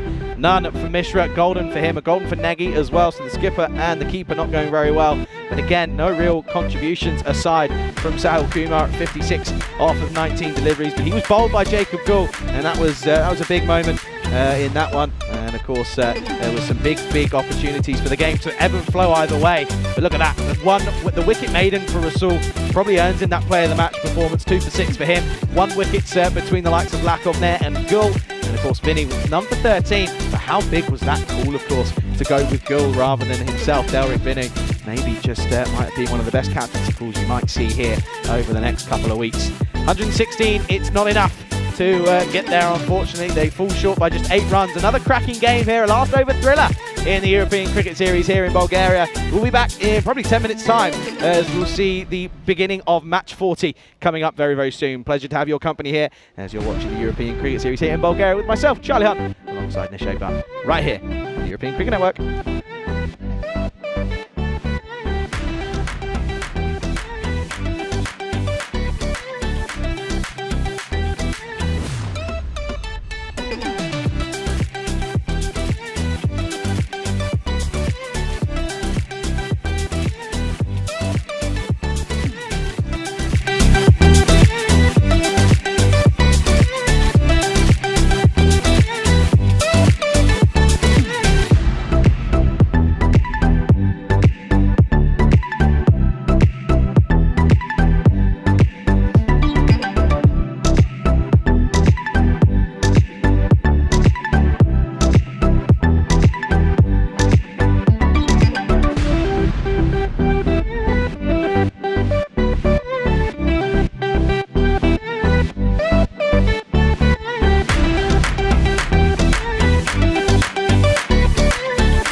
This European Cricket Network event is proudly brought to you by HCL Software and Paramatch.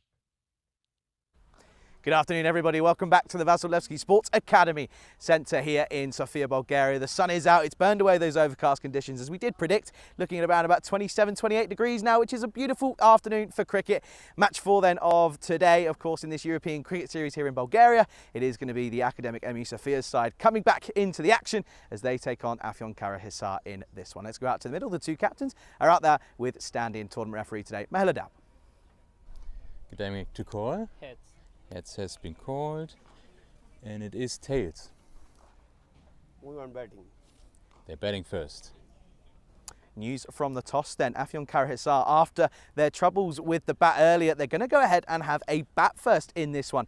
Very, very interesting choice. No team changes for them, so still no sign of Romeo Nath, which is a disappointment for them. But of course, realistically, it was a really tricky morning for them, wasn't it? They dropped down to 6th in the table, and again, they're going to come up against a really strong academic MU Sofia side in this one. Of course, we know a lot about the MU Sofia boys now. We know that they are very much sat top of the table and looking very, very high and mighty up there, aren't they? They've got a big gap between themselves and second place, so they're just going to be hoping that maybe they can go ahead and extend that here in this afternoon's fixture. Very much looking forward to this one. I hope you are as well at home. Let's go over to Nish, who's in the comms box. Nish, news from the toss. The Turkish side, Afyon Karahisar, they're going to have a bat. Thank you very much for that update. So match 40 coming up. Afyon Karahisar against Academic Sofia. It's the third match that Afyon Karahisar have been involved in so far today. Their first couple were massive, massive losses. They just about avoided a bonus point defeat in the first one, but weren't able to do that in the second match. So they picked up just 1 point out of 2 games, and it doesn't get any easier for them. They're going up against the table-topping Academic Sofia Cricket Club. Let's head over and have a look at the fantasy dashboard for our upcoming match.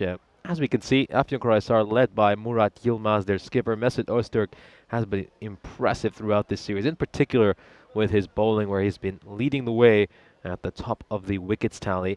Meanwhile, for Academic Sofia, well, since they lost to Macmillan and Basharat Hussain, 2 incredible batters, a lot of these players, particularly the likes of Zirok Chuktay, Madan Bashir, and Daniel Ali, have really stepped up at the top of the order and have performed remarkably well. The win predictor states that CCAS are 86% favorites against Afyon Karahisar. So, well, Afyon Karahisar batting first. Let's see if they can put a decent total on the board here. They struggle with their batting so far today.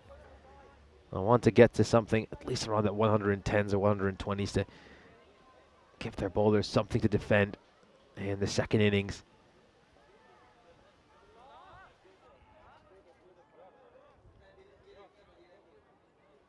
So far today, they've just not been able to put too many runs on the board in the first innings. Really struggled this morning against the All-Stars. Now we're hoping for a bigger and better performance. That's going to be Daniel Ali bowling the first over of this match. And we're just moments away from the first ball. Big match for Afyon Karahisar against some very stiff opposition. Starts off by looking to advance down the wicket, hitting a big shot. Ali getting some lovely shape away from the batter over there as he bowls that one. Yes, so far today, Afyon Karahisar have really struggled with their batting, making 94 and 77 runs in the 2 opening matches they played against the All-Stars. And they got a big challenge here against a very strong outfit. Gets some bat on ball. Beautiful shot there by Lodi. Gets that one away for 4, of course. We know how good Lodi is. We've seen him bat really well throughout this series. He's been one of the standout performers for this Afyon Karahisar side. Was also part of the KSK team that, of course, came here last year and won the European Cricket Series.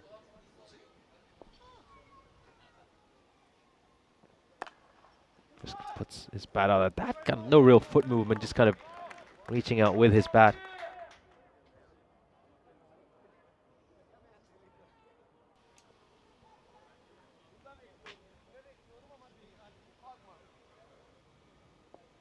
A good comeback ball there by Ali.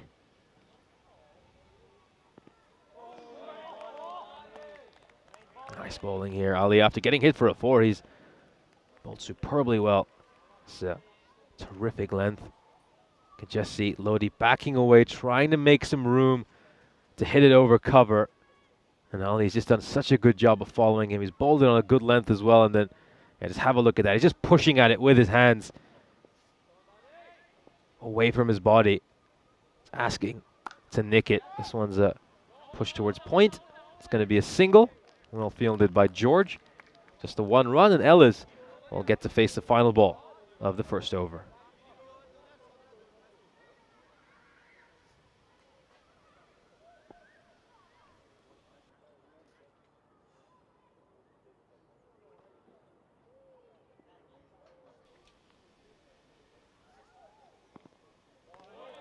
Lovely shape there by Ali, and Ellis doesn't get too close to that ball. End of the first over, a terrific one for Academic Sofia. Just 5 runs coming off it. Here's a look at how many days we have to go until the ECC, the Euros of Cricket, of course. It's the biggest festival on the European cricket calendar, our marquee event, and it's now just 49 days away. It all starts off at the Cardama Oval down in Malaga. This shape Hutt here in the commentary box, and alongside me is Charlie Hunt. Yeah, good afternoon, everyone. Thanks, Nish. And yeah, this is, you're right, big game in the context of sort of the quest for the top 4, isn't it? For the likes of Afghan Karahisar. A big wild swing there by Lodi. Chuktai starts off with a dot ball. Now, this is a player who has really impressed me in Chuktai.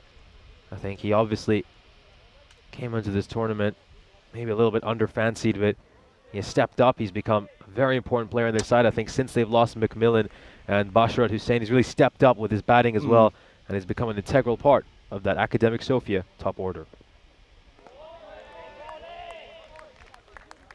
And this is a dot ball. No, I thought like you would continue on the point. Never mind. Yeah, it's just, again, he's just pushing at one outside the off stump. He's getting a lovely bit of seam movement. Yeah, he's found form at the right time. You're right, Chuktai. Can he continue, though? Going big down the ground. Doesn't have enough distance on it. Should be at a catchable height. And it will be taken on the second attempt. He juggles that one. Has it come off his chest? And then he's taken it. That looks rather painful. I mean, I certainly wouldn't advise anyone to catch cricket balls that way. Colin Shafeen, though, will get that catch. Takes it off a rebound off his chest. It's going to rub his chest. But batter must be rubbing his head, wondering how he's got dismissed. Yeah, another one. Once again, you just see Lodi just not finding the middle of the bat. Comes off the toe. You can see it breaks with the hands. It's off the throat, in fact.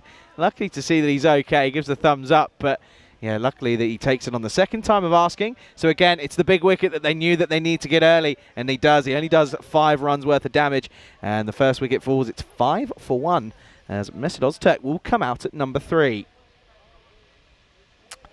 Rattling through the fixtures here today, of course, and we're now into the 4th game of the day. The sun's starting to sort of get behind some clouds. Well, at the moment, could we see Ozturk with a bit of magic?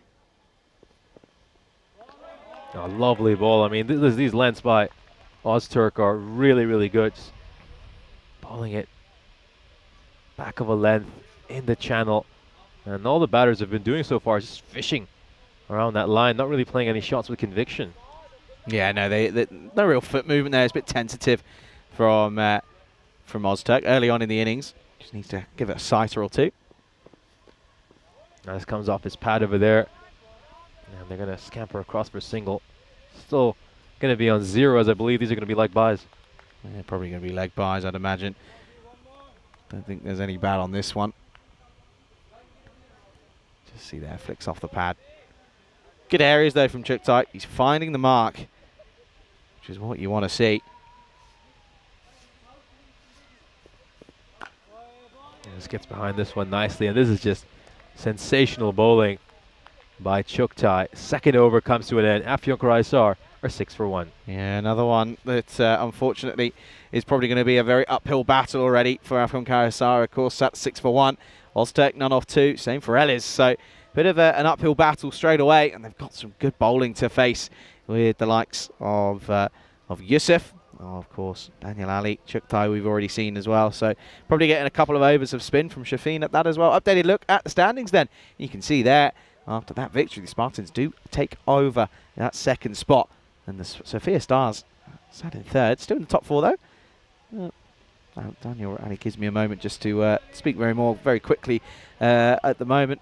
The thing for me that's disappointing for the Sofia Stars is when they come up against that top 4, top 5 sides, they really do struggle.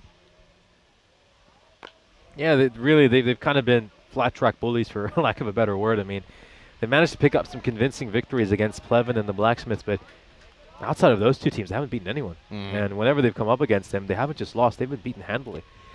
Yeah, that's the thing. But the thing is as well is it's a confidence game going into those finals, into that finals day on Friday. If they get there, of course, you never know. Could see something strange and see them drop out. But yeah, the key thing is that Swing and a miss there. In all honesty, is you go into those games thinking, well, we haven't looked very good against any of these boys previously, so it's a big thing. But then at the same token, there's one thing that you wanna remember is that Sofia Spartans previously, or Sofia Stars, I should say, of course, previously into Bulgarian, they've been involved in 3 of the last 4 finals.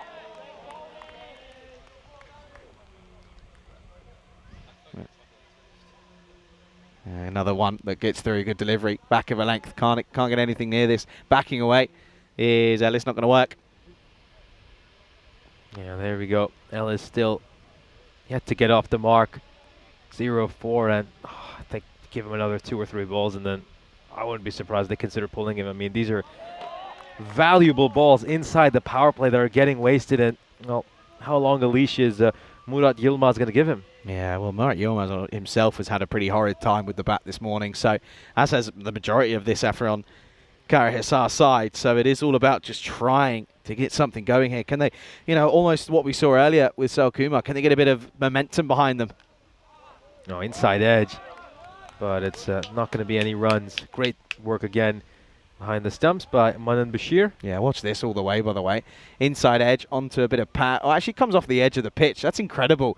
That's a reaction stop, and he's done very well. That could either could have clunked him on the head or gone all the way for some runs, but a good stop nonetheless. Last ball potentially, sorry.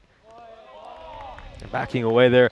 Ellis trying to make room to hit it through the offside. Ends up chewing another dot ball. 7 balls he's faced, and he's yet to get off the mark. Afyon Karahisar are 7 for 1 at the end of the power play. Really, really a disastrous start. Yeah, probably the worst start we've had so far in the power play in this tournament. You can see there 5-1-1. Luckily no maidens in there, but might as well be at the moment. They're going to bowl out their 2 openers here with Chuktai, who's going to come on for the 4th. Interesting move. I thought they maybe would have gone to a bit of spin, potentially change things up, see if they can drag them into a fake false shot. I think that's where they're going to look to be very useful. Of course, Yusuf will probably come on to bowl in a few overs' time. Chuktai wanting a bit of a field change, wants Point to come over and swap places. Yeah, I don't mind it with them going with Chuktai. I think you got to continue to attack early in these T10 matches, and if he gets in another quiet over here, then Afyon Karahisar, talk about having their backs against the wall. I think at that point this game would just slip away from them inside the first 4 overs. Yeah, big time. Here is Chuktai once more.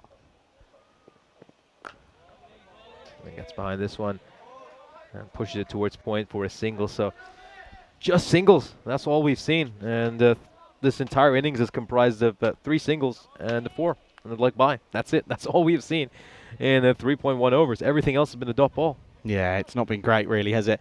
So, can he get off the mark? He goes a little bit deeper in his crease. Can he get something out of the screws? Yeah, struck towards mid-on, and looks like Ellis is finally going to get off the mark. Gets a single at last. Have I explained to you where the saying out of the screws has come from? Have I explained that to you yet? No. So, out of the screws, back in the day in golf, obviously when it was wooden clubs, obviously the club face was screwed on, and it was always the sort of joke was if you actually hit one of those screws that's on the club face, then it would go a little bit further and go further. So that's where that saying comes from. Struck hard towards long on. Ever tried golf? Once or twice when I was, I think, about 11 or 12. I had a friend who was he was really into golf, and his dad took me along a couple of times to the driving range, and I think I also did a little bit of chipping and putting. It's a fascinating sport. I certainly like to learn it. But just haven't had the opportunity. In all honesty, it isn't very popular in Cyprus. That cleans him up. Chuktai gets the wicket, and Ellis will finally depart. He's been put out of his misery. managed to make just 1 run in the 9 balls he's faced. And another one falls for Afyon Karahisar. We're off to a disastrous start. Just 10 runs, 3.4 overs into their innings. And El is a man who's probably had the most torrid time out in the middle. Won't have to go back to the dugout. Yeah, full straight and a bit of away movement at the end of it as well. Into middle and off. And another one bites the dust. Back to the shed you go. 10 for 2. As Academic Sophia well on top early on here. And the thing is as well, you look at what's left to come, you're sort of thinking, well, maybe, just maybe, we can get some runs on the board. Yeah, and of course you're certainly into your golf. I know you love it. I mean, I saw you Slightly. have a swing on your first day that we came in here, and I think that was quite a swing. I love my golf, love it. I grew up on pretty much near it, pretty much on a golf resort for most of my childhood. Very lucky. Dad plays it as well. Great lengths here by Chuktai. He's just bowling beautifully, and Durmaz blocked that one out. Duncan saying maybe we should form an ECN subscriber team and take on the dodgy commentators. I mean, okay, fair enough. There's only going to be about 7 of us, though. It'd be pretty tricky. I think with the entire blue crew would be a bit more Yeah, fair. absolutely. I remember once last year, I'll tell you after this. Yeah, once last year we sort of sat there at an evening and went through like a test team of ECN employees, a T20 team, a T10 team. And there was some different names in each one, so it was pretty interesting. End of the 4th, good over again, just 3 runs coming off it with a wicket again. 2 for 3 for Chuktai, 10 for 2 at the end of the 4th. Yeah, so I'm interested in some of these names. So who was in each of these teams? I mean, obviously I doubt you can remember the entire playing 11 off by heart. But I'm particularly curious, who made it into the test team? Oh, the test team. I can't remember this, to be honest, to save my life. I really can't. It's going back about a year. Actually, might be 2 years ago. But, I'm trying to think. I really can't remember. But it was interesting at the time. That's all I can tell you. It's pretty poor from me. I apologise. But, yeah, not too sure. Anyway, they're going to go to Gerard George for this 5th over. Once again, good bowling here by Gerard George to start off. And, you know, the great thing has been that everyone's kept the pressure. Whoever's come in to bowl so far, I mean, now George is the 3rd bowler they've introduced into the attack. You know, they've kept bowling those same tight lines and lengths. There haven't been any looseners. Just 1 run of extra so far, and that was because of a leg by. It's been incredibly disciplined bowling by this Academic Sophia side. Oh, standing ball. Yeah, when great. taking off, just seaming away a little bit as well. Yeah, great delivery. We had the academic sort of with a general knowledge quiz yesterday, but we got the physical team building exercise today. We got bowling, 10-pin bowling. Much of a 10-pin bowler? Oh, I mean, I enjoy it. I love bowling, but it's something which you only kind of get to do maybe once a year. Is it? You know, I mean, yeah, generally it's like, okay, you know, a night out with a few friends and, you know, but I always enjoy it. I really enjoy bowling. Struck hard, struck firmly, goes for 6. Just the 2nd boundary we've seen this innings. The last one was all the way back on the 2nd ball. And that is sweetly struck by Ozturk. And Manan Bashir just showing how much he enjoyed that one even as a keeper. Yeah, that was right out of the money, wasn't it? And when we said it earlier, that's what come out of the screws. Good pickup. Very good pickup. In the slot though as well, that's the thing for me, is it just sits up nicely on this artificial wicket. Pretty easy pickings for any batter at this stage. Of course, it's all about how you come back. That's the question for George. What can he pull out of the bag? Durmaz at the non-strikers then, watching it all unfold. Another shorter delivery here, just beating Ozturk for pace. Yeah, he's not too happy with the shorter ball. He likes it when it's full, but shorter he looks a little bit troubled by it. You can just see getting a bit of air time. 2 feet off the ground. 16 for 2. Another lackluster start once again this for a really, really tough Afyon Karahisar side.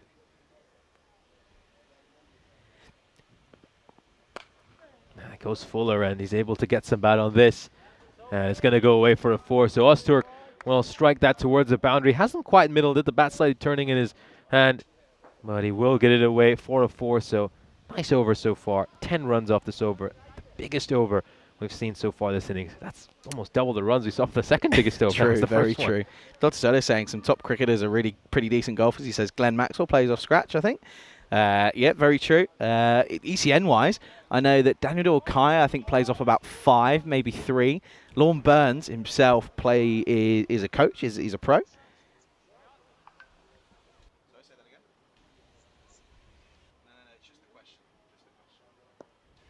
So, yeah, plenty of work to do here for Afyon Karahisar. Yeah, that is going to be one more to come with the more wide. Yeah, you're right. Lots of cricketers do love the game of golf. Kind of understand why. It's some similar sort of skills and talents, hand-eye coordination, that sort of things. A good question for you here, Woodman. Would you feel that sort of really learning your golf swing and working on your golf swing could affect your cricket technique in any way? Oh, 100%. I think it's more that way than it is the other way. I think the golf tends to creep into the cricket bat swing more than anything, because you kind of get used to sort of swinging straight back and straight through. But yeah, it just depends on how much you play. I know Ollie Pope plays off 1, I think, which again, really good. Do you know what I mean when I say plays off 1? Not a clue. So it's basically your handicap system. Right. So trying to explain a handicap system is almost impossible as well. I might have to get the internet to help me out with that one. Well, he just lets that one strike him, and shot played. And no shot played there. You reckon? I don't know. I don't think that's not a shot played for me. And it goes down as a leg bye by the umpire. Goes down as a leg bye. That'll be the end of the 5th then. It'll be 23 for 2. You argue he probably does.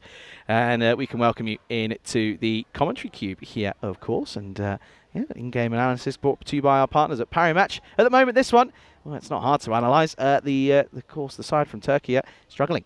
Yeah, they are struggling. It's been very quiet. Really, it kind of has that mid-afternoon lull to it.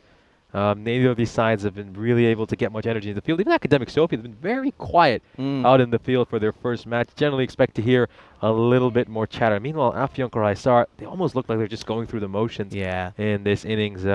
As things stand, it looks like they'll struggle to even get to 50 or 60. Yeah, it does at the moment. And, well, might be able to flash it up quickly. We might have to wait a couple of balls. This is today's Hunt the Answer. That's the question. It's going to have to come back to live action. As, well, we will. And you didn't miss much. He just drops this into the offside and just gets 1. Yeah, I'll pick up a single over there. That's going to be a spinner coming into the attack. Khalid Shafin.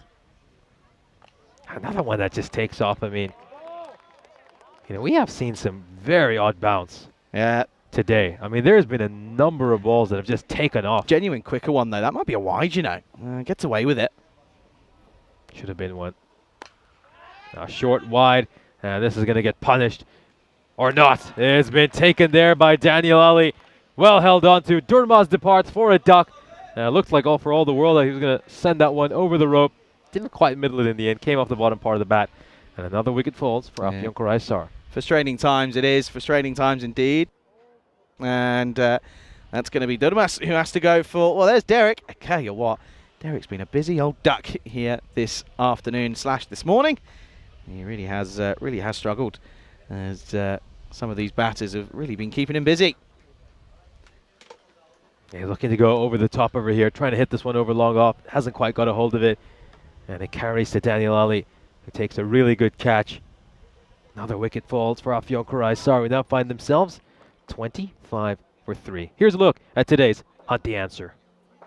Yep, so who are the only 2 participating countries that have played cricket in the Olympics? Of course, if you can tell me what year it was as well, then I'll be much appreciated. Word? English? Maths? Something? Much appreciative. Picks up a single to start his innings off here. Murad Yilmaz, the skip here for Afyon Karahisar. Yeah, what can they get to here?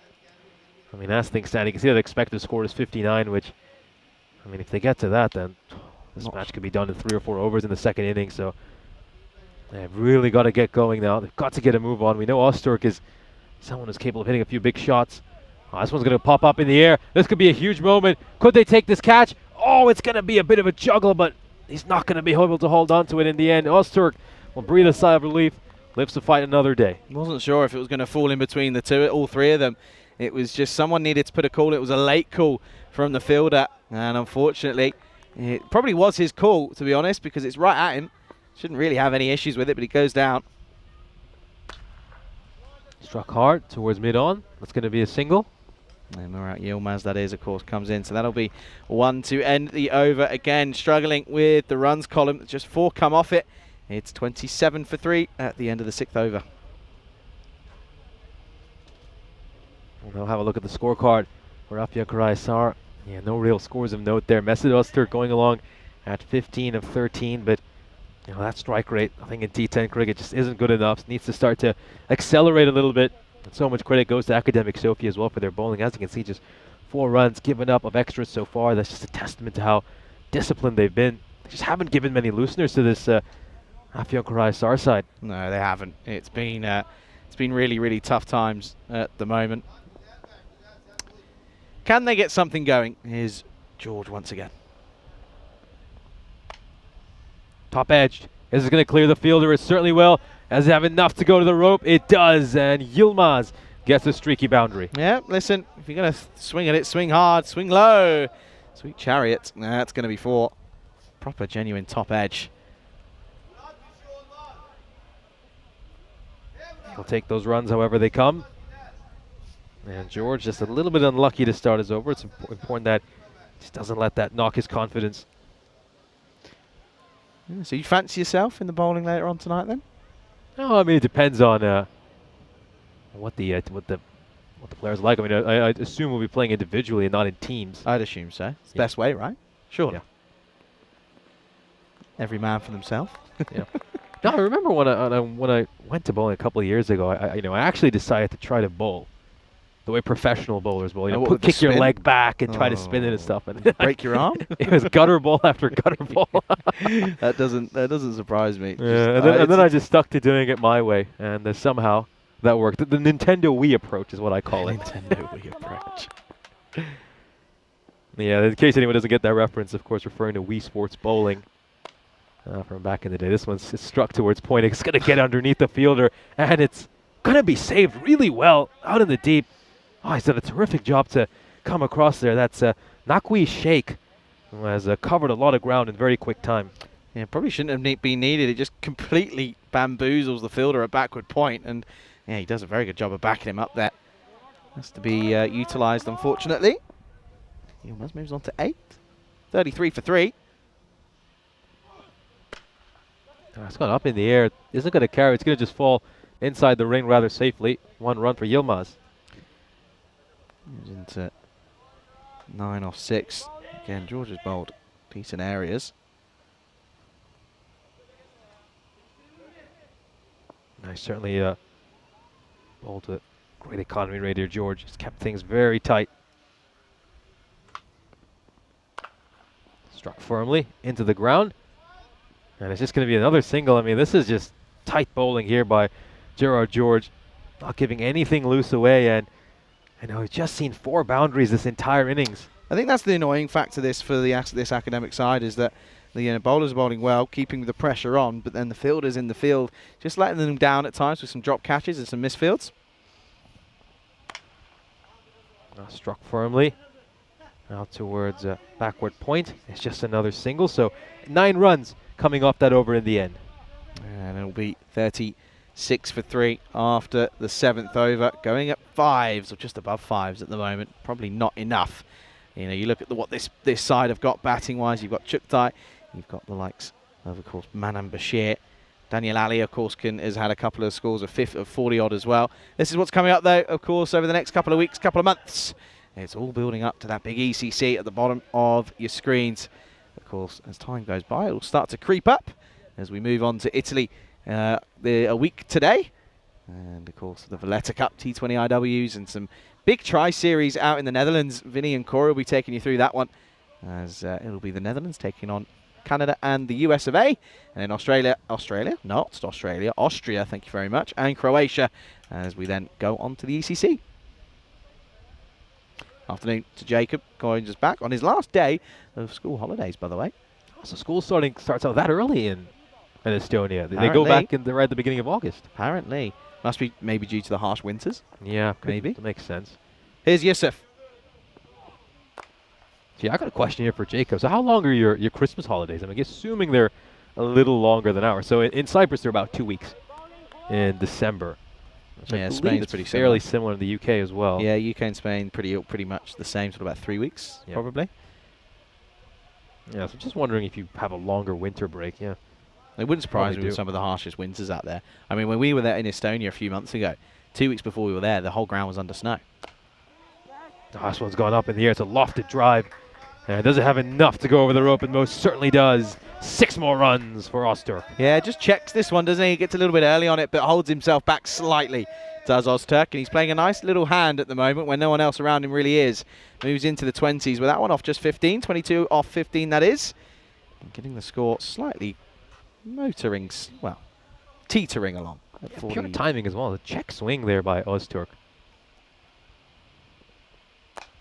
Oh, this time, he's going to look to belt it a little bit harder, a bit more power on that, and it goes all the way for 6. So back-to-back 6s, back-to-back boundaries, mind you, for the first time this innings. Yeah, it goes back-to-back 6-6 for Mesut Ozturk. Pretty much similar sort of idea. Comes down the track, meets it halfway, puts it into a, makes it become a pretty slot delivery, and is allowed to get underneath it. 28 now for him, with just 16 deliveries gone. This is a nice bit of work from him. Can he continue though?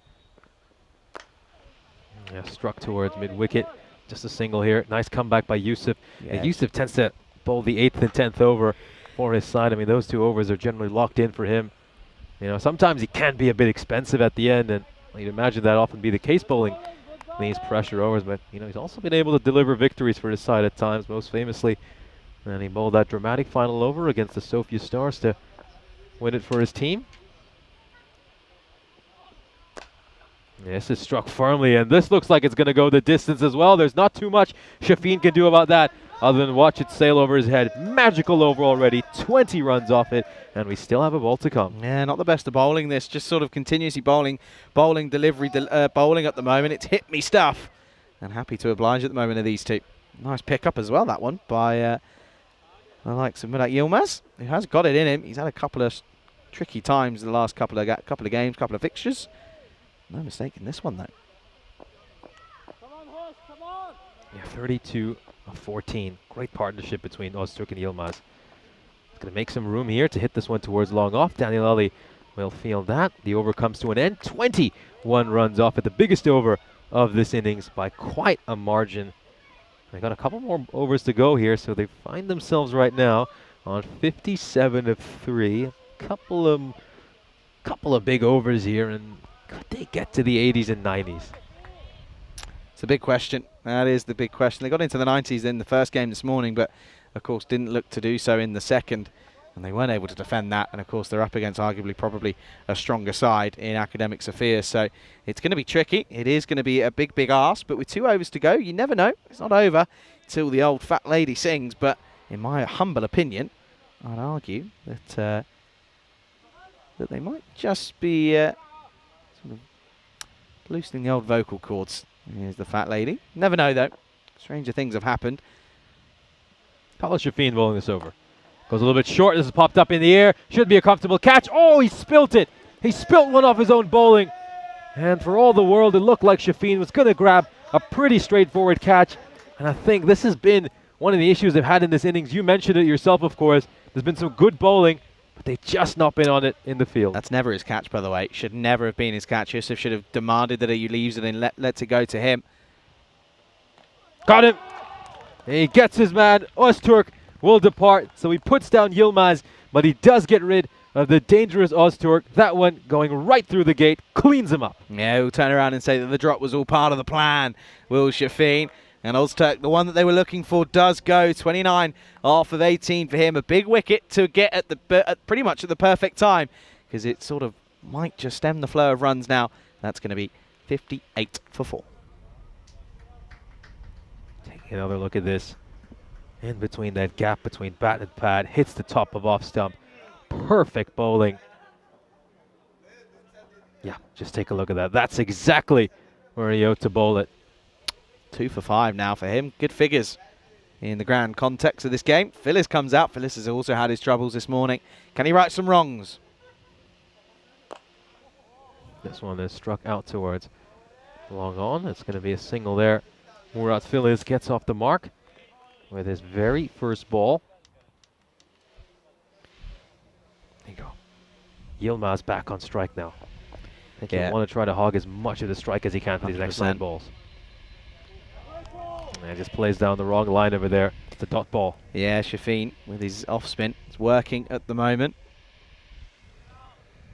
Been very economical, picked up wickets as well.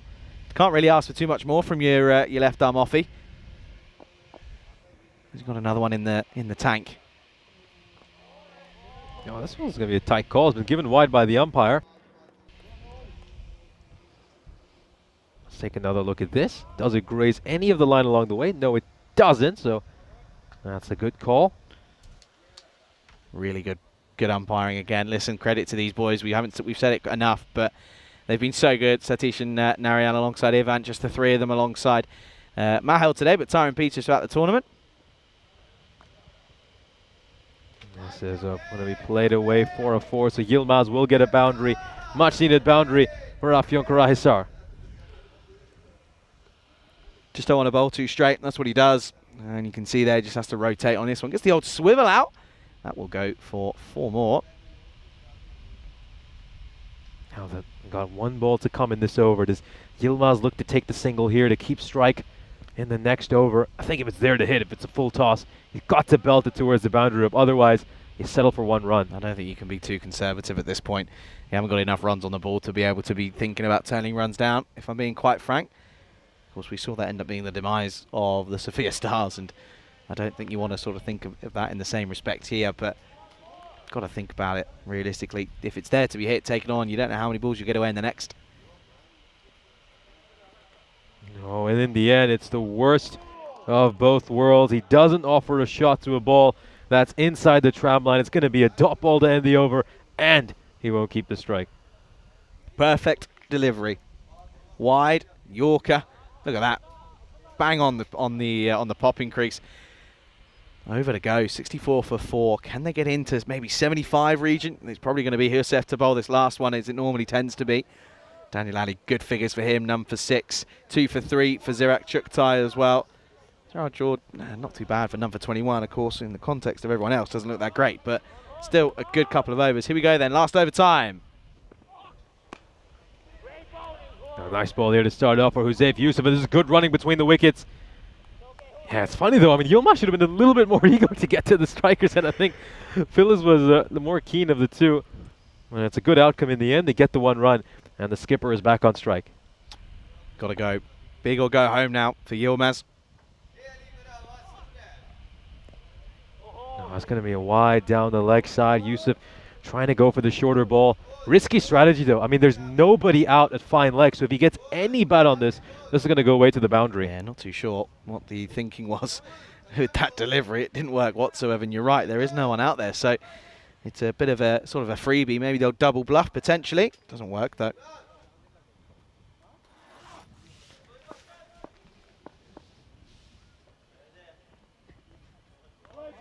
And he's backing away here, just trying to play this one over the offside. That's just where he needs to go deep in his crease, go outside the off stump and really go on the onside. There's nobody there. Yeah. Play the, manipulate the bowler into bowling into your area. Shuffle across a little bit, be nice and steady, and just look to hit it towards the leg side. Again, there's nobody, square leg or mid-wicket. Yeah, it's bizarre. They've got a deep square leg, a backward square leg, but nobody deep. Yeah. He's going to look to go straight down the ground here, but doesn't have enough power. It won't quite carry to George. Will field it well, and short's just a single, so good over so far for Yusuf. Just the 3 runs off it. Yeah, do you think that this is realistically just where this side, Afyonkarahisar, have always struggled? It's that sort of, they may have got off to some pretty tricky starts, but when they get off to good starts, they often fail. They often sort of slow down towards the end. Yeah, certainly. I think just the issue is they don't have the batting depth most teams have. You know, if they lose a couple of key batters like Lodi or Osturk, they really struggle. This one's going to land safely, and they're going to run hard here. They're going to run well, and Phyllis will pick up a couple of runs. Watch this here. There's nothing more off-putting than a bit of wildlife coming across your eye line. Watch this here. Watch the bird fly across halfway through the pitch. Look. There's nothing more off-putting than that. Does well to sort of deal with it, and Yusuf's done a bit of damage here. He's not happy. I think he might have just done something with his hamstring. Yeah, he's got a bit of cramp here, I think. Manan's trying to help him out here, but that's not gonna be good. You don't want to lose your bowler here because you've got 2 deliveries left, and you've got 2 deliveries left where, well, you might have to ask someone else to bowl. He's okay. He's up. Grimace is at it though. Umpire says, "Medic, off you go. I don't need you. You're too late." What's the medic going to bring on? I bet he was bringing on freeze spray. Yep, he was. Oh dear.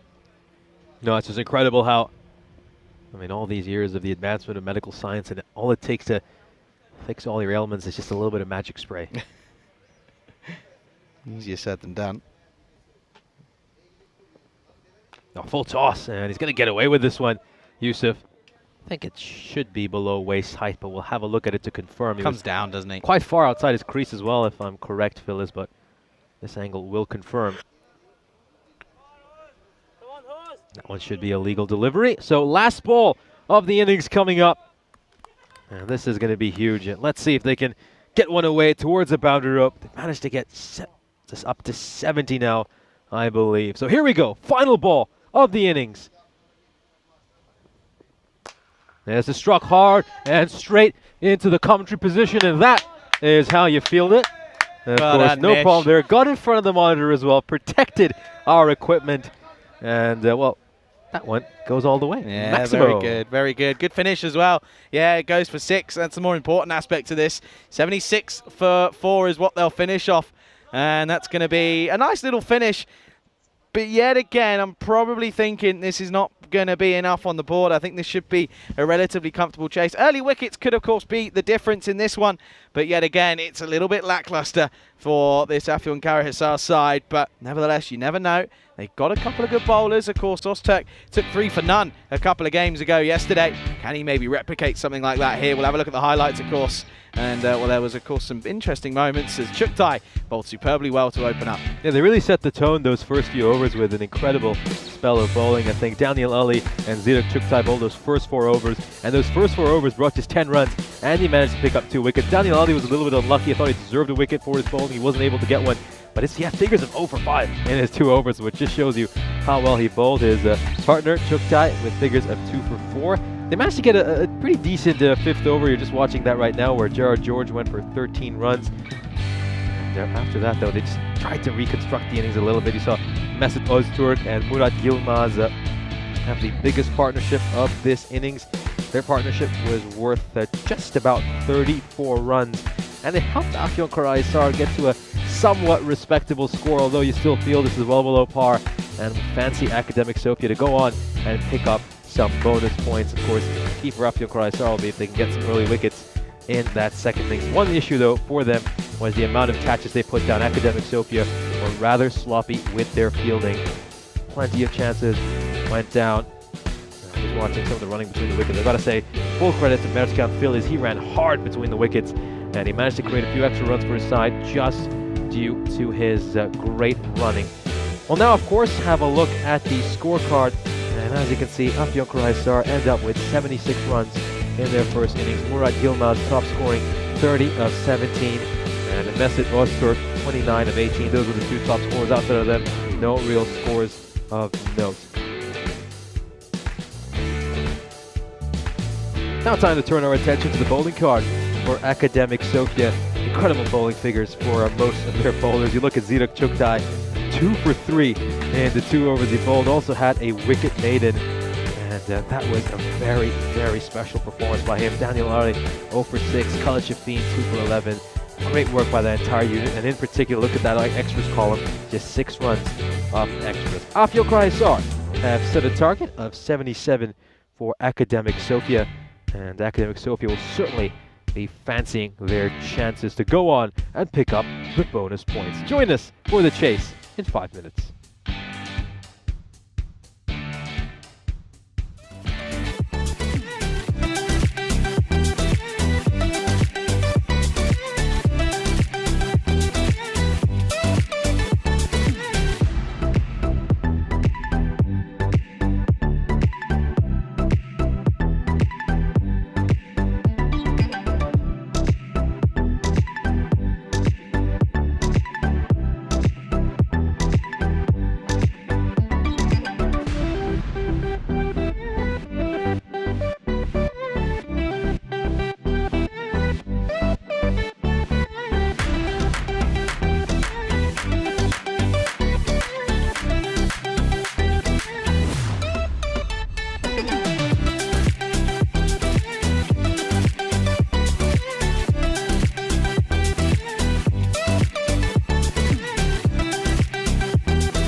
This European Cricket Network event is proudly brought to you by HCL Software and Paramatch.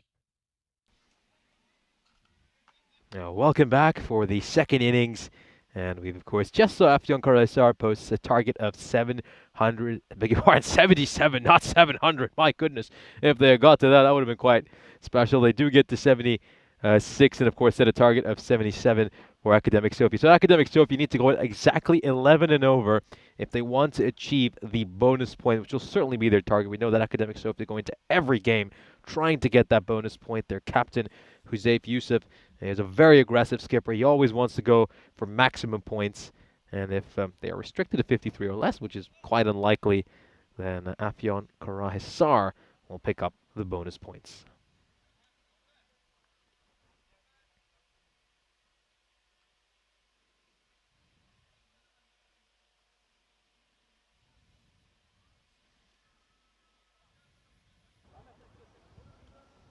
So Mesut Öztürk, the leading wicket taker of this European Cricket Series, is going to bowl the first over. They're going to need him to make a lot of early breakthroughs. I mean, there is still some hope here for this Afyon Karahisar side if they're able to, of course, pick up lots of wickets in and early. They could put CCAS in a bit of trouble, who are very top-heavy right now, of course, having lost McMillan and Basharat Hussain. So it's a couple of key batters who are out of their team. So, you know, you get 3 or 4 early wickets, might have a chance of pulling off something very, very special.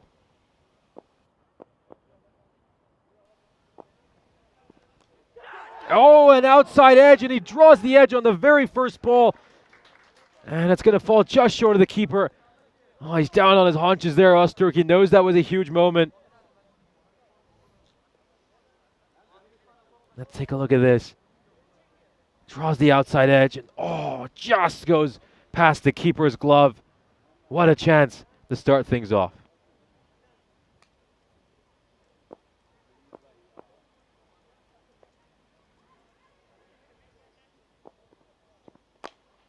Now, this is a much better shot, much better stroke, and it's going to get him 1 run.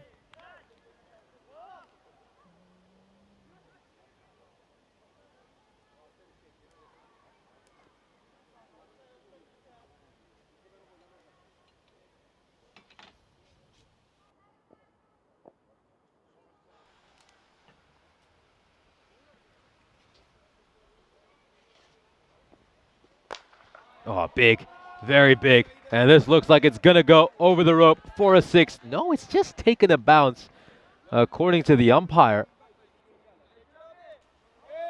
Yeah, look, destined to go for a 6. He's hit this one over mid-on. Let's have a look at this.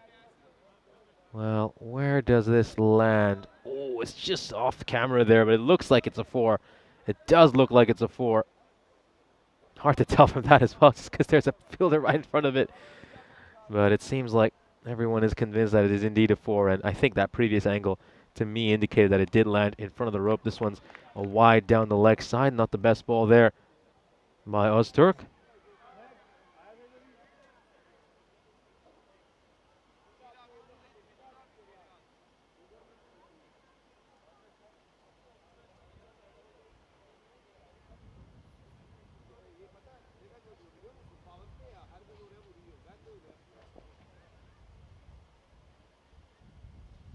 There we go. 3 balls left. Now he's going to strike this one away towards square leg. Off it goes for 4 runs. Very good looking shot there. Cuts that away. And Bashir moves on to 8 of 2. Maintaining a solid base there and striking that firmly away for 4 runs.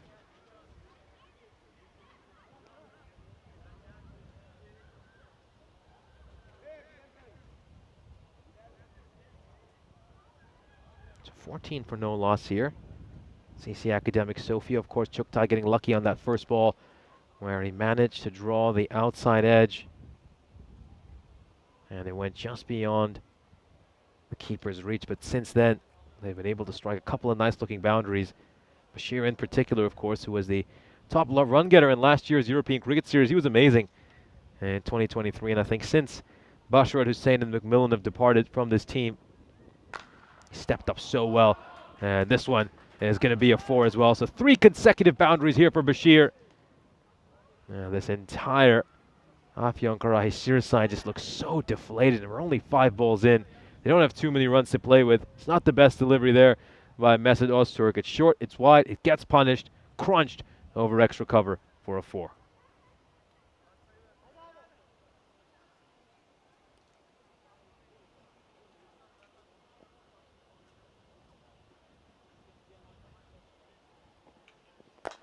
Now this time he goes towards mid-on. And it's just going to be the single, so he's going to keep strike. Great first over for Academic Sofia. 19 runs coming off it. And so just the start they would have wanted. And keep in mind, 11 and over is what they need to go at to pick up that bonus point. Here's a look at how many matches it's been since we last had a golden ball on the European Cricket Network. It's number 9. It's the striker's number. As of course, we had a golden ball on Saturday in Croatia. Still waiting for one here in Bulgaria. Haven't had a golden ball in the men's ECS for quite a while. All the way back on the 10th of June, I believe, was the last golden ball in a match between the Cyprus Knight Riders and the Keeper Tigers of Limassol.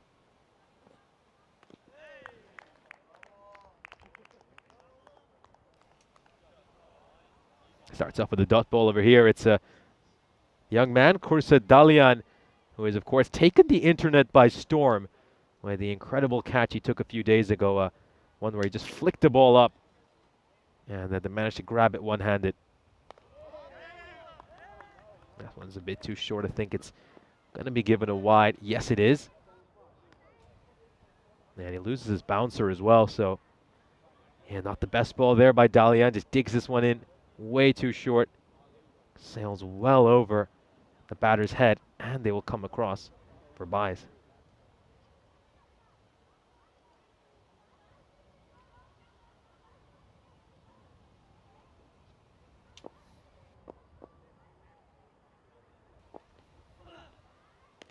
Down the leg side, and it's another wide, so he's just not able to get it right here, Dalian. He isn't quite getting his bearings right.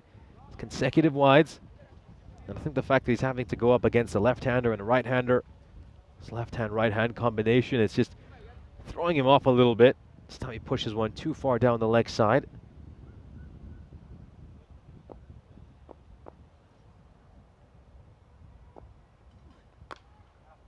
Now pushed away towards third, and they should be able to come back very comfortably for a second run. So 2 runs here for Chuktai. He's had a few come off his outside edge, of course. It's about 6 runs he's made. 6 of the 7 he has off the outside edge. Of course, a good chance to welcome back Charlie Hunt into the commentary box. Great start here for Academic Sofia. Yeah, no real surprise. Looking as if they're going to do this in quick time here. Already at just above a runner ball. He just strikes his pad, and they'll pick up another single here. Yeah, interesting. A little bit of a history lesson. Golden Ball 19 back on the 10th of July 2021 was back here in Bulgaria. It was Plovdiv taking on the Barbarians, and Plovdiv ending up winning it. It was a swing with a slight edge, but it was dropped on the keeper and then got away from him, and they got one, but they didn't get the second. So it was, of course, ended up being the Plovdiv side who won that one. That was all the way back on the 10th of July. So they have had one here, of course, in Bulgaria. Nails that wide Yorker. Perfect delivery there by Dalian. And there's nothing Bashir can do about that. Yeah, of course, there was I believe, I might be wrong here, Vinny will probably tell me, I think there's only been 2, and then they had one last year, and I was here, it was on my day off, shock, Rico was covering it, Golden Ball 47 on the 26th of May, it was actually Academic Emi Sofia. Oh, this one's just going to take off, it's going to go away for buys. A little bit unfortunate there for Afyonkarahisar. Yeah, Bashir not happy about something here. Let's have another look. He's taken something. I think he might have just swung a bit hard here. And he's actually done himself some damage, which isn't good. He's in a bit of pain. But yeah, it was Barbarians on the losing side of both of those in two-year gaps. This one was it was hit for 4, paddled away to backward square. But of course, it was an interesting one back then last year.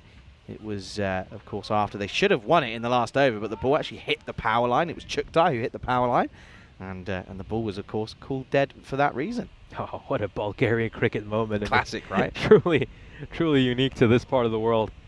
I think it took me a while. It took me a few days to settle in and actually understand that dead ball. I mean, there was a number of times I was Yeah, it missing takes a bit of getting used to. There's actually been 3. I had to dig deep into the archives. Oh, absolutely walloped. This is crunched. Well, this is going to end up somewhere on the outskirts of the Vasilevsky Sports Academy. Humongous hit. Yeah, that's big. That is really, really big. Good way to end the over. 35 without loss after 2. Yeah, golden ball 6, actually. This is going back to the 10th September 2020. It was actually the Indo-Bulgarians who tied with the Indian Tuskers, and it was the Tuskers that won it. They missed the ball, and then, of course, was run out the Indo-Bulgarians. So, yeah, they've had a fair few. They've got a share of it here in Bulgaria. Of course, speaking of what's going on, this is the stories thus far. You can see there again, looking to extend their stay at the top. Of course, a win here would only do that. There's some help there, of course, as they will take on the All-Stars this academic Sophia side in the last game of the day. Good afternoon to everybody tuning in around the world, of course, whether it be on Fan Code out in India or on the ECN European Cricket Network YouTube channel. Pleasure to have your company with us. We are closing in on that 410,000 subscriber mark. We can't wait, and of course appreciate all of your support when we do.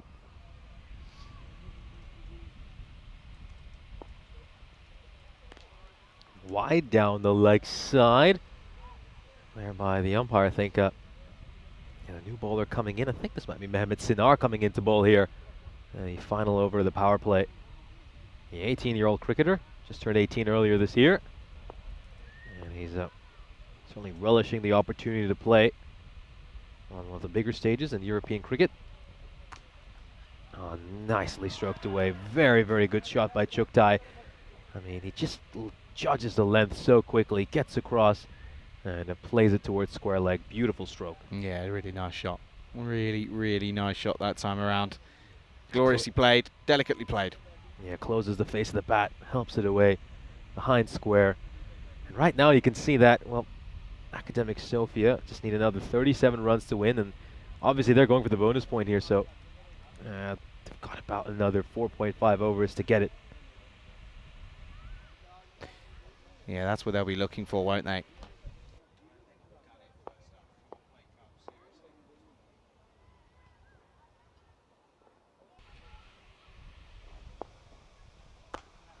Yeah, just pushed away towards cover, and they're going to pick up a single.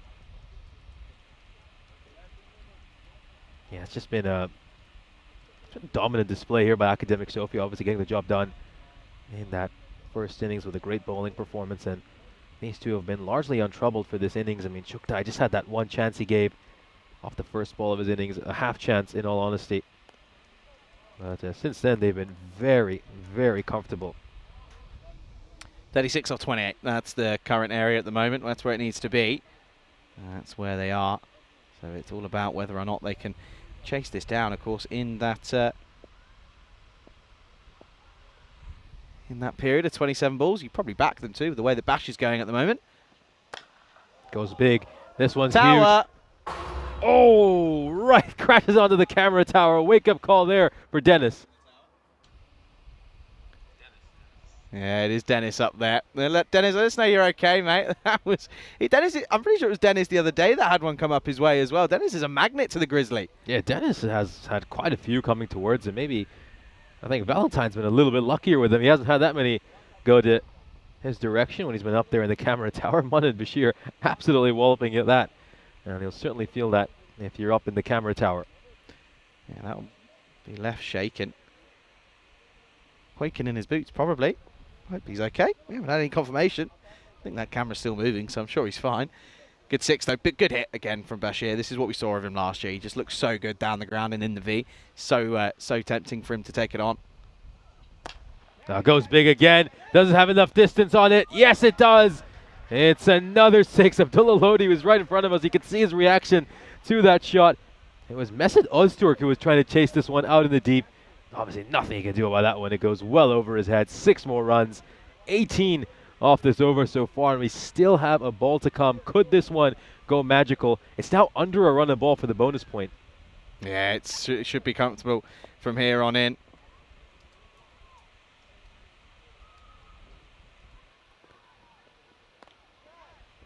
He's going for the wider delivery over here, and he just about sneaks it inside the tram line. A decent ball to end the over for Mehmet Sinar, but it's a very expensive power play as Academic Sofia bring up 53 runs inside it. Yeah, it's an interesting moment, this, of course. Yet again, sort of at the start of the day, picked that this Afyonkarahisar side were looking as if they were going to really put a big push to get into the top 4, but it just hasn't been their day. Realistically, it's not been good with the bat. The ball has failed them as well, and in the field they've put, you know, everything's gone wrong for them, in all honesty.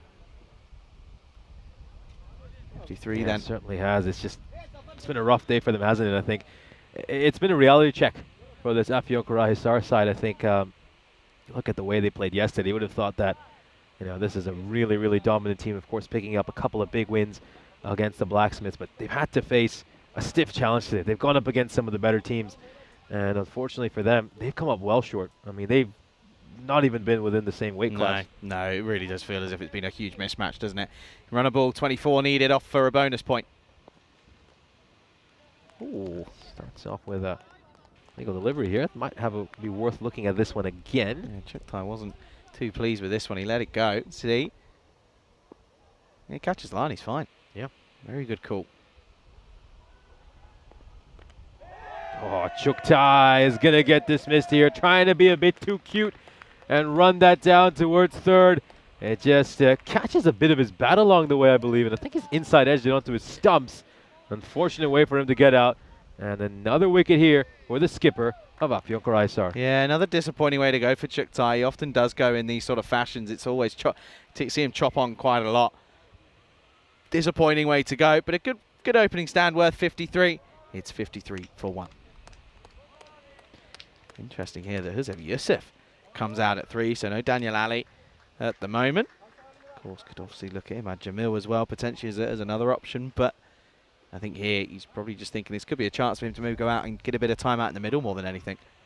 You know, as you said, they lost, of course, Bashrat Hussain and Lockie McMillan, so now they are reliant on maybe a couple of others to step up. Of course, Chuktai and Manan Bashir have done that, but it's been a case of, well, who else?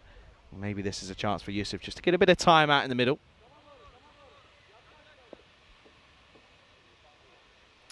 Good start for Yilmaz. It's going to be Huzeyf Yusuf, the skipper of Academic Sofia. Now this one's just drifting down the leg side. If he leaves that alone, it probably would have been a wide, but it's going to pick up a single.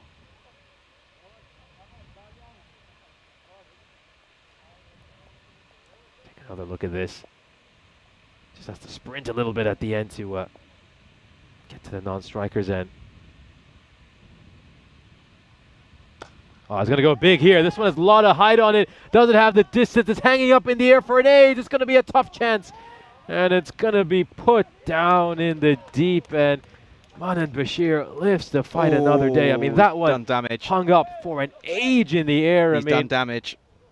Uh-oh. Uh-oh, this isn't good. He's done some damage to his finger here. He looks very uncomfortable. He sort of looks at it and doesn't really know what to do. Oh, I think, has he dislocated it? Yeah, I think that's what I'm getting from Murad Yilmaz's sign language. Yeah, it's dislocated straight away. Well, the medic, not being funny, I don't think the freeze spray is going to do anything, pal. I think this is completely dislocated. This isn't good.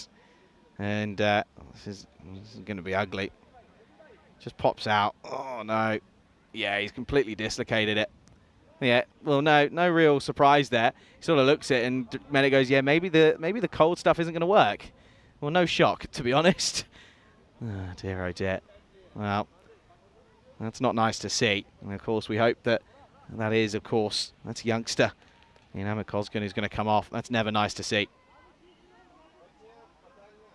Yeah, just got to feel for him. You don't want to see anyone get hurt playing cricket. I mean, especially for someone who's so early in his career. You know, I mean, injuries like that can often just discourage you from continuing with the sport. So, yeah, first, of course, concern for us is that we hope he's able to just pop that one back in and.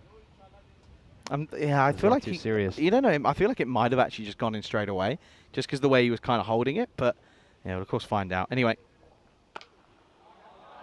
No, this is played away towards square leg. It's going to be 4 runs. It's a little bit short there by Yilmaz, and he strikes it away for a boundary. Of course, that's where Akukam was just there. But of course, he has to come off, and they don't have a 12th. So currently fielding with just 10, and unfortunately, that's exactly where he was. But good cricket from Yusuf. Just plays it away. That's There's nothing wrong with that.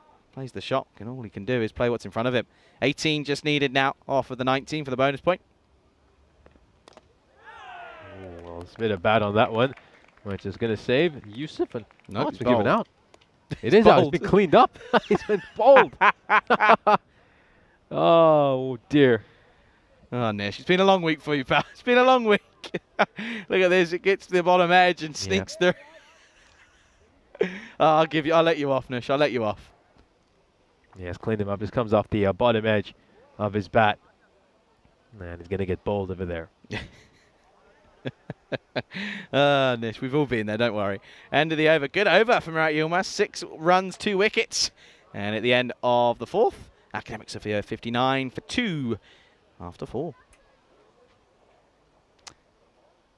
At the moment, though, yeah, as I said, 18 needed off of the 18 balls at the moment. Should be relatively simple. Don't want to let this go any further. It would be a really disappointing finish to the day, or to the game, if they weren't to get the bonus point, realistically, for Academic Sofia. Up against this hard side, who have really struggled today. There's no other way of putting it. Now struck away towards long on, and that is going to be a single.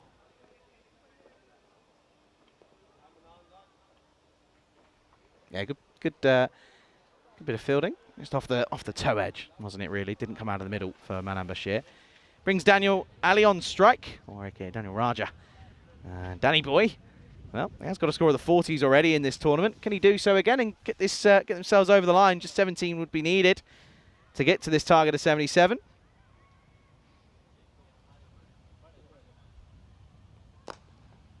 And this one is just pushed away towards mid-off. And it's going to be a single. Just trying to see what the update is. There's actually quite a lot of work going on down there to see if he's okay, which is never nice to see. But well, they're sort of looking at him and saying, well, what can we do? Can we get it back in? Sent a long, long way for a 6, so they're now just 10 runs away from winning this one, Academic Sofia. Yeah, we'll, of course, keep you updated about any news we receive regarding his treatment. Thing is, at the moment, I wouldn't risk bringing him back on. Do you know what I mean? The game's over. You're not going to get any, realistically, maybe get any points out of this, so don't run the risk. Of course, they have travelled with more than just the 11, which is good. But I really wouldn't be too concerned about bringing him on here, because it's just 10 needed, of course, off 15 for the bonus point. So you're not going to win the game. You might. The thing is, if he comes on, you're going to probably, if he, you know what the game's like at cricket. He'll come on and he'll have like 3 balls come his way. Yeah, I mean, in all honesty, this game could be done inside this over. So really, there's no point bringing him on. And yeah, obviously the last match of the day for Afyon Karahisar as well. So just he'll have to sit out the remainder of this match, as looks like it's about to get wrapped up.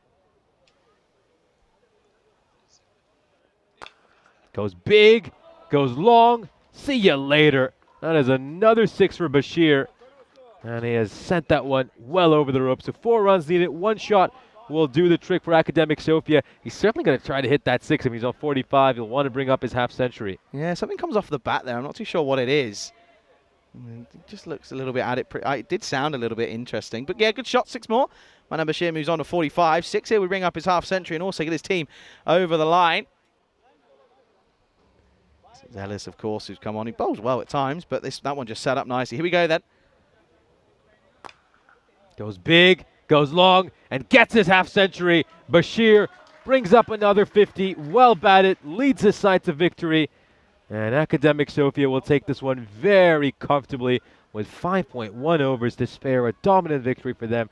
They take the bonus point. They get a huge boost in their net run rate, and they're looking very secure at the top of the table. Yeah, straight away, by the way, all of the Turkey, all of this Africa Hisar come over, and they want to shake hands, but they want to come over and check and see if he's okay. He looks as if he's in a real level of discomfort. Manan Bashir is running over as well, which is nice to see, but of course, you don't want to see players go out injured, and we'll, of course, give you an update when we can, but this is what's coming up. It's the last game of the day. Academic Sofia return as they take on the All-Stars. Again, difficult day for all the All-Stars, but looking forward to seeing how they pick themselves up after a tough, a good day at the office this morning.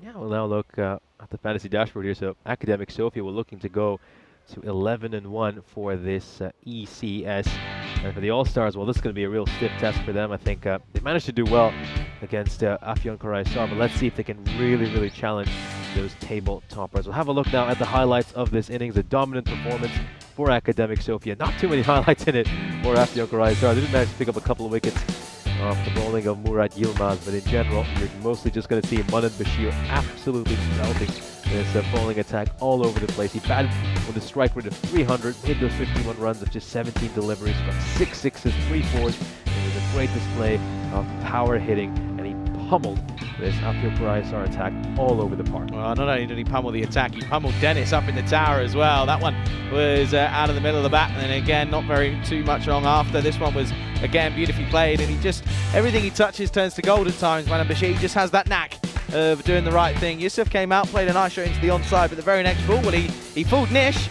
Nish didn't pick it up as he was gone, but then, of course, it wasn't going to be too much drama as bashed it around and finished the game off with a couple of sixes, and also brought up a very good half century. He is your player of the match in this one, as of course you can see handshakes all round, but it's going to be an interesting matchup in the next one. The All-Stars, of course, taking on that Academic Sofia side. It's going to be a fun one at that one.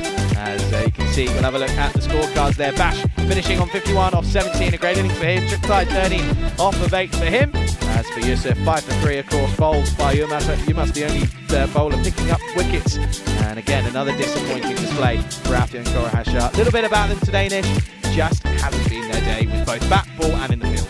Yeah, I think you have to say it's kind of been a reality check for them going up against some of the better teams in this European cricket series, and they have come up short in all 3 of their matches today. Come up short by quite a bit. I mean, 2 bonus point defeats. The first defeat of the day was very close to being a bonus point defeat as well, so it's been a rude awakening for them and a real humbling. Have a look, of course, at the bowling figures. There's not much positivity when you look in there. I think Murat Yilmaz should be pretty impressed with his performance. I think he's bowled well today. He ends up the biggest Super 6 and still over. He bowled as Academic Sofia take this victory. They win it by 8 wickets. It's 5.1 overs to spare, a bonus point victory for this table top. Join us again in 45 minutes time, and we'll bring you our final match of the day.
This European Cricket Network event is proudly brought to you by HCL Software and Paramatch.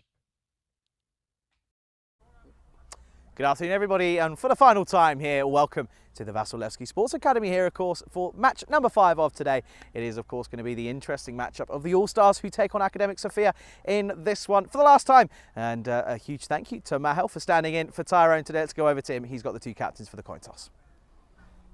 Academic to call. Tails. Tails has been called. It is Tails. We're ball first. They're bowling first.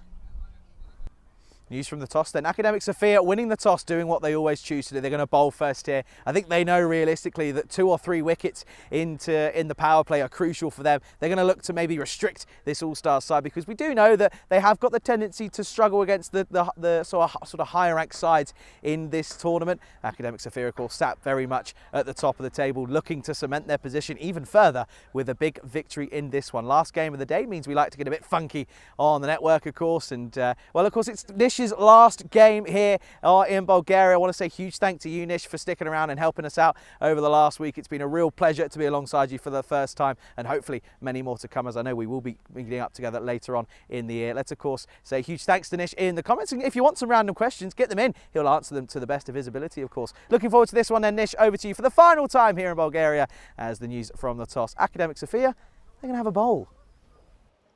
Thank you very much. Yeah, looking forward to this, the final match of the day. Big game here, and it's been an absolute pleasure to work alongside you as have a look here at match 41. So it's going to be between the BSCU All-Stars and Academic Sofia. Sofia, once again, have won the toss. They decided to field first. It's something they love to do because their captain's approach is always the same. He says, I want to field first, I want to know the target, and then we can pace our innings accordingly and go for the bonus point in the second innings. I love that approach. I absolutely do. I think I always find it that in this format of the game, you're better off chasing, you're better off knowing your target. Here's a look at the fantasy dashboard. The Academic Sofia are now 10-1 after picking up that victory earlier against Afyon Karahisar. BSCU All-Stars picked up a couple of wins this morning against the Turkish side as well. So this is a huge matchup for both these teams. Of course, the All-Stars, they've got to get a win against one of these bigger sides. I think so far they've managed to beat the likes of Afyon Karahisar, Plevin, and the Blacksmiths, but how will they do when they go up against one of the bigger teams? Here's a win predictor. CC Academic Sofia are 58% favorites against the All-Stars. And I would probably have that a little bit higher. I think they're bigger favorites than that might suggest. The All-Stars, most of their victories, if you look at it, they have not been against the really big teams in this tournament. I think they tended to win mostly against the sides they were already fancy to beat, like Plevin and, of course, Afyon Karahisar earlier today. They do actually have a couple of matches still to come against the Blacksmiths later in this tournament. So here we go. First ball. Wayward delivery. Wayward delivery. It's given a no ball. Got someone badly wrong. It was down the leg side, but of course, the fact that there's a no ball is of greater concern. This one well above waist height, so it's going to be a free hit on the very first ball of this innings. So it's Hassett ready to face this. Here we go. Free hit for him to start things off. And he's going to smack this one away for 4, so he opens his account with a boundary. 4 more runs for Brett Hassett. The ball is, it's not the best ball, too much width on offer, and it gets punished. Just, he has the chance to free his arms, and that's exactly what he's done there. Giving that a good smack, and what a start here for the All-Stars. They are 5 for no loss, with just 1 legal delivery bowled.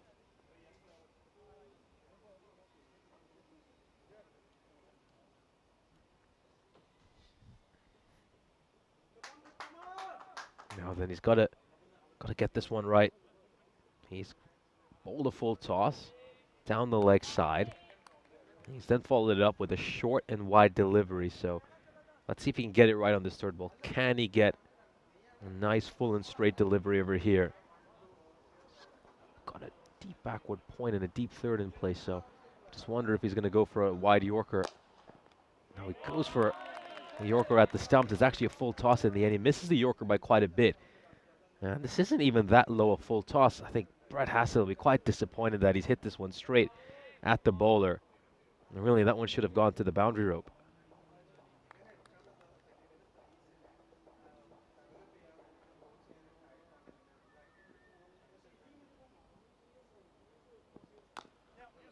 Played away towards third. And they will pick up a single that brings Mukul Kadian on strike.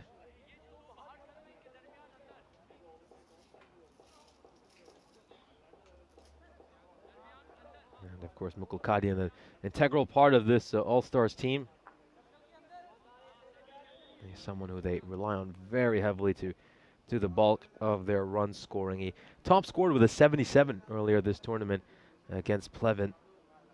We're yet to see a big performance by him against one of the bigger teams. That's a great ball. Terrific ball. A little bit trapped in his crease there, Kadian, and just fishing outside his off stump. Take another look at this. Yeah, it goes past the outside edge of his bat. Not too much foot movement. Kind of following the ball with his hands.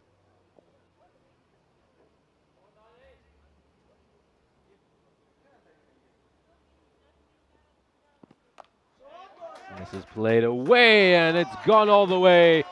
A beautiful use of the bowler's pace over there by Mukul Kadian. He knows he's a quick and fast bowler. He's digged this one in, and he's just managed to flick it ever so slightly. Good use of the bottom hand, gets underneath that ball, and over third, 6 more runs. Terrific shot there by Mukul Kadian. They so desperately need a big innings from him. And Nishjay Bhatt here in the commentary, and joining me is Charlie Hunt. Really looking forward to calling this last game with you. Yeah, of course, been a pleasure, Nish, absolutely. And yeah, it could be a cracker, this one. You just never know. If these two, of course, with the in of Hassett alongside Kadian and Harry Kumar as well, and Padavath, if they can get going, they could put on a good total here. Last ball coming up. Push towards point. They're going to scamper across here for a single, so they'll pick up a run. 13 of the first over. A good one for the batting side. Yeah, the last game of the day, of course, so do get your questions in, and we'll do our best to answer them. 49 days to go. Still the all-important ECC, the Euros of cricket, of course, on the 23rd of September is when we'll see Group 1 of the Challenger Division get underway. And then it will be a good couple of weeks, good 4 weeks of action in Khartoum, Malaga. Of course, Khartoumania taking the world by storm yet again, as it always does. Can't wait for that one. But, of course, at the moment, focusing on the task at hand here, Academic Sophia up against an all-star side that have got a fresh breath of confidence after this morning's action. They certainly will. Here we go. Second over. This one is just down the leg side, and it's going to be a wide. Yeah, just straying down a little bit of a loosener from Chuktai again. Has had a good day with the ball. Has been pretty economical, very much in the wickets as well. Of course, I have to say that I think with the bat, they do look as if they're slightly weaker, I think, than what we've seen, of course, the likes of Academic Sophia. Can they maybe just take that out of the equation? Oh, great ball there by Chuktai. Terrific. It's probably just going down the leg side, but yeah, terrific Yorker by him. And I think Chuktai's bowling has been so impressive. We saw how well he bowled against Afyon Karadashar. We'll take another look at this. Yeah, definitely going down the leg side. Yeah, another good call. Umpires, I feel, have got better and better as time's gone on here. Especially it gets tough out there, trust me. Currently 30 degrees, and it's not exactly getting cooler out there, has to be said. And no credit to them for sticking at it, doing a wonderful job as well. I'll just run down towards third, and that's going to be a single. So yeah, Zurich Chuktai, of course, a terrific bowling performance this afternoon against Afyon Karadashar. I mean, he was terrific. Picked up a couple of wickets, bowled a wicket maiden as well. Just amazing figures. I mean, anytime he's got almost as many runs as wickets, you know, you put in an incredible shift. Yeah, big time. That's it. 9-5 for him at the moment. There's Kadian on strike. Once again, played into that third man region, and there's no way the field's going to get there. 4 more runs for Hassett. Kadian, in fact. And yeah, carves this one away gloriously. Really nice shot from the opener. Once again into that vortex. You know what, you wouldn't want to be fielding out there because it just feels as if everything comes at you sort of 20 miles an hour quicker. Good shot, 4 runs. Almost takes the helmet out on the other side of the rope as well. Yeah, that certainly was the case there. It could have Struck that helmet. Good start here. Really good start, I think. Going along at a good rate. 20 runs off these first 9 deliveries. I think realistically, you want to get to somewhere in that 120 to 125 region to really try to trouble this CC Academic Sofia side. Yeah, as a minimum, you're right. Want to be getting there, because if you struggle to get there, then you're almost going to be sort of playing an uphill battle when it comes to defending something around 80, 90. It's not easy, not against this side. Good ball there. Nice comeback ball after getting hit for a 4. Just back of a length that takes off. That's what they've been looking for. That's where he's trying to bowl. He's trying to cramp him up for room, isn't he? You can see that. Just Kadian not able to slightly get that one away. Can't run it down more than anything. But again, Chukthai finding good areas after being hit for a boundary. It's a good comeback.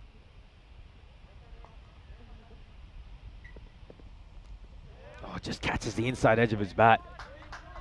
There's just a little variation there by Chukthai. Took some pace off the ball. Kadian was a touch early through that shot. And he's fortunately still out there and will get a single. Yeah, so 8 runs off this over so far. Got a ball to come. Yeah, it looks as if, again, it's going to be a pretty level playing field, this. I think having Hassett just there just sort of elongates the order. Played towards point. He'll be fielded well. And it's going to be a single, so Hassett keeps strike heading into the 3rd over. The All-Stars are 22 for no loss. Yeah, of course, last game of the day means things get a bit funky. I always say, as we'll give you a little look at the updated standings there, 37 points for the Academic Sofia is very, very impressive, in my opinion. Very, very positive for them. Obviously, All-Stars here. A win here could get them into the top 4, which is a lot to play for here for them, so could be interesting. I always say that you always know you can always tell a lot by a person by where they choose to sit on an airplane. So, Nish, my question to you is, if you've got a choice of any selection, where are you sitting on a flight? Window seat. Window seat? Yeah. Are you going extra legroom, or are you not bothered about it? Daniel Raja, this is, by the way. And it could be a tell you what, could be close. Non-striker was kind of all over the place. That says of Yusuf. Well, I'm also the type I tend to give up my seat to kids or something like that if they want one. Would you? I've had a few occasions where a parent has come to me and said, oh, you know, my kid would like the window seat. I say, yeah, go ahead. What, would you be okay sitting in the middle? Nope. It's probably the worst seat, isn't it? I would not sit in the middle if I didn't not have someone to. who's too bothered by it. I mean, I've flown so much, you know, on budget airlines where, you know, you just go for random seat allocation. So I'm at the stage where I don't really care at this point. Would you rather...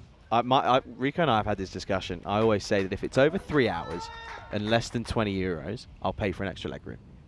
That's kind of my view on it, because I feel like it's worth the money.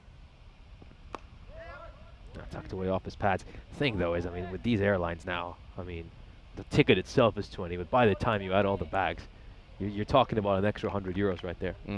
Yeah, they like to get you. Of course, thanks to Bizaway, of course, getting us from A to B. One of our many sponsors who help us provide what we do here on the network. Gets behind this ball, and that's going to be a dump ball. I'm going to reverse that question to you. I mean, what about you? Where would you sit if you'd want to on a plane? I would always go... I'm more tempted to be on the aisle. Love an aisle seat. I think if I was flying into somewhere like Croatia over the summer, I'd probably have to go on the window seat there just because of those views. Oh, catches the outside edge of his bat, goes towards the fielder at point, well fielded. It's going to be a single. Yeah, they come back well. I mean, we had a 13-run first over, but Daniel Ali responding well in this one. 3 runs off it so far, still got a ball to come. Raja. Ali. 16 so far. Ah, struck away really, really well. Gets an oi-hoy from the crowd. What a hit there by Kadian. Just dug that one in short. He read the length to perfection, and he's pulled that one away. What a shot. Great way to end the power play as well. And once again, Manan Bashir liking what he sees. End of the 3rd. It is the end of the power play, finishing with a Maximo. 31 without loss then for this All-Star side. Again, this is a good platform that's being built at the moment, and will be interesting to see as they do look as if they're going to bowl out their opening bowlers here, which is, again, only realistically the Academic Sofia boys that do this.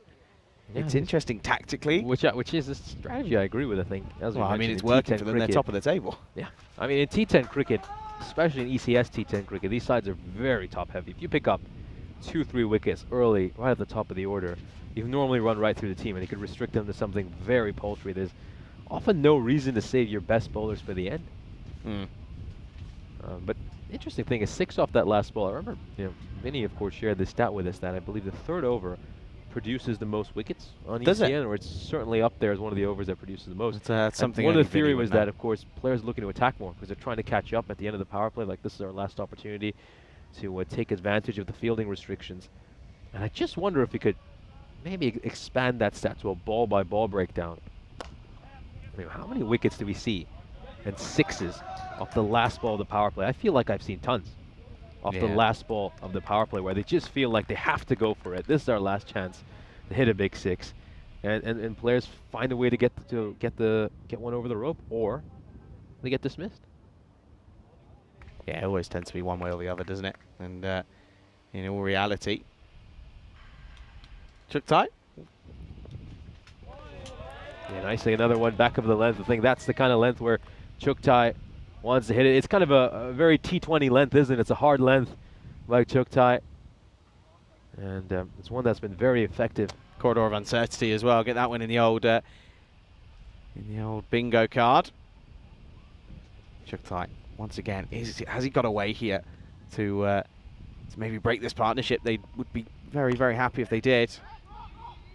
They'll sneak in another quick single. Yeah, I think they've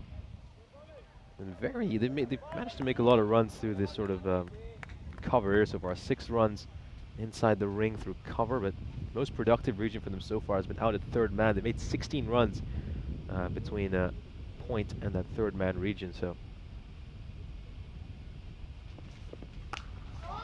struck away very well. And Hesset, he's such a good puller of the ball. I mean, obviously played a lot of his cricket in Western Australia, so he would have practiced those horizontal bat shots a lot growing up. Just reads the length to perfection, seems to have more time than most batters. And he rocks back, hits that away for a 4. Yeah, that's a nice shot. You don't bowl to him there, you really don't. It's just, you don't bowl it to anyone there, to be honest with you. That's more the thing. It's just, it sits up. You can't realistically, you can't bowl there and expect to pick up wickets or remain quiet unless you're bowling at sort of 140 clicks, 90 miles an hour. Then you're not going to be pushing them through. You're not on this wicket, not at this level. It's similar to what we see with the likes of Oscar Duff, just not quite old enough, hasn't got that sort of strength to bowl the quicker ball yet, or the shorter delivery, I should say. This one's a straighter delivery, and yeah, Chuktai should have been fielding off his own bowling. I mean, he's just off having a conversation with his captain. Yeah, not too sure what's gone on here. A little bit quiet, a little bit lackluster. They've got their 4 in, of course, at the end of the power play, and they're all on the offside. You've got a backward point, a point, a cover and an extra cover as well. Just inside the tram line, end of the 4th over, the All-Stars at 38 for no loss. 4 overs down then, and again a good comeback from Chuktai. Just the one big boundary coming against him, but once more, something that they haven't really seen go against them here is the fact that they haven't picked up a wicket so far. So good stuff from the All-Stars. They're looking a lot more positive than we may have seen them against the bigger sides. I think I mentioned at the top of the broadcast for this game, I said, how many times have we seen the All-Stars look great against the likes of Pleven and the Blacksmiths, but all of a sudden come up against the stronger side and struggle. Of course, they're statistically coming up against the strongest side in this tournament. They've only lost 1 game. They still have the likes of Akshay Harikumar, Nitin Sunil, and Albin Jacob to come. Jaron Budvath is someone as well who can give it a good whack right at the end of the innings. A powerful left-hander. So yeah, these two are going to have to be pretty smart with how they pace their innings, I think. Right now it's 9.5. You probably want to go somewhere between 10 to 11. And then really look to attack in those last 4 or 5 overs. It's a bit different here in Bulgaria, where I've noticed that sides tend to be a bit conservative in those first few overs, and then they look to attack at the end. I think, based on what we've seen lately in ECN, most sides tend to just attack from ball 1. Yeah, there's no trying to save your wicket. I think that's just the level that we're sort of seeing here, is that they have a sort of top 3, top 4, but if you lose 2 wickets, then you're going to really struggle. That's kind of what we've been seeing here. Back of a length, and this is going to be pulled nicely into the onside. 6 more yet again. Kadian gets a maximum here, and Shafin drops one short yet again. You can't bowl it there, unfortunately.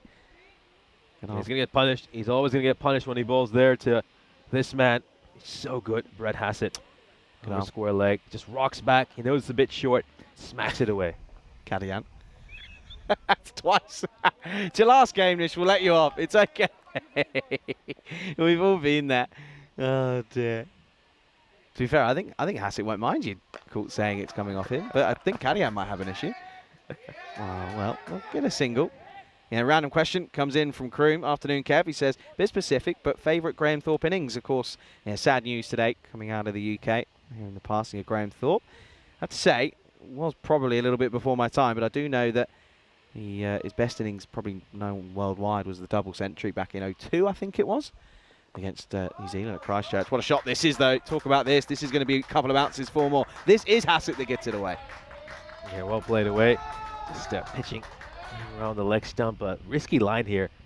And usually, I mean, we're pretty accustomed to Khalid Shafin bowling fairly economically. Bowled a nice tight line in length, but he's been a bit wayward in this over. Also a little bit disappointed to see Manan Bashir not standing up here to the spinner Shafin. Just, again, applies that extra bit of pressure onto a bowler that you probably might not have seen before. So a little bit tricky, but nevertheless, the 50 comes up as well off the 29th ball so far. Just plays this one towards cover, and the skipper is there to field that. 50 partnership brought up as well. Yeah, ball to go in the over then. That's it. That 4, of course, has escalated his strike rate ever so slightly. That one stays really low. And Shafin will end his over with a couple of dot balls, 12 coming off it in the end. And the All-Stars are exactly 50 for no loss at the end of 5 overs. Yeah, even with my dodgy maths, I can tell you that they're going at 10s at the moment. We'll welcome you into the comms box here. And welcome, of course, into the Ice Cube. It's the penultimate time that we'll say hello, of course, with Nish here being here. Nish, how have you found your first experience in Bulgaria? Oh, it's been great. I really enjoyed the cricket over here. I think most of all, I remember a lot of the people who met. I think the Bulgarian Cricket Federation, they've been very friendly to all of us. Always are. Met all our needs, and even a big shout out to everyone back at the hotel as well. I think that's an important part of our stay as well. They've certainly all looked after us well at the Best Olive City Hotel, Best Western Plus Olive City Hotel. Always a bit of a mouthful. Just remember that you're leaving, and there's still still got a week of where we're staying. Yeah, you've just broadcasted that to the whole world. Thanks, mate. Appreciate it. Anyway, we'll move on. Anyway, big swing and a miss over here, and that's maybe a swing and a miss.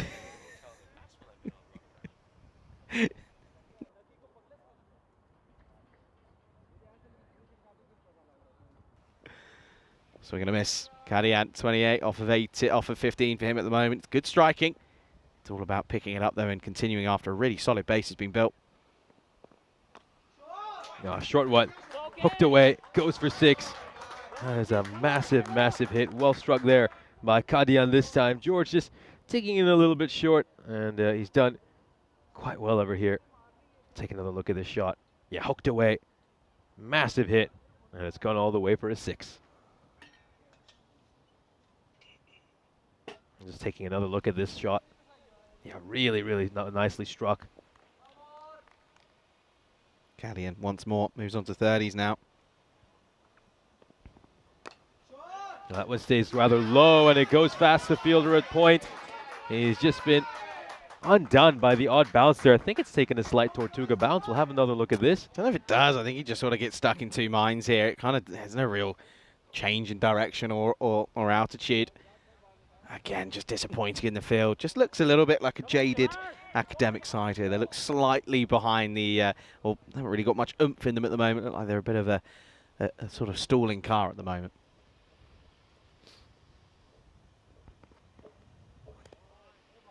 It's going to be a wide.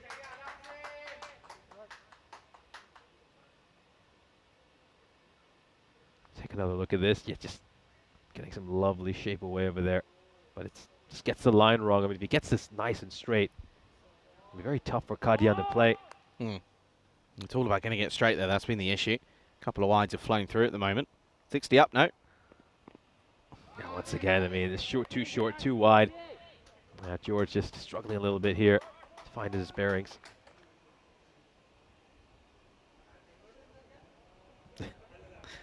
Zirkin's got an interesting prediction. Says he reckons they'll get 230. Well, I think that would be a new record if we got there. Just another 168 runs they would need for that up to the next 4.3 overs. Doable. Struck very, very finely there by Kadian. It was short, it was wide, and he's just sent that one right to the top of the dugout. Incredible hit, and he's now just one big shot away from a half century. Yeah, he's really motoring along here, isn't he? Thing is, Hassett's just doing a job at the other end. He's just holding it up. He's providing a good support to Kadian, who's got the license to really go big. That's a rooftopper. 6 more. And now there's a conversation being had. I think they realise that George isn't just quite hitting the mark at the moment.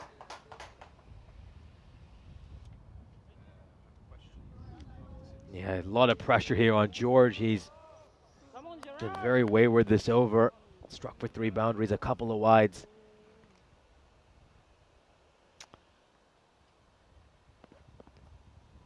Now get some great pace and bounce over there. That one just taking off. And they're beating the batter for pace. Got one more ball to try to get out of this over. Much better delivery that, though. Clearly that was the plan. You can see anything full he does like to take on. If it's short and down the leg side, he will whip it away. But we have seen him not look as comfortable with balls that have been sort of short and at his chest area, rib cage. Oh, it's gone up in the air. This is a catching chance, or is it going to land safely? It was a chance, but it was slightly difficult. And it slips away past the fielder. That was Imad Jamil, who was trying to cover the ground to get to that. They've been a little bit anxious, Kadian, when that ball was hanging up in the air, but it lands rather safely. We'll take another look at this one. He throws his bat at it. It's skied. It's up in the air for a long time. And Jamil, well, he manages to cover quite a bit of ground to get to it, but just not able to hold on to the catch. And Kadian will survive safely. End of the 6th over, 70 without loss. Today's Hunt the Answer question: who are the only 2 participating countries that have played cricket in the Olympics? Bonus point if you can name the year when this happened. Cricket has been in the Olympics once, only ever once. And, of course, the answer will come in the next innings. Big couple of overs now, as they are yet to get a wicket here, Academic Sophia. They're under a bit of pressure. That last over was a magical one, by the way. I don't really understand why they've got, I don't want to be a bit harsh here, but probably their 3 lesser-known fielders in the Vortex area in that point region. How many balls do we see go there every single over? So it's a little bit of a question. Here's Yusuf, though. Struck towards the mid-off. I think the conventional sort of cricket thinking, and this has kind of existed for a long time, is that you kind of hide your fielders out in that region, and I think they're still going with that thinking. And you're starting to see the better teams now even employ specialist fielders who are just trained to field at deep third. I mean, we've seen some of the better sides have those sorts of fielders in their team, and then obviously long off and long on have to be 2 of your very best. It's going to take over the fielder at long off, and it's gone for a 6. So Kadian brings up his half century. Great hit by him. He's going to just put a little thumbs up to his dugout, but he knows there's still plenty more to do. Yeah, it's a slot delivery, slower ball from Yusuf, doesn't get it right, and away it goes. Away she blows. 52 off 21. Incredible stuff from Mukul Kadian. Credit where credit's due. He's hit everything that's come his way, and he's probably going to look to double up here potentially. Edge gone. And he's going to nick one. Very well caught there by Manan Bashir. Kadian departs right after getting to his half century. Yeah, it's a disappointing way to go. Once more, as I said, he was probably going to be thinking, okay, here we go, let's build on this. But finally, it's the skipper, Yusuf, who brings the breakthrough, a fine edge through to Bashir. Watches it all the way. And it's going to be the first wicket to fall as the All-Stars going still nicely, but this might just stem the flow of runs ever so slightly. 77 for 1 as Kadian goes for 52. Now, it's been a sensational partnership between these 2. Of course, Kadian's been the primary aggressor, and then Hassett at the other end has been very content to just rotate the strike, keep dot balls to a minimum. But they've set that platform now. They've built that platform to go and accelerate. They expect the scores at 121. If they really bat these next 3 or overs well, they could even get to 130 plus, in which case there'll be tons of pressure on Academic Sofia in that second innings. Yeah, tons of pressure on Hassett now. He won't be on strike, but he's been there since the start. He's been there for 6.5 overs. He has to be the one that takes it on now. Well, this is played away towards point, and it's going to be stopped. But again, see there, Sanjat almost had a bit of a nightmare there. As that is Harry Kumar, who's come out at 3, and he gets off the mark straight away. Yusuf, though, once more, just has that knack of picking up wickets at very important times. Been a very good leader for his side here in this tournament. He's been successful. He's been crucial when it comes down to the nitty-gritty part of it. His bowling is always pretty much relied on pretty heavily. Struck firmly down the ground. Is this going to split long off and long on? It will. As straight as it gets. And Hassett strikes a boundary. Straight as an arrow from Hassett. That's a really nice shot. And this is exactly what I'm talking about. He is going to have to look to be the aggressor now, as he's been there since the start. He's, of course, sort of just held up an end and watched it all go against the bowlers. But now he's got to be the one that inflicts some pain on the likes of the Academic Sofia side. Okay, so this over for Yusuf so far has gone for 12 runs. Still have a ball to come from it. Yeah, the captain, he tends to bowl late in the innings, and we know he can go for a few runs at times. And I think they certainly look to target him in this over. One more ball to come. Can he strike another boundary here, Hassett? Got to try, isn't he? 25 off 19. He's going to play this one towards square leg. And it's going to be a single to end the over. So 13 end up coming off that over. 33 of the last 2 overs. So a nice phase in the match for the All-Stars. And we're into the death overs now. 3 to go. And it's certainly going to be gripping viewing over these next 3 overs. Here's a look at the fixture list for tomorrow. Of course, the All-Stars and the Sofia Stars will be playing each other first thing tomorrow morning. Afyonkarahisar have a couple of games as well in match 2 and match 5. The Blacksmiths will play their last couple of games of this campaign. Yeah, 2 tricky games for them up against Spartan and the All-Stars, of course. That all starting at 5:30 GMT, 7:30 out in Central European, and 11:30, I think. Maybe not. My maths is pretty rubbish. Anyway, of course, usual start time that has been for the last... What's tomorrow? Tomorrow is day 9. And... goes for the reverse sweep there, Hassett. And he's unable to connect. Good idea, though, because there's no one back at third man. Yeah, interesting to see him sort of play this way. He hasn't really showed signs of this before, but I don't mind it. But again, I'd love to see Bashir standing up here. It's pretty lazy, to be honest. Oh, full toss. This is easy pickings. This is like stealing candy from a baby. He has smashed this one away for a 6. Ugh, that is brutal. Really is. And this is exactly what the doctor ordered here. As now the in batter, who's just been watching it all unfold, takes it on and takes it on nicely.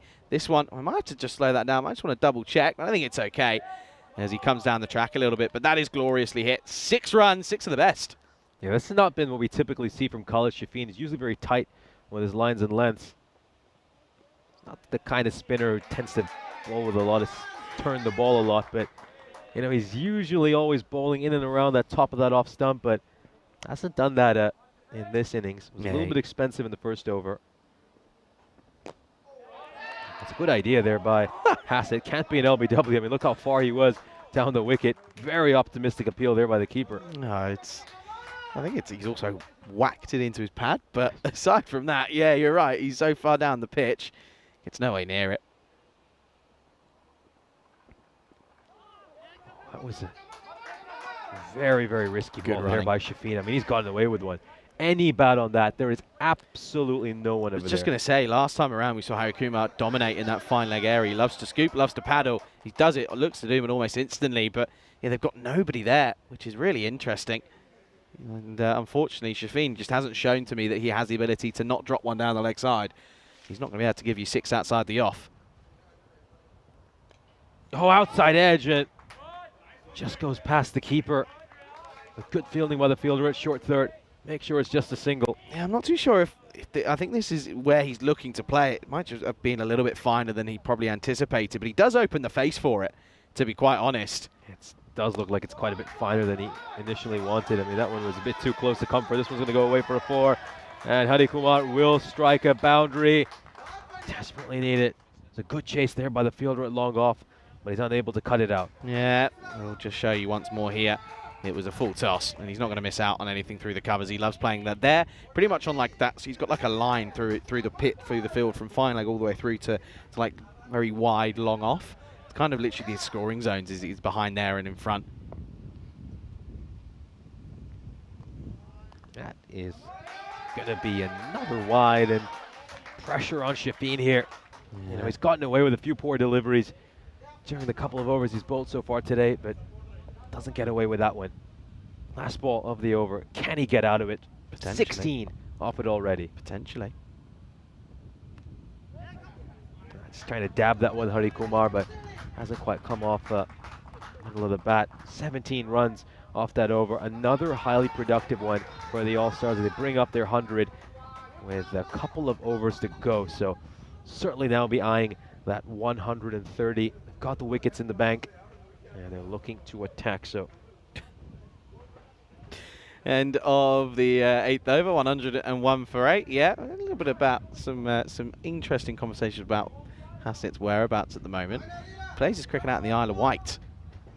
So not in India, just to put that one to bed. Don't know where that's come from. Grew up in playing his cricket as well, I believe, in Western Australia as well. I think Leaderville Cricket Club. We had just had a look at some of his cricketing background. But yeah, these next couple of overs, you got Gerard George, who looks like he's going to bowl one of them. He went for 20 in his first over. Then, I mean, Huzaifa Yusuf never takes himself off. He might bowl the second. So just a chance here for them to really go big these last couple of overs. Reaches out that one, Hari Kumar, goes straight to the fielder. It's just going to be a single, so gets a single. That's all they wanted, was to get Bassett on, or Hassett on strike, sorry. He's been dominating at the moment. 101 now. Got to be a 120 minimum here. Now the shuffling across there, Hassett. He read that one coming. He knew he was going to go for the shorter ball, and he has hooked it away for a 6. What a hit! Take another look at this. He knows that George is going to go for the shorter ball. I think it's just something they have overused throughout this innings. They've got to go Yorker over here. Read it like, can't afford to bowl short to him. Read it like a book, did Hassett. Look at him, steps right across. But there's nobody there, and for some reason, he's not going for the double bluff. But for some reason, he's trying to drop one short. It makes no sense to me. It's just sort of clueless bowling. Just doesn't feel as if he's running in with a plan. He just sort of is running in and just hoping and praying that he can get something away. But yeah, this isn't good enough at the moment. Got to bowl full and straight. You've got to get that Yorker. They need to challenge the bottom of the bat. I think they've overdone it with these shorter deliveries. Here we go. Oh, he brings out the ramp shot now. This is going to go away for 4 as well. Some terrific innovation by Hassett. Oh, that is a brilliant premeditated stroke. He knows that George is going to adjust by going a little bit fuller on this ball. He's made that premeditated decision, and he's just ramped it around the corner for 4. Great shot, really is. 2 back-to-back boundaries, 6 and 4. Hungry for more with some slick shot selections at the moment. Reading him like a book. He's got him at the palm of his hand at the moment. Played this one out towards square leg. It's going to be quite a chase.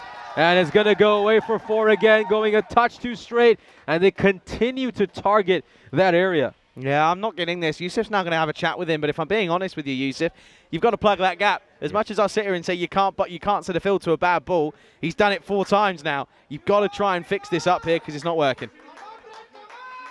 I mean, they've just been so productive through that region. I mean, just having a look at the wagon wheel.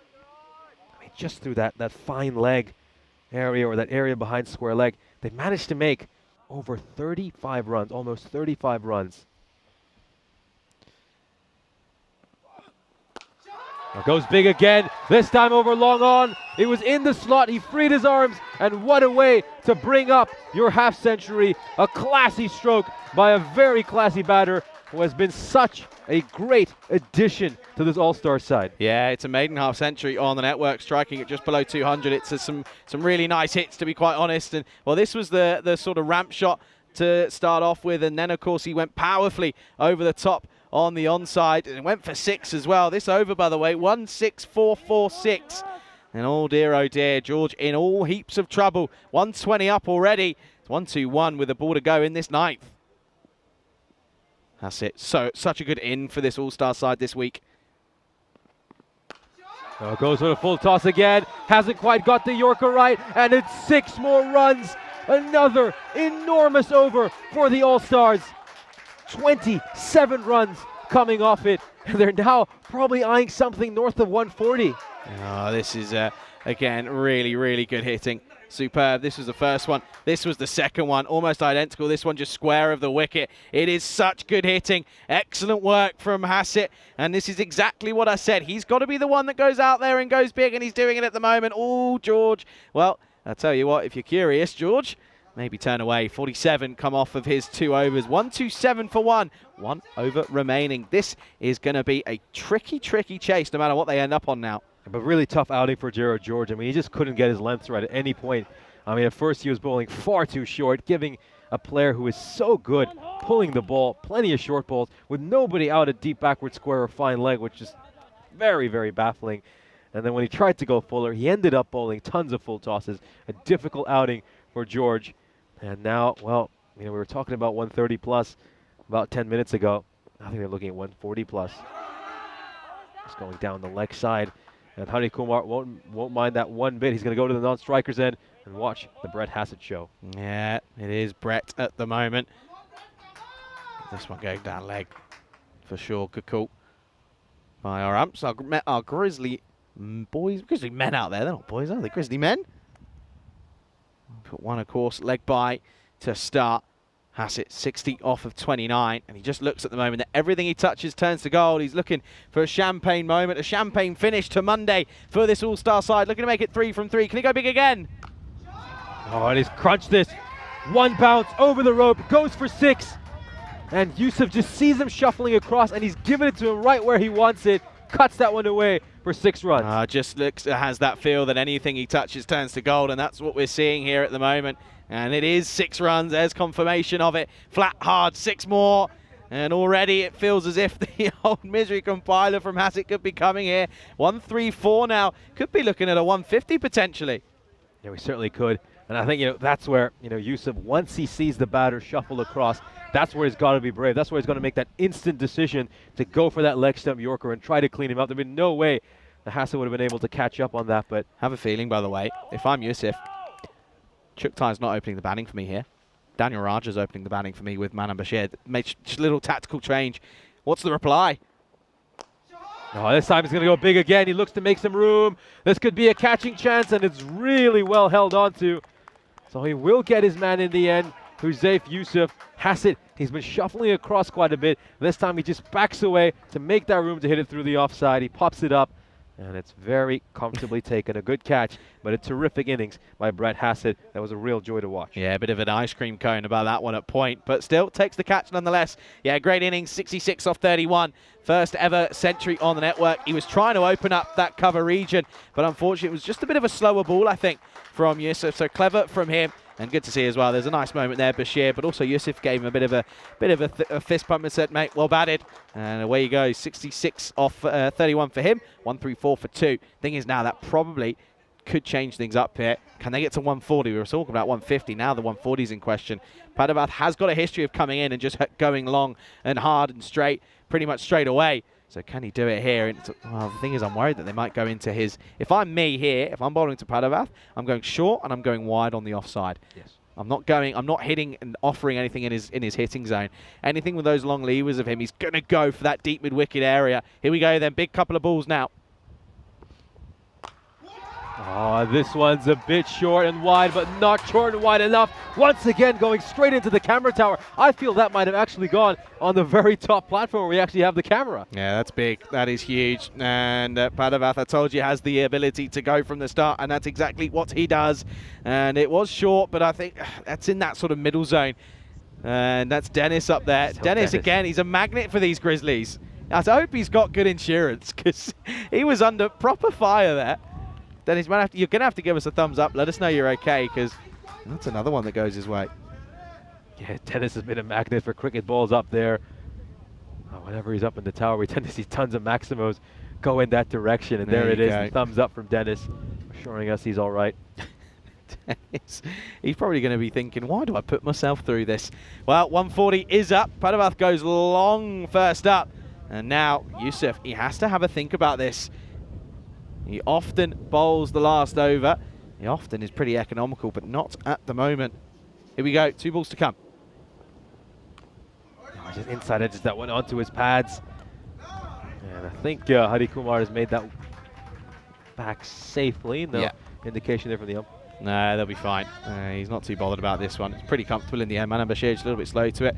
Had to kind of, well, he was expecting a bit of spin, but he didn't get it. Let's make sure. Yeah, he's certainly safe.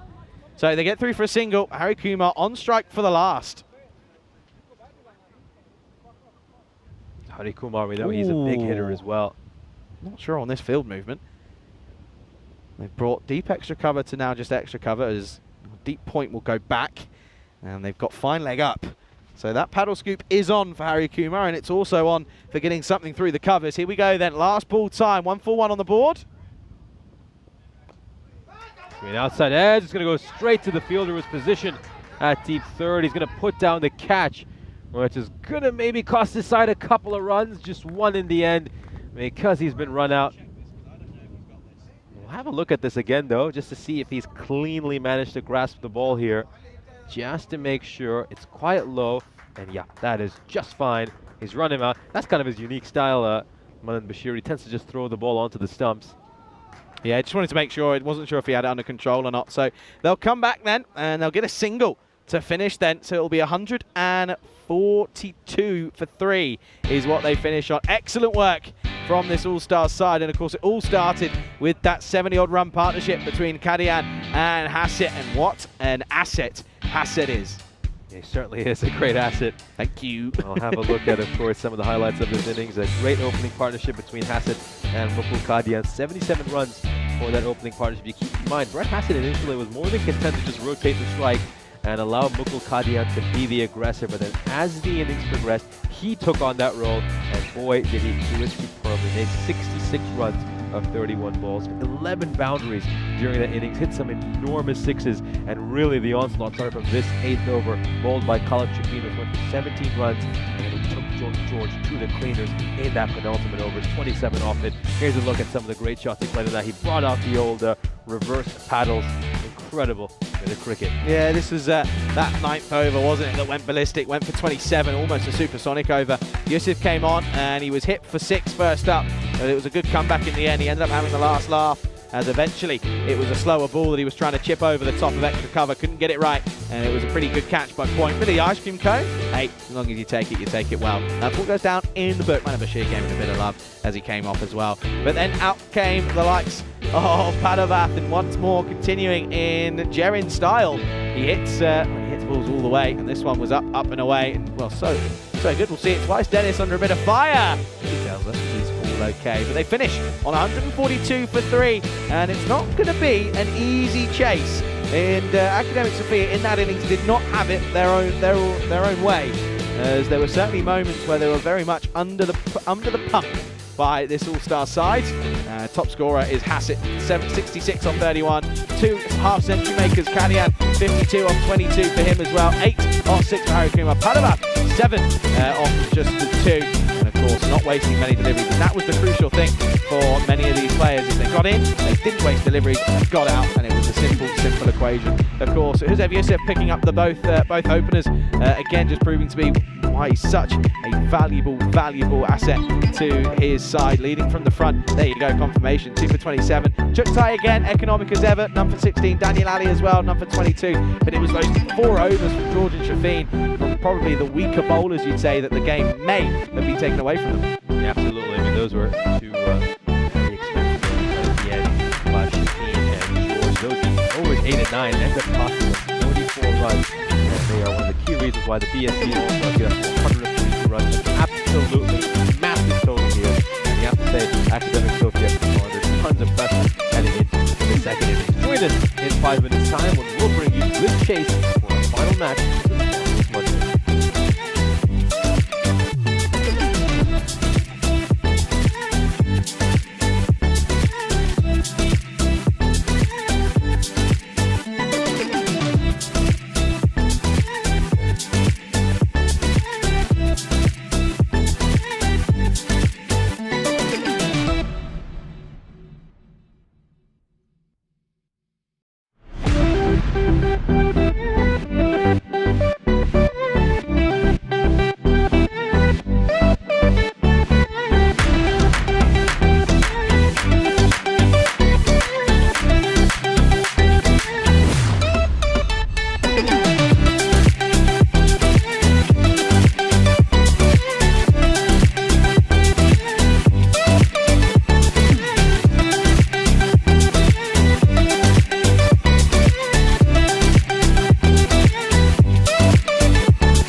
This European Cricket Network event is proudly brought to you by HCL Software and Paramatch.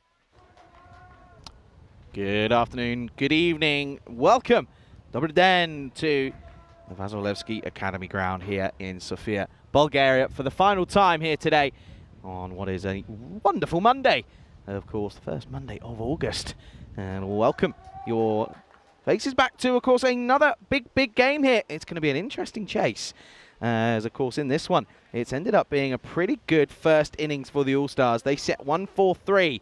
As, of course, you can see, 99 or less is what they need to restrict them to. Of course, we do know that they have got some big batters in their top 3, top 4, so it could be done. And it's all going to be about whether or not the pressure is going to get to the likes of the openers and maybe of Yusuf and Daniel Ali as well in this one. It is going to be, of course, very interesting to see. I was thinking maybe would they go with Daniel Ali, of course. He's been so good in the power play. He's often had the ability to come out, and when he has the freedom to do so, he often pays off. But they don't. They'll stick with Chuktai. Don't mind it. I guess it's an option. Of course, he has scored big runs on the network before, so it's all about, well, just hoping that either himself or Bashir can click. They'd love a Bashir century, wouldn't they? As the overcast conditions settle in, the sun starts to fade away. Here we go. Pranavath up against Chuktai. Chuktai again. Just early on, no foot movement. Once more, looks a little bit out of touch. And I think that's more also why I would look to go with Daniel Ali. Just, I think, comes out, plays with freedom. Then I think there's pros and cons, isn't there? You lose the sort of left and right hand combination, which is something that they have to deal with. But early signs there. Chuktai not quite getting the feet going. Again, confidently played straight back to the bowler. Padavath bowling well so far. Of course, he'd love to find that magic delivery, wouldn't he?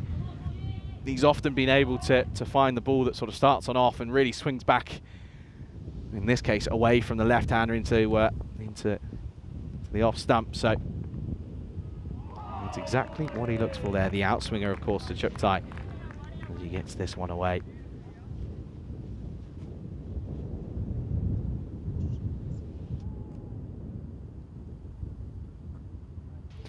Yeah, of course, this is a big game, big moment for the All-Stars. It really could be a chance for them to get into the top 4. Lofted, up in the air, straight to the fielder. That's well watched. They'll come through for a single. So that's going to be a single.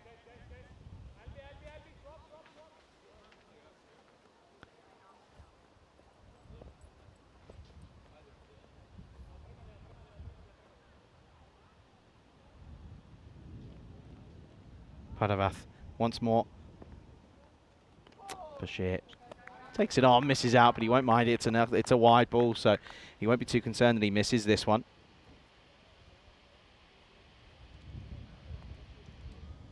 Just see there down the leg side. He often does bowl that. He is trying to find that ball that often swings in, as I said. So he's going to have a few where he tends to just drop one in on the leg side a little bit too far. There it is, back of a length. I'll get it away.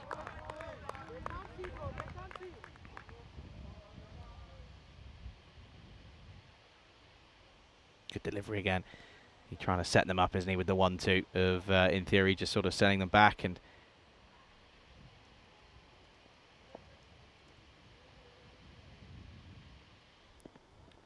short and hooked into the onside. That's going to be 6 glorious runs from Manan Bashir. And, well, it spoils what was a very tidy over from Padavath. Just drops this one too short, and Bashir is not going to miss out on that one. It's a freebie, realistically. Takes it on. And takes it on nicely. 6 glorious runs to finish. And the score at the end of the first is 8 without loss then. And it's a good start, but again, not really at where they need to be. They need to be a little bit quicker and a little bit more prominent with their scoring. Chuktai just chewing up a few. 10 matches since a golden ball, all the way since Saturday. Of course, where the Lionesses beat the Jinx Zagreb side in the second ever ECSW fixture.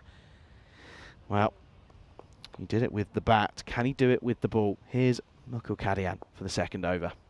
Short, and Chuktai won't miss out on this one either. 1 bounce, 4 runs. Well, there you go. That's how you give it back, says Daniel Ali. And, well, he's got his pads on, which is good to see. So probably see him coming in at 3 if he's required, of course. But a nice start to the over for Chuktai. Finally gets his account underway. Too short, though. Bit of a loosener from Kadian. And he just has to wait on it slightly. He's a little bit early on it, but nevertheless gets it away. Oh, short again, and we'll get this one away. This is going to be flashed away, and flashed away hard. So, 4-4 to start the over.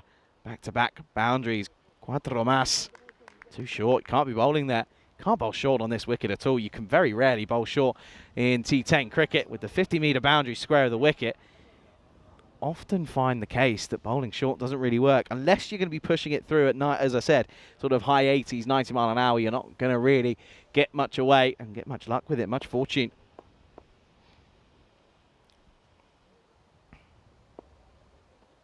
Oh, now a full toss, overcorrection through the covers. 4 more again, hat-trick of 4s then. Chuktai, this is what he's been looking for. And that's exactly what he was wanting, and it's an overcorrection. He'll always play it away from his body. He doesn't mind it. He's got the hand-eye coordination to take it on and does it with a nice degree of success. So under pressure is Kadian.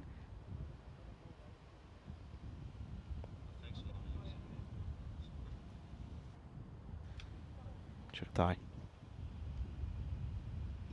Good start for him at the moment with a couple of balls left in this over. Well respected. Knows that he's already got the boundaries that he was probably hoping for, so he can just nurdle this one into the onside and get a single as well. Good time to welcome back for the final time here in Bulgaria, folks, is Nische Bhatt. Yeah, great to be back. Good to see the start here from Academic Sofia, certainly going hard, in particular in this over against Mukul Kadian. Yeah, this is a side. They're not going to go down without a fight. There's a reason they're sitting at the top of the table. They've been able to win games on plenty of occasions from tough spots. Bashir once more has gone large already. And this is going to be 4 runs. This is hit really nicely. That's going to go for 4.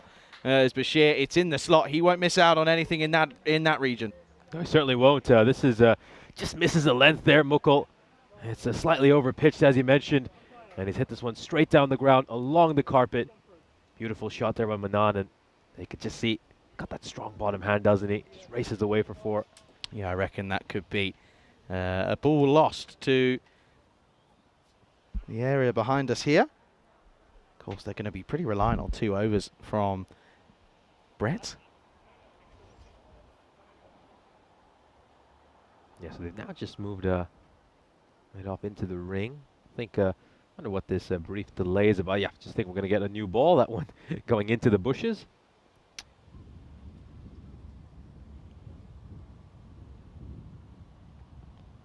Wild swing, very wild swing, and gets away with it. But the over, the damage already probably done. 17 will come off it. And at the end of the second over, the score is 25 with that loss. Yeah, no real foot movement there. It's like he's kind of trapped in quicksand when you watch him play that shot. He's just sort of leaning forward, trying to throw his bat at it. Here's a look at the standings for this ECS in Bulgaria. Academic Sofia right at the top of the table with 10-1. And, of course, the All-Stars sitting there with 18 points, trying to catch up on Pac Falcon. If they win this match, they'll get into 4th place with 2 games in hand. Yeah, that's the big moment, isn't it? You've got to remember that. And, of course, the All-Stars, though, will turn around and say, yeah, but we had to play some of the weaker sides. So, a lot of work to do.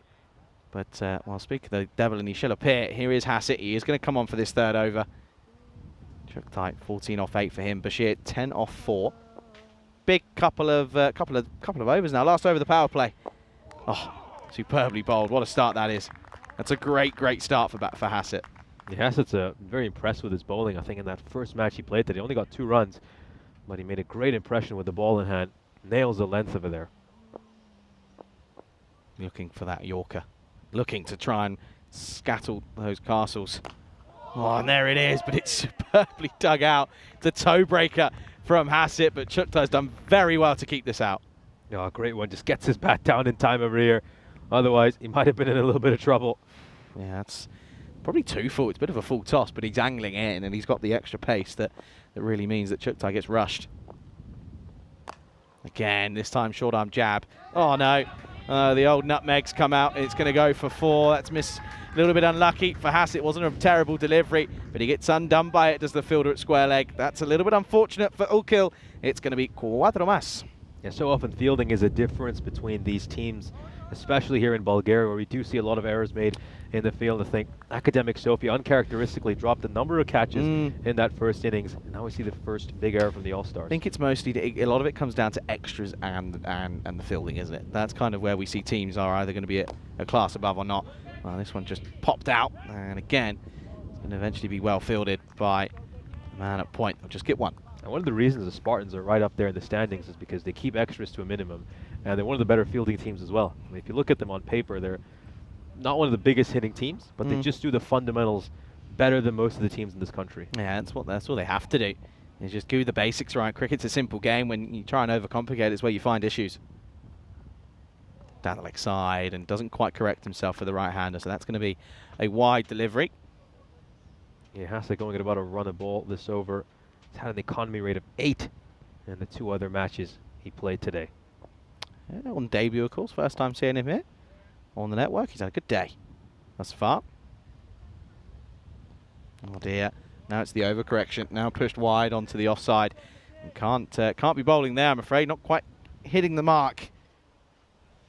Yeah, let's see if he gets this next one nice and straight. One too far down the leg side, one too far down the offside. Just spoiling a pretty good over here at the moment. Right then. As he got the right calibration now.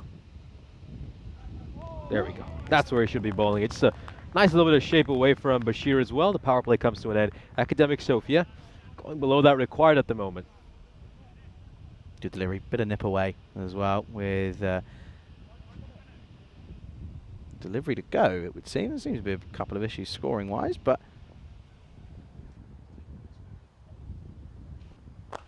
this one dug out again. They'll just push through for 1. Apologies, folks. A little bit of an issue with our on-screen graphics for you there, but that'll be the close of the 3rd over. It's a 32 for no loss at the end of the power play. Still a power play, which I think, despite the fact that Academic Sofia have lost no wickets, they won't be too pleased with it. They need to go a lot harder during this phase. I mean, yes, I think to compare the two sides, there's 2 runs separating them. But the question is, will Academic Sofia be able to go at sort of rate we see there right at the end by the All-Stars? It's a tough ask. Yeah, I think that's why I was sitting there saying, you know, maybe I think having Ali coming in at 3, not a bad idea. Would have said maybe put him at the top, but I understand why they sort of don't really want to change it. It's clearly working. They haven't lost a game for a while, so of course the last time they did was up against an 8-man Spartan side. Wind's picked up. Oh, this one almost sneaks through, by the way, as Padavath's going to come back for a second. Oh no! Oh well. Are we reeling up the music here, Maestro man? I don't know if we are. I think this is just a complete lapse in concentration. No, it looks like it is. Take a look at this. This should be a pretty straightforward bit of fielding. There's no Tortuga bounce either or anything. It just goes right through him, really. He's getting nutmegged. Alvin Jacob, normally so reliant out in the field. He's taken some great catches today. That one, not one for the highlight reel. And now this one is going to be into the onside, and it's going to be 1 bounce 4, I think. And another one that's going to get away from the bowler here in Padavath. Not the best of starts. The first one, you can't blame him. Second time, it's just a good shot. Oh, this is a terrific shot. We'll have a look at this here just to see where it lands. And, yep, that's most definitely a 4, well in front of the rope. Afternoon to John Gray and Kev as well. Pleasure to have you both with us here. Join us at a pretty interesting sort of start here. End of the power play, of course, we've moved out of it. They've now gone 2 back-to-back boundaries. Things need to be looked at here. Padavath, he's not quite found the money this over so far. Oh, wild swing. Very, very wild. Good stop by the keeper. Yeah, great stop. I think both these sides are up there with 2 of the better keepers in this European Cricket Series. Manan Bashir, of course, for Academic Sofia, and then Nitin Sunil doing a stellar job for the All-Stars. Bashir, 19 off of 9 at the moment. Can he get another one out of the screws? Tries to, but again, that's the tape ball coming in there. No real foot movement. That one might have copped him a little bit in the gap between the thigh pad and the pad. That's not nice. Yeah, that's painful. That will certainly hurt. I think there's a few batters out there who do bat without thigh pads as well. I mean, we saw Gagandeep Singh cop a pretty painful blow on his thigh because he didn't have any thigh pads on. What a muppet. What a muppet. Anywho. Bashir, can he get something going? He wants to try and find form. Oh, that one just stayed low. It really did stay low. And it wasn't too far from the off stump in the end. Yeah, a little bit. You can say he's not quite happy with that one. He's just, you can see he plays completely down the wrong area. You're right. Just misses out on it. Bit early on it maybe, perhaps. Might have just sort of just got dug up by the pitch potentially, but nevertheless, another dot. These dots are crucial. There we go. Last ball of the fourth over coming up. 8 runs off this over so far. He's going to try to hit this one towards long on. It's going to be a big chase for the fielder when he's going to come across. And a terrific way to work there by Albin Jacob to ensure that is just going to be a single. 42 for no loss at the end of 4. We'll have another look at this fielding effort. Oh, he's come across really well there. Put in the slide as well. And he saved his side 3 runs. Yeah, nice bit of work. There you go. All of a sudden, gets a couple back that he may have given away a couple of balls before. You can see there, not quite at the rate at the moment. You can see it was a big explosion from from the All-Stars to get up to a decent score. As at the end of 4, score 42 without loss. So they're going to turn back to Brett Hassett. They're going to bowl him out here in the 5th over. His first over went for 8 runs.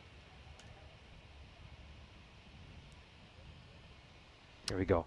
Hassett once more then. And swing and a miss from Bashir. They won't mind these dot balls. They're starting to add up here. It beats him for pace there. This one just rushing the batter. And look, it takes off at the end as well. Good take by Nitin Sunil. So with an over to go to the halfway mark, you think they've got to be looking at an acceleration at some point. And this one asking the question. If Van turns it down, I'll be interested to have another look at this here. As well, Hassett was pretty dead set on it. Let's have a look.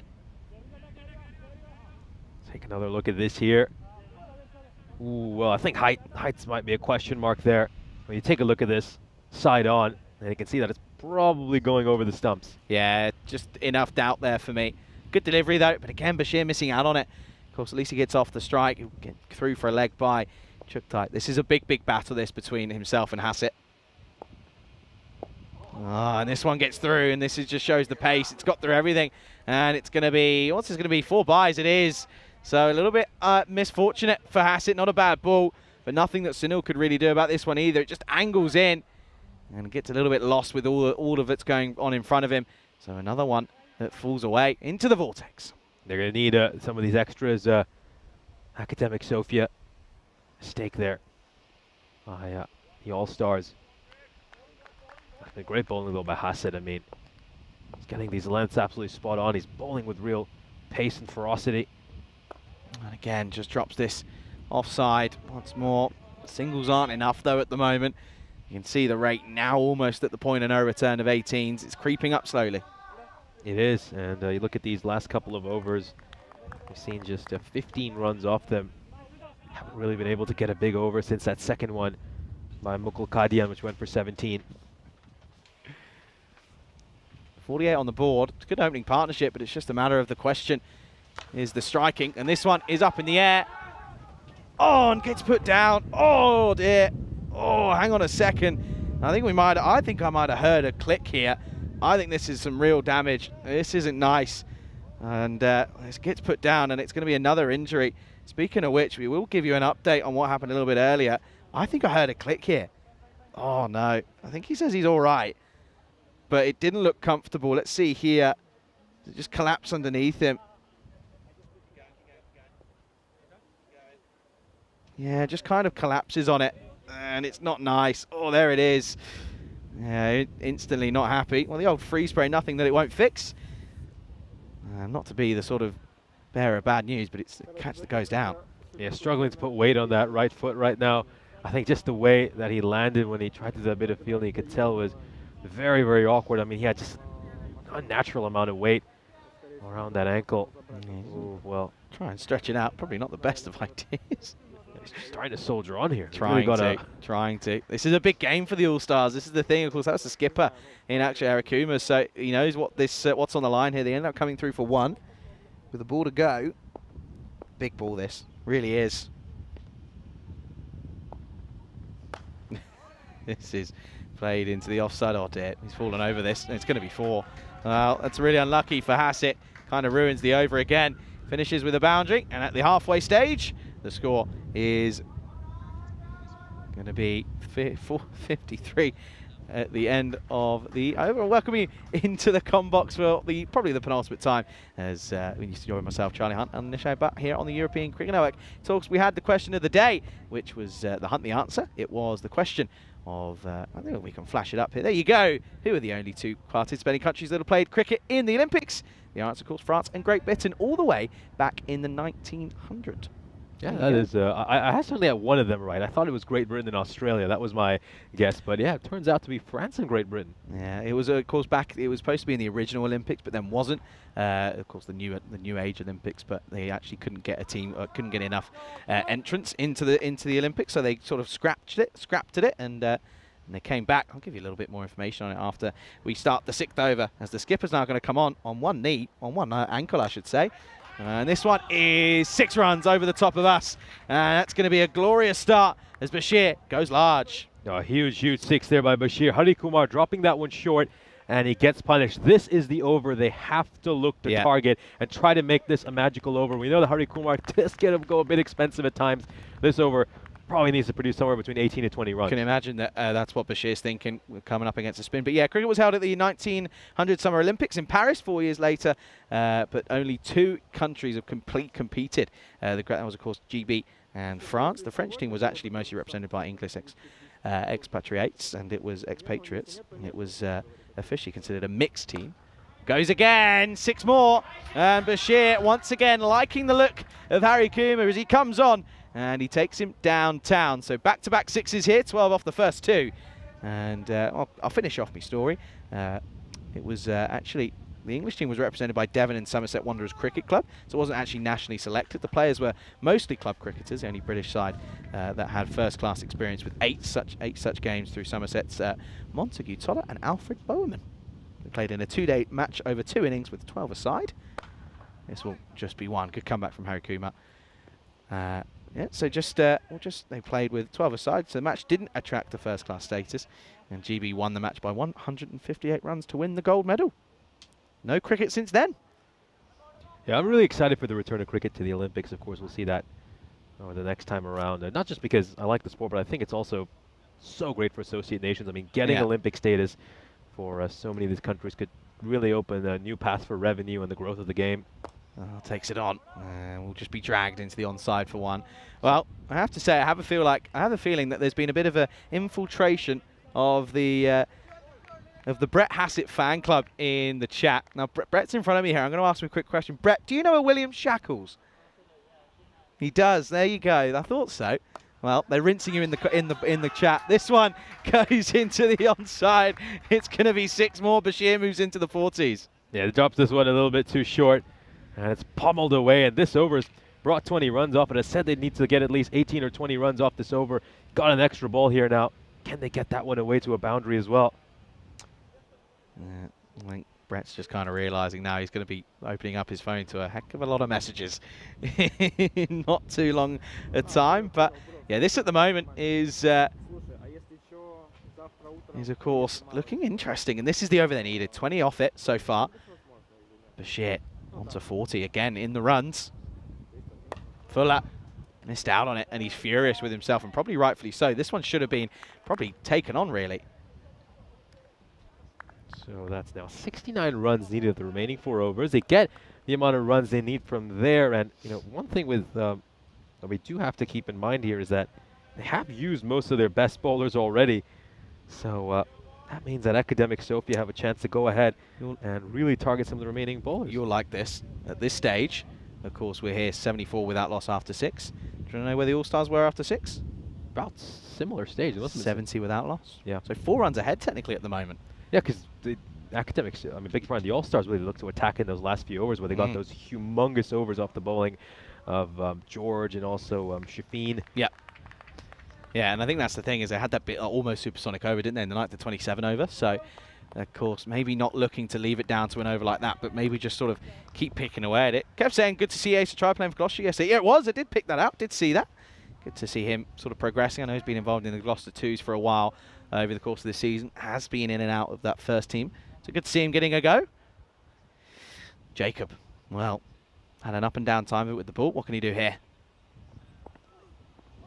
That one just stays nice and low. It's going to go down the leg side, and it will be a wide. So gets this one wrong. It's a minimo to start things off. It's down to just 64 needed up the last 4 overs. Yeah, already the extra's starting to build up very quickly. This one is not the best of starts from Jacob. Bit of a loosener, potentially. Yeah, you're right, minimo. So not ideal so far. It's going to be the change up here. Jacob's got to be right. Short to the bottom edge. Bit of work to do for the fielder. This might run away towards the rope. Bit of a chase on Andre Iba. It's going to be 4. Can't get there, can Danny Michael. And it's going to be another boundary. So starts off with a minimum. Now 4 off the bat. Bashir moves on to 45. Oh, really nice stroke here. And that's, well, a fortuitous stroke, I should say. Inside edge, goes away for a boundary. And they'll take these runs however they come. So 9 runs of 1 legal delivery. Yeah, not a good start for Jacob. He's got to try and find something here. Can he hide it?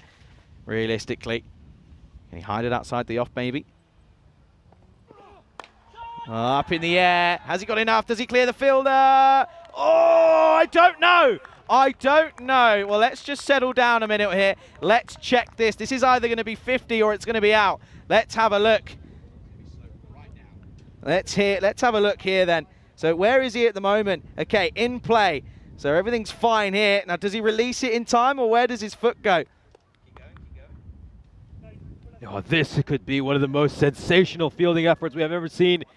The question is, look, his foot lands right there. Is the ball out of his grasp? If he has somehow pulled this off, he will have pulled off one of the greatest catches we have seen on the European Cricket Network. This is the decisive frame right here. Oh my goodness, has he managed to do it? Has he established himself back in? No. Well, not according to the umpires, but what an effort. What a sensational effort there. And that one deserves to go in the highlights reel just for how great that was. What a display of pure athleticism and presence of mind.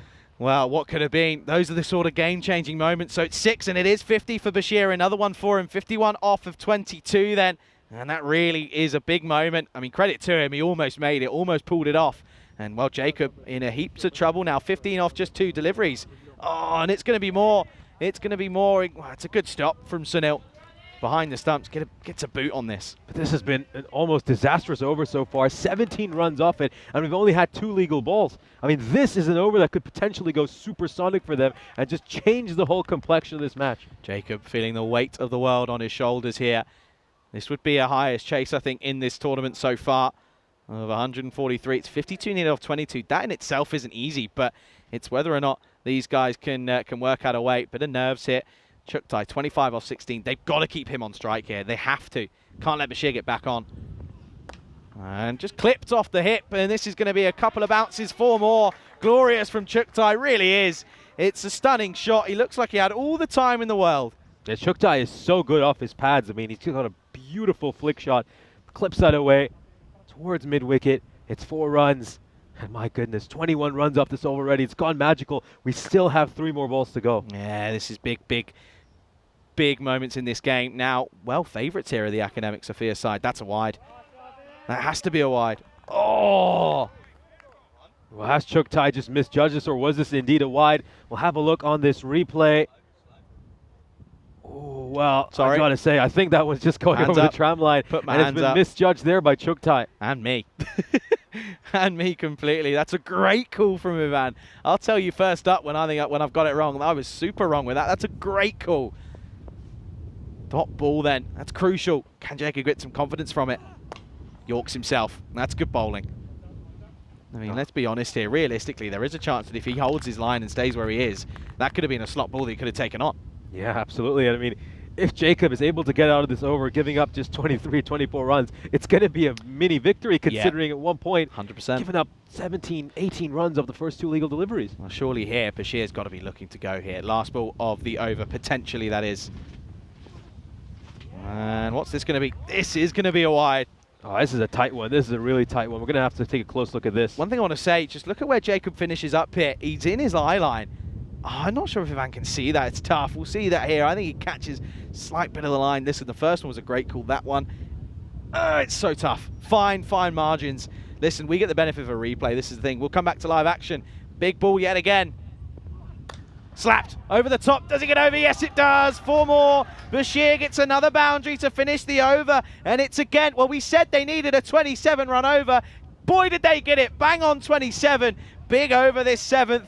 And it's going to be 101 that comes up at the end of the 7th without loss. And it's fine margins that make such a difference in these games. That last ball could have been a dot ball because he gets in the umpire's way, blocks the umpire's view. He's got no choice but to give it wide. I'm not blaming the umpire for that one. Here's a look at the fixtures we have coming up tomorrow. We got the All-Star matchup in our first game of the day. The All-Stars against the Sofia Stars, and then got Afyon Karahisar playing a couple of games, match 43, and our final match of the day. And then the Blacksmiths play their last 2 games of this ECS. Yeah, it really is. Oh dear. 100 partnership off 42. This is, of course, where they did get a wicket in the last innings around about this time. So can they pick one up here? They're going to go back to Mukul Kadian for this next over, the 8th over. This is some big moments in this one. 14 runs and over from here on in. By the way, 6 minutes to bowl. That's not easy. They've got to get a move on here. They really do. I'm sure the umpires will be telling them how done a great job as standing TR today. Here we go. Kadian. Flat batted and gets a bit on this. That will sting, but he's probably saved 4. He saved 4 and he saved a lot of time as well. That's the other important thing. They could have some issues with the time. Usually 6 minutes would be enough, but they don't have any spin options and they bowled lots of extras. 16 runs of extras so far this innings. They've just been added a minute there. They've just got a minute there, probably due to some different things that's gone on. Outside edge and taken. What a grab. That's a great catch, and I did say that it was around about this time that we saw the wicket being taken in the first innings, as they ended up sort of around 80 odd for 3. This time it's 101 for 1, as that's going to be the wicket of Chuktai. Well, could that be a blessing in disguise maybe for the Academic Sofia side, as they lose maybe the one who was looking to anchor and stick around as Bashir went bashing around. And it's going to be a big wicket to get. First wicket falls, 101 for 1. Well, if it's not a wicket, you at least have to look at this as a couple of dot balls to start the over. Daniel Ali now, the danger man, the big hitter, is going to be coming out here. And this is just the kind of situation that would have wanted to bring him in. A chance to seal this game, a chance to play that closer's role right at the end of the innings. By the way, it's a really good catch behind the stumps from Sunil. He's looked a little bit wayward at times with the gloves, but that's a really good catch. Really good catches. Catches win matches. That's all it's such a common saying, but it's so true. Look at this here. We'll get another look at it. This is probably the best angle. It's not an easy catch. It just sticks in that mitt. And well, 1 goes. So Daniel Ali out at 3. They get him early. This is going to come down to the wire. It really is. Needs to probably go big here. Does go big. Could be a chance. Oh. Well, Harry Kumar turns it down. They'll get a single. That's... I don't know how I feel about that, because not only is it a chance that might go astray, but it also gets Bashir back on strike. But it's been a great over so far. Just 1 run off the first 3 balls. And I mean, this match is pretty much a coin flip according to the supercomputer. 51-49. Takes it on. Again, very much Tate ball-esque, bit of work to do. Jacob makes no mistake. Again, just dealing in singles. Potentially, it will be. That's a really good bit of work out in the deep once more. Just looking to bash this one hard towards mid-wicket. Nice bit of fielding, and here's where the fielders have just got to hold their nerves. Do the basics right. It's literally all you've got to do at this point as a fielding side. That's all you've got to do as your bowler. Execute your plans. Do the basics. Full Yorker. Perfect delivery. What an over this is turning out to be from Kadian. They think of 2, they won't get it. And it'll just be a single. And again, this is great stuff. This is great stuff. Absolutely incredible bowling by Mukul Kadian. Only 3 runs off this over so far. You compare this to what we saw from Academic Sofia at the end when they were just trying to bang in bouncers on every ball and getting whacked for 6. I think that's this is how you need to bowl at the death. just where you sort of the game management from the skipper becomes so crucial. And again, misses out on it, and they'll just get 1. They won't even pitch the 2 here. I think that's because... Oh, hang on. Oh, it's going to go for 4. Well, just when you thought it was only going to be a single, Bashir gets 4 for his troubles. That's a big moment in the game. It's a misfield of epic proportions out on the onside. The boundary rider just doesn't quite get the body behind it. Does take a bit of a Tortuga, but still, that's misfortunes for the likes of the All-Stars. So with 8 overs down, 108 for 1, 35 needed off the last 2. Yeah, Mukul Kadian really didn't deserve that. He bowled sensationally that over. It was a real clinic in how to bowl at the death. But that 4 at the end, I mean, from a neutral's perspective, it just keeps things so finely set up for these last couple of overs. Akshay Harikumar and Albin Jacob, you'd expect maybe those two would bowl these last couple of overs. Harikumar's first over went for 21. Do they go back to Jacob for the last over, or do they introduce a 6th? Here we go. Harikuma up in the air. This one, chance. Oh, put down. Oh, I'm going to have to check this again. Well, once more. Well, this is Carvus' last game with us here in Bulgaria, and I'm telling you he's getting his money worth. Let's have a look. Oh, let's take a look at this. The catch is put down there. And then what great reflexes by Hassett to get back. Oh, I think he's done it. I think he saved those runs. Oh, now it is taken. Well, we were trying to check the boundary, but all of a sudden, the moment of magic here is Bashir is gone. Harikuma holds his nerve. This was the delivery. It was in the slot. It was so there to be hit. And you can't take this man out of the game. Brett Hassett has come in today, and he's played an absolute blinder. And a catch goes, and another one bites the dust. Both big batters back in the shed. And now, well, the All-Stars, look at that. It was at 53 balls ago. It's at 84% now. 109 for 2. Yeah, that could be the decisive moment. That could be the moment that wins this game for the All-Stars. But Bashir gone. You just wonder where they're going to be able to find these remaining runs. They still have Daniel Ali out there. But we're going to need to see something very spectacular here from the captain, Huzaifa. Yeah, Saif Youssef then is going to come in at 4, and this, it's do or die. Has to go almost from every ball. Oh, got him! And it's 2 in 2. Harikuma, how's your nerve? And it's perfect is what he'll say. He got a bit of tap in the first over from his spell, but the second is almost starting perfectly. It's 2 in 2, and the skipper comes and goes. Yeah, very short stay for him. Golden Derek will come out to greet him. And it's a golden duck by the captain. He's unable to make the impact. And it's just been a clinic in death over bowling by Kadian and Harikuma these last couple of overs. Death over bowling might ultimately prove to be the difference between these two teams. I think this is what I'm saying. It comes back to your game management. Who do you have bowling your 6th, 7th, 8th and 9th overs? They're the big overs where the game can get won and lost. This one is a good delivery, but a horrid shot from Youssef. And I just feel that they are that bad alike. That's what we're seeing here. Well, the man who had 27 come off his over in Gerard George comes out. We've got another chance of a potential hat-trick here. Harikuma, is he looking to join the Hall of Fame this year? Murat Yilmaz yesterday. Nish took that one. Here we go then. Harikuma up against George. Just have a feeling here, you know. Oh, inside edge. They'll get a single, surely. Well, George wasn't looking to run. Oh, Daniel Ali was insisting. You have to run there. You absolutely have to run and get Daniel Ali back on strike. And now we know Daniel Ali is a great hitter. But 33 of 8, that might even be too much for him. Well, have a look at this. Inside edge goes away with just a 1 run. Okay, has to be a boundary. Miscue, bit of work to do for the fielder out there. Oh, Tortuga. Oh, that's an awful time to get one. And well, the good thing is that Harikuma sort of giggles at this. It's not for the first time that we've seen Hassett get done by one. And I tell you what, it's a vicious, cruel game. And it's 4. What do you do here? 29 needed. Does Ali try and keep the strike, or do you got to go for a boundary? I mean, 28 of the last over is near impossible. Okay, then. Harikuma, last ball of what's been an interesting spell. Does go for it. Is he going to get this to turn around the corner? Bit of work to do for the fielder out there. Doesn't get there. 4 runs to finish. Hats being thrown. And oh dear, how's your nerve yet again? And it is going to come down to the last. But importantly, I guess it's kind of it's a lose-win situation kind of realistically for the All-Stars. Because, of course, Daniel Ali is going to hit 4, which means it's going to be 25 off the last. But it does mean that George is on strike, and it's probably going to be Jacob to bowl this over. Went for 27 off his first over. Yeah, with Jacob, I mean, he does bowl a lot of extras, and that's really what hurt him in that previous over. It was all the wides he bowled. I think the ideal situation here for the All-Stars would be if he bowls a wide off the first ball, and they're somehow able to scamper across and get the danger man, Daniel Ali, back on strike. So this cannot be a wide. That has to be the main instruction here. Can't be a wide, but it can't be a single. You've got to apply the squeeze here, surely. Don't let them rotate the strike. You've got to apply the squeeze. They've got 4 in, the 5 are out. And I can't believe this. If they get a single here, this could be big. Here we go. 25 needed off the last, 24 for a golden ball. And this one up in the air, chance. Oh, gets taken.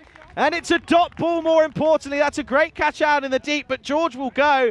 But with that one, that's probably game over.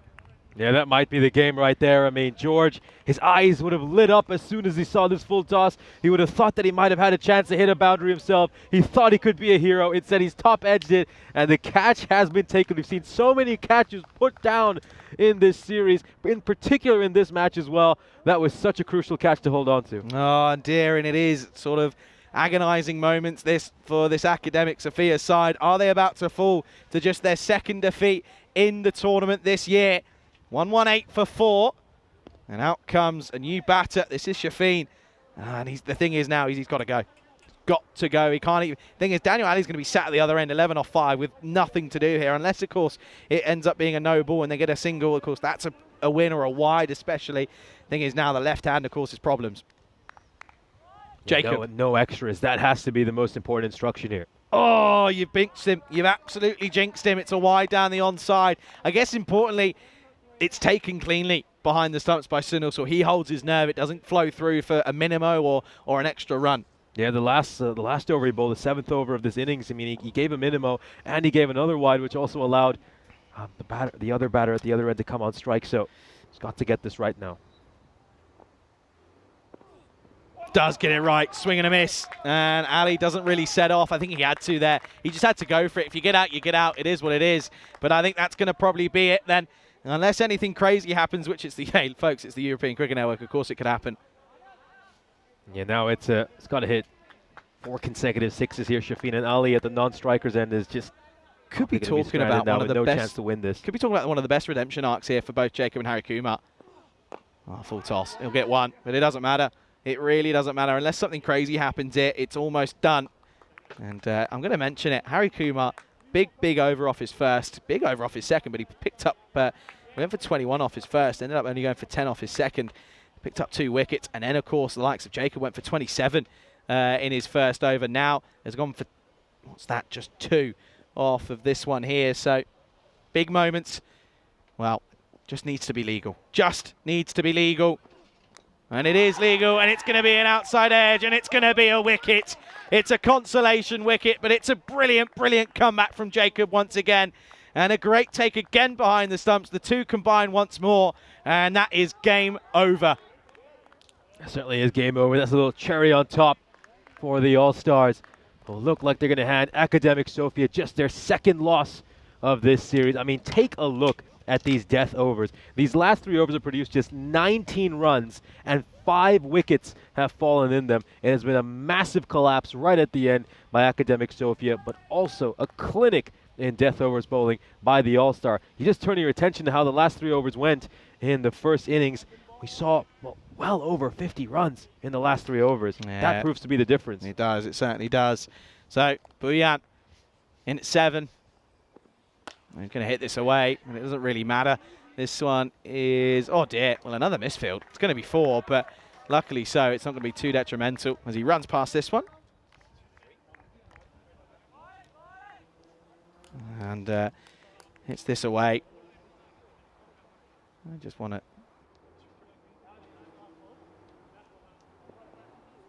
Yeah, we'll just take another look at this side on. I think that should be okay. It's going to be fine, I think. It is going to be okay. The last ball then in what's been a thrilling fixture between the likes of the Academic Sophia and the All-Stars. But it's going to be the All-Stars that will take the victory. It'll be a single, but it doesn't make a difference. And, well, Cometh the moment, cometh the man, and Jacob is that man for this All-Stars side. It would probably go down as a pretty big upset, in all honesty, because it's going to be a big, big victory for the All-Stars. They successfully defend 142 as they beat this Academic Sophia side by 17 runs. Yeah, those death overs proved to be the difference. 59 runs in the last 3 overs in the first innings, and in this occasion, 25 runs in those last 3 overs, and they lost 5 wickets. Incredible bowling right at the death by the All-Stars, when at one point we thought that maybe Academic Sophia could truly go on and pull off a remarkable chase. We'll now have a look at the highlights of the innings, and it all comes down to that incredible opening partnership that gave this Academic Sophia side hope. An incredible 101-run opening partnership. It was a great display in power hitting. Both Zurich Chuktai and Manan Bashir in particular played it perfectly in those first 7 overs. They set up a good platform for their side. Manan Bashir in particular, 11 boundaries during his innings. He batted with a strike rate of 231. Zurich Chuktai mostly looked to play the role. The guy just tried to hold up one end. He looked to be a bit more conservative, trying to make sure that Manan Bashir faced as many balls as possible. And at one stage, just thought, well, they set that platform. Can the rest of the team now step up in these last few overs and win them the game? That was not to be the case, and it's because of some clinical and exceptional bowling right at the death. Do you not think, though, that maybe Chuktai was too conservative? Probably Do you was, not yeah. think that, I mean, listen, hindsight's 2020, but sat here, you know, finishing on a pretty lackluster 30-odd off of 20 is not really too much to talk about when you end up losing the game. Bashir, of course, was the aggressor. This one we thought might have just seen a bit of magic here in Sophia, but it wasn't meant to be. But it didn't end up being too costly, of course, as they would go on to again hit a couple more boundaries. But of course, it was eventually going to be gone. This one, though, off the last delivery of that eighth over was crucial. Ended up going for 4, which was a big moment. And it was kind of where you thought, well, hang on a second, is there going to be a late bit of drama here? But it was a great catch from, once again, the likes of Hassett out there here, deep mid-wicket, who was just able to just keep in the game. And well, this is what happens in big games, is when you rely on your big players, and that's what Hassett has become. I hate to say it, but he's become a huge asset for this All-Star side. He certainly has. And we'll now, of course, have a look at the scorecard of what was a very entertaining chase. Manan Bashir, the top scorer with 60 of 26.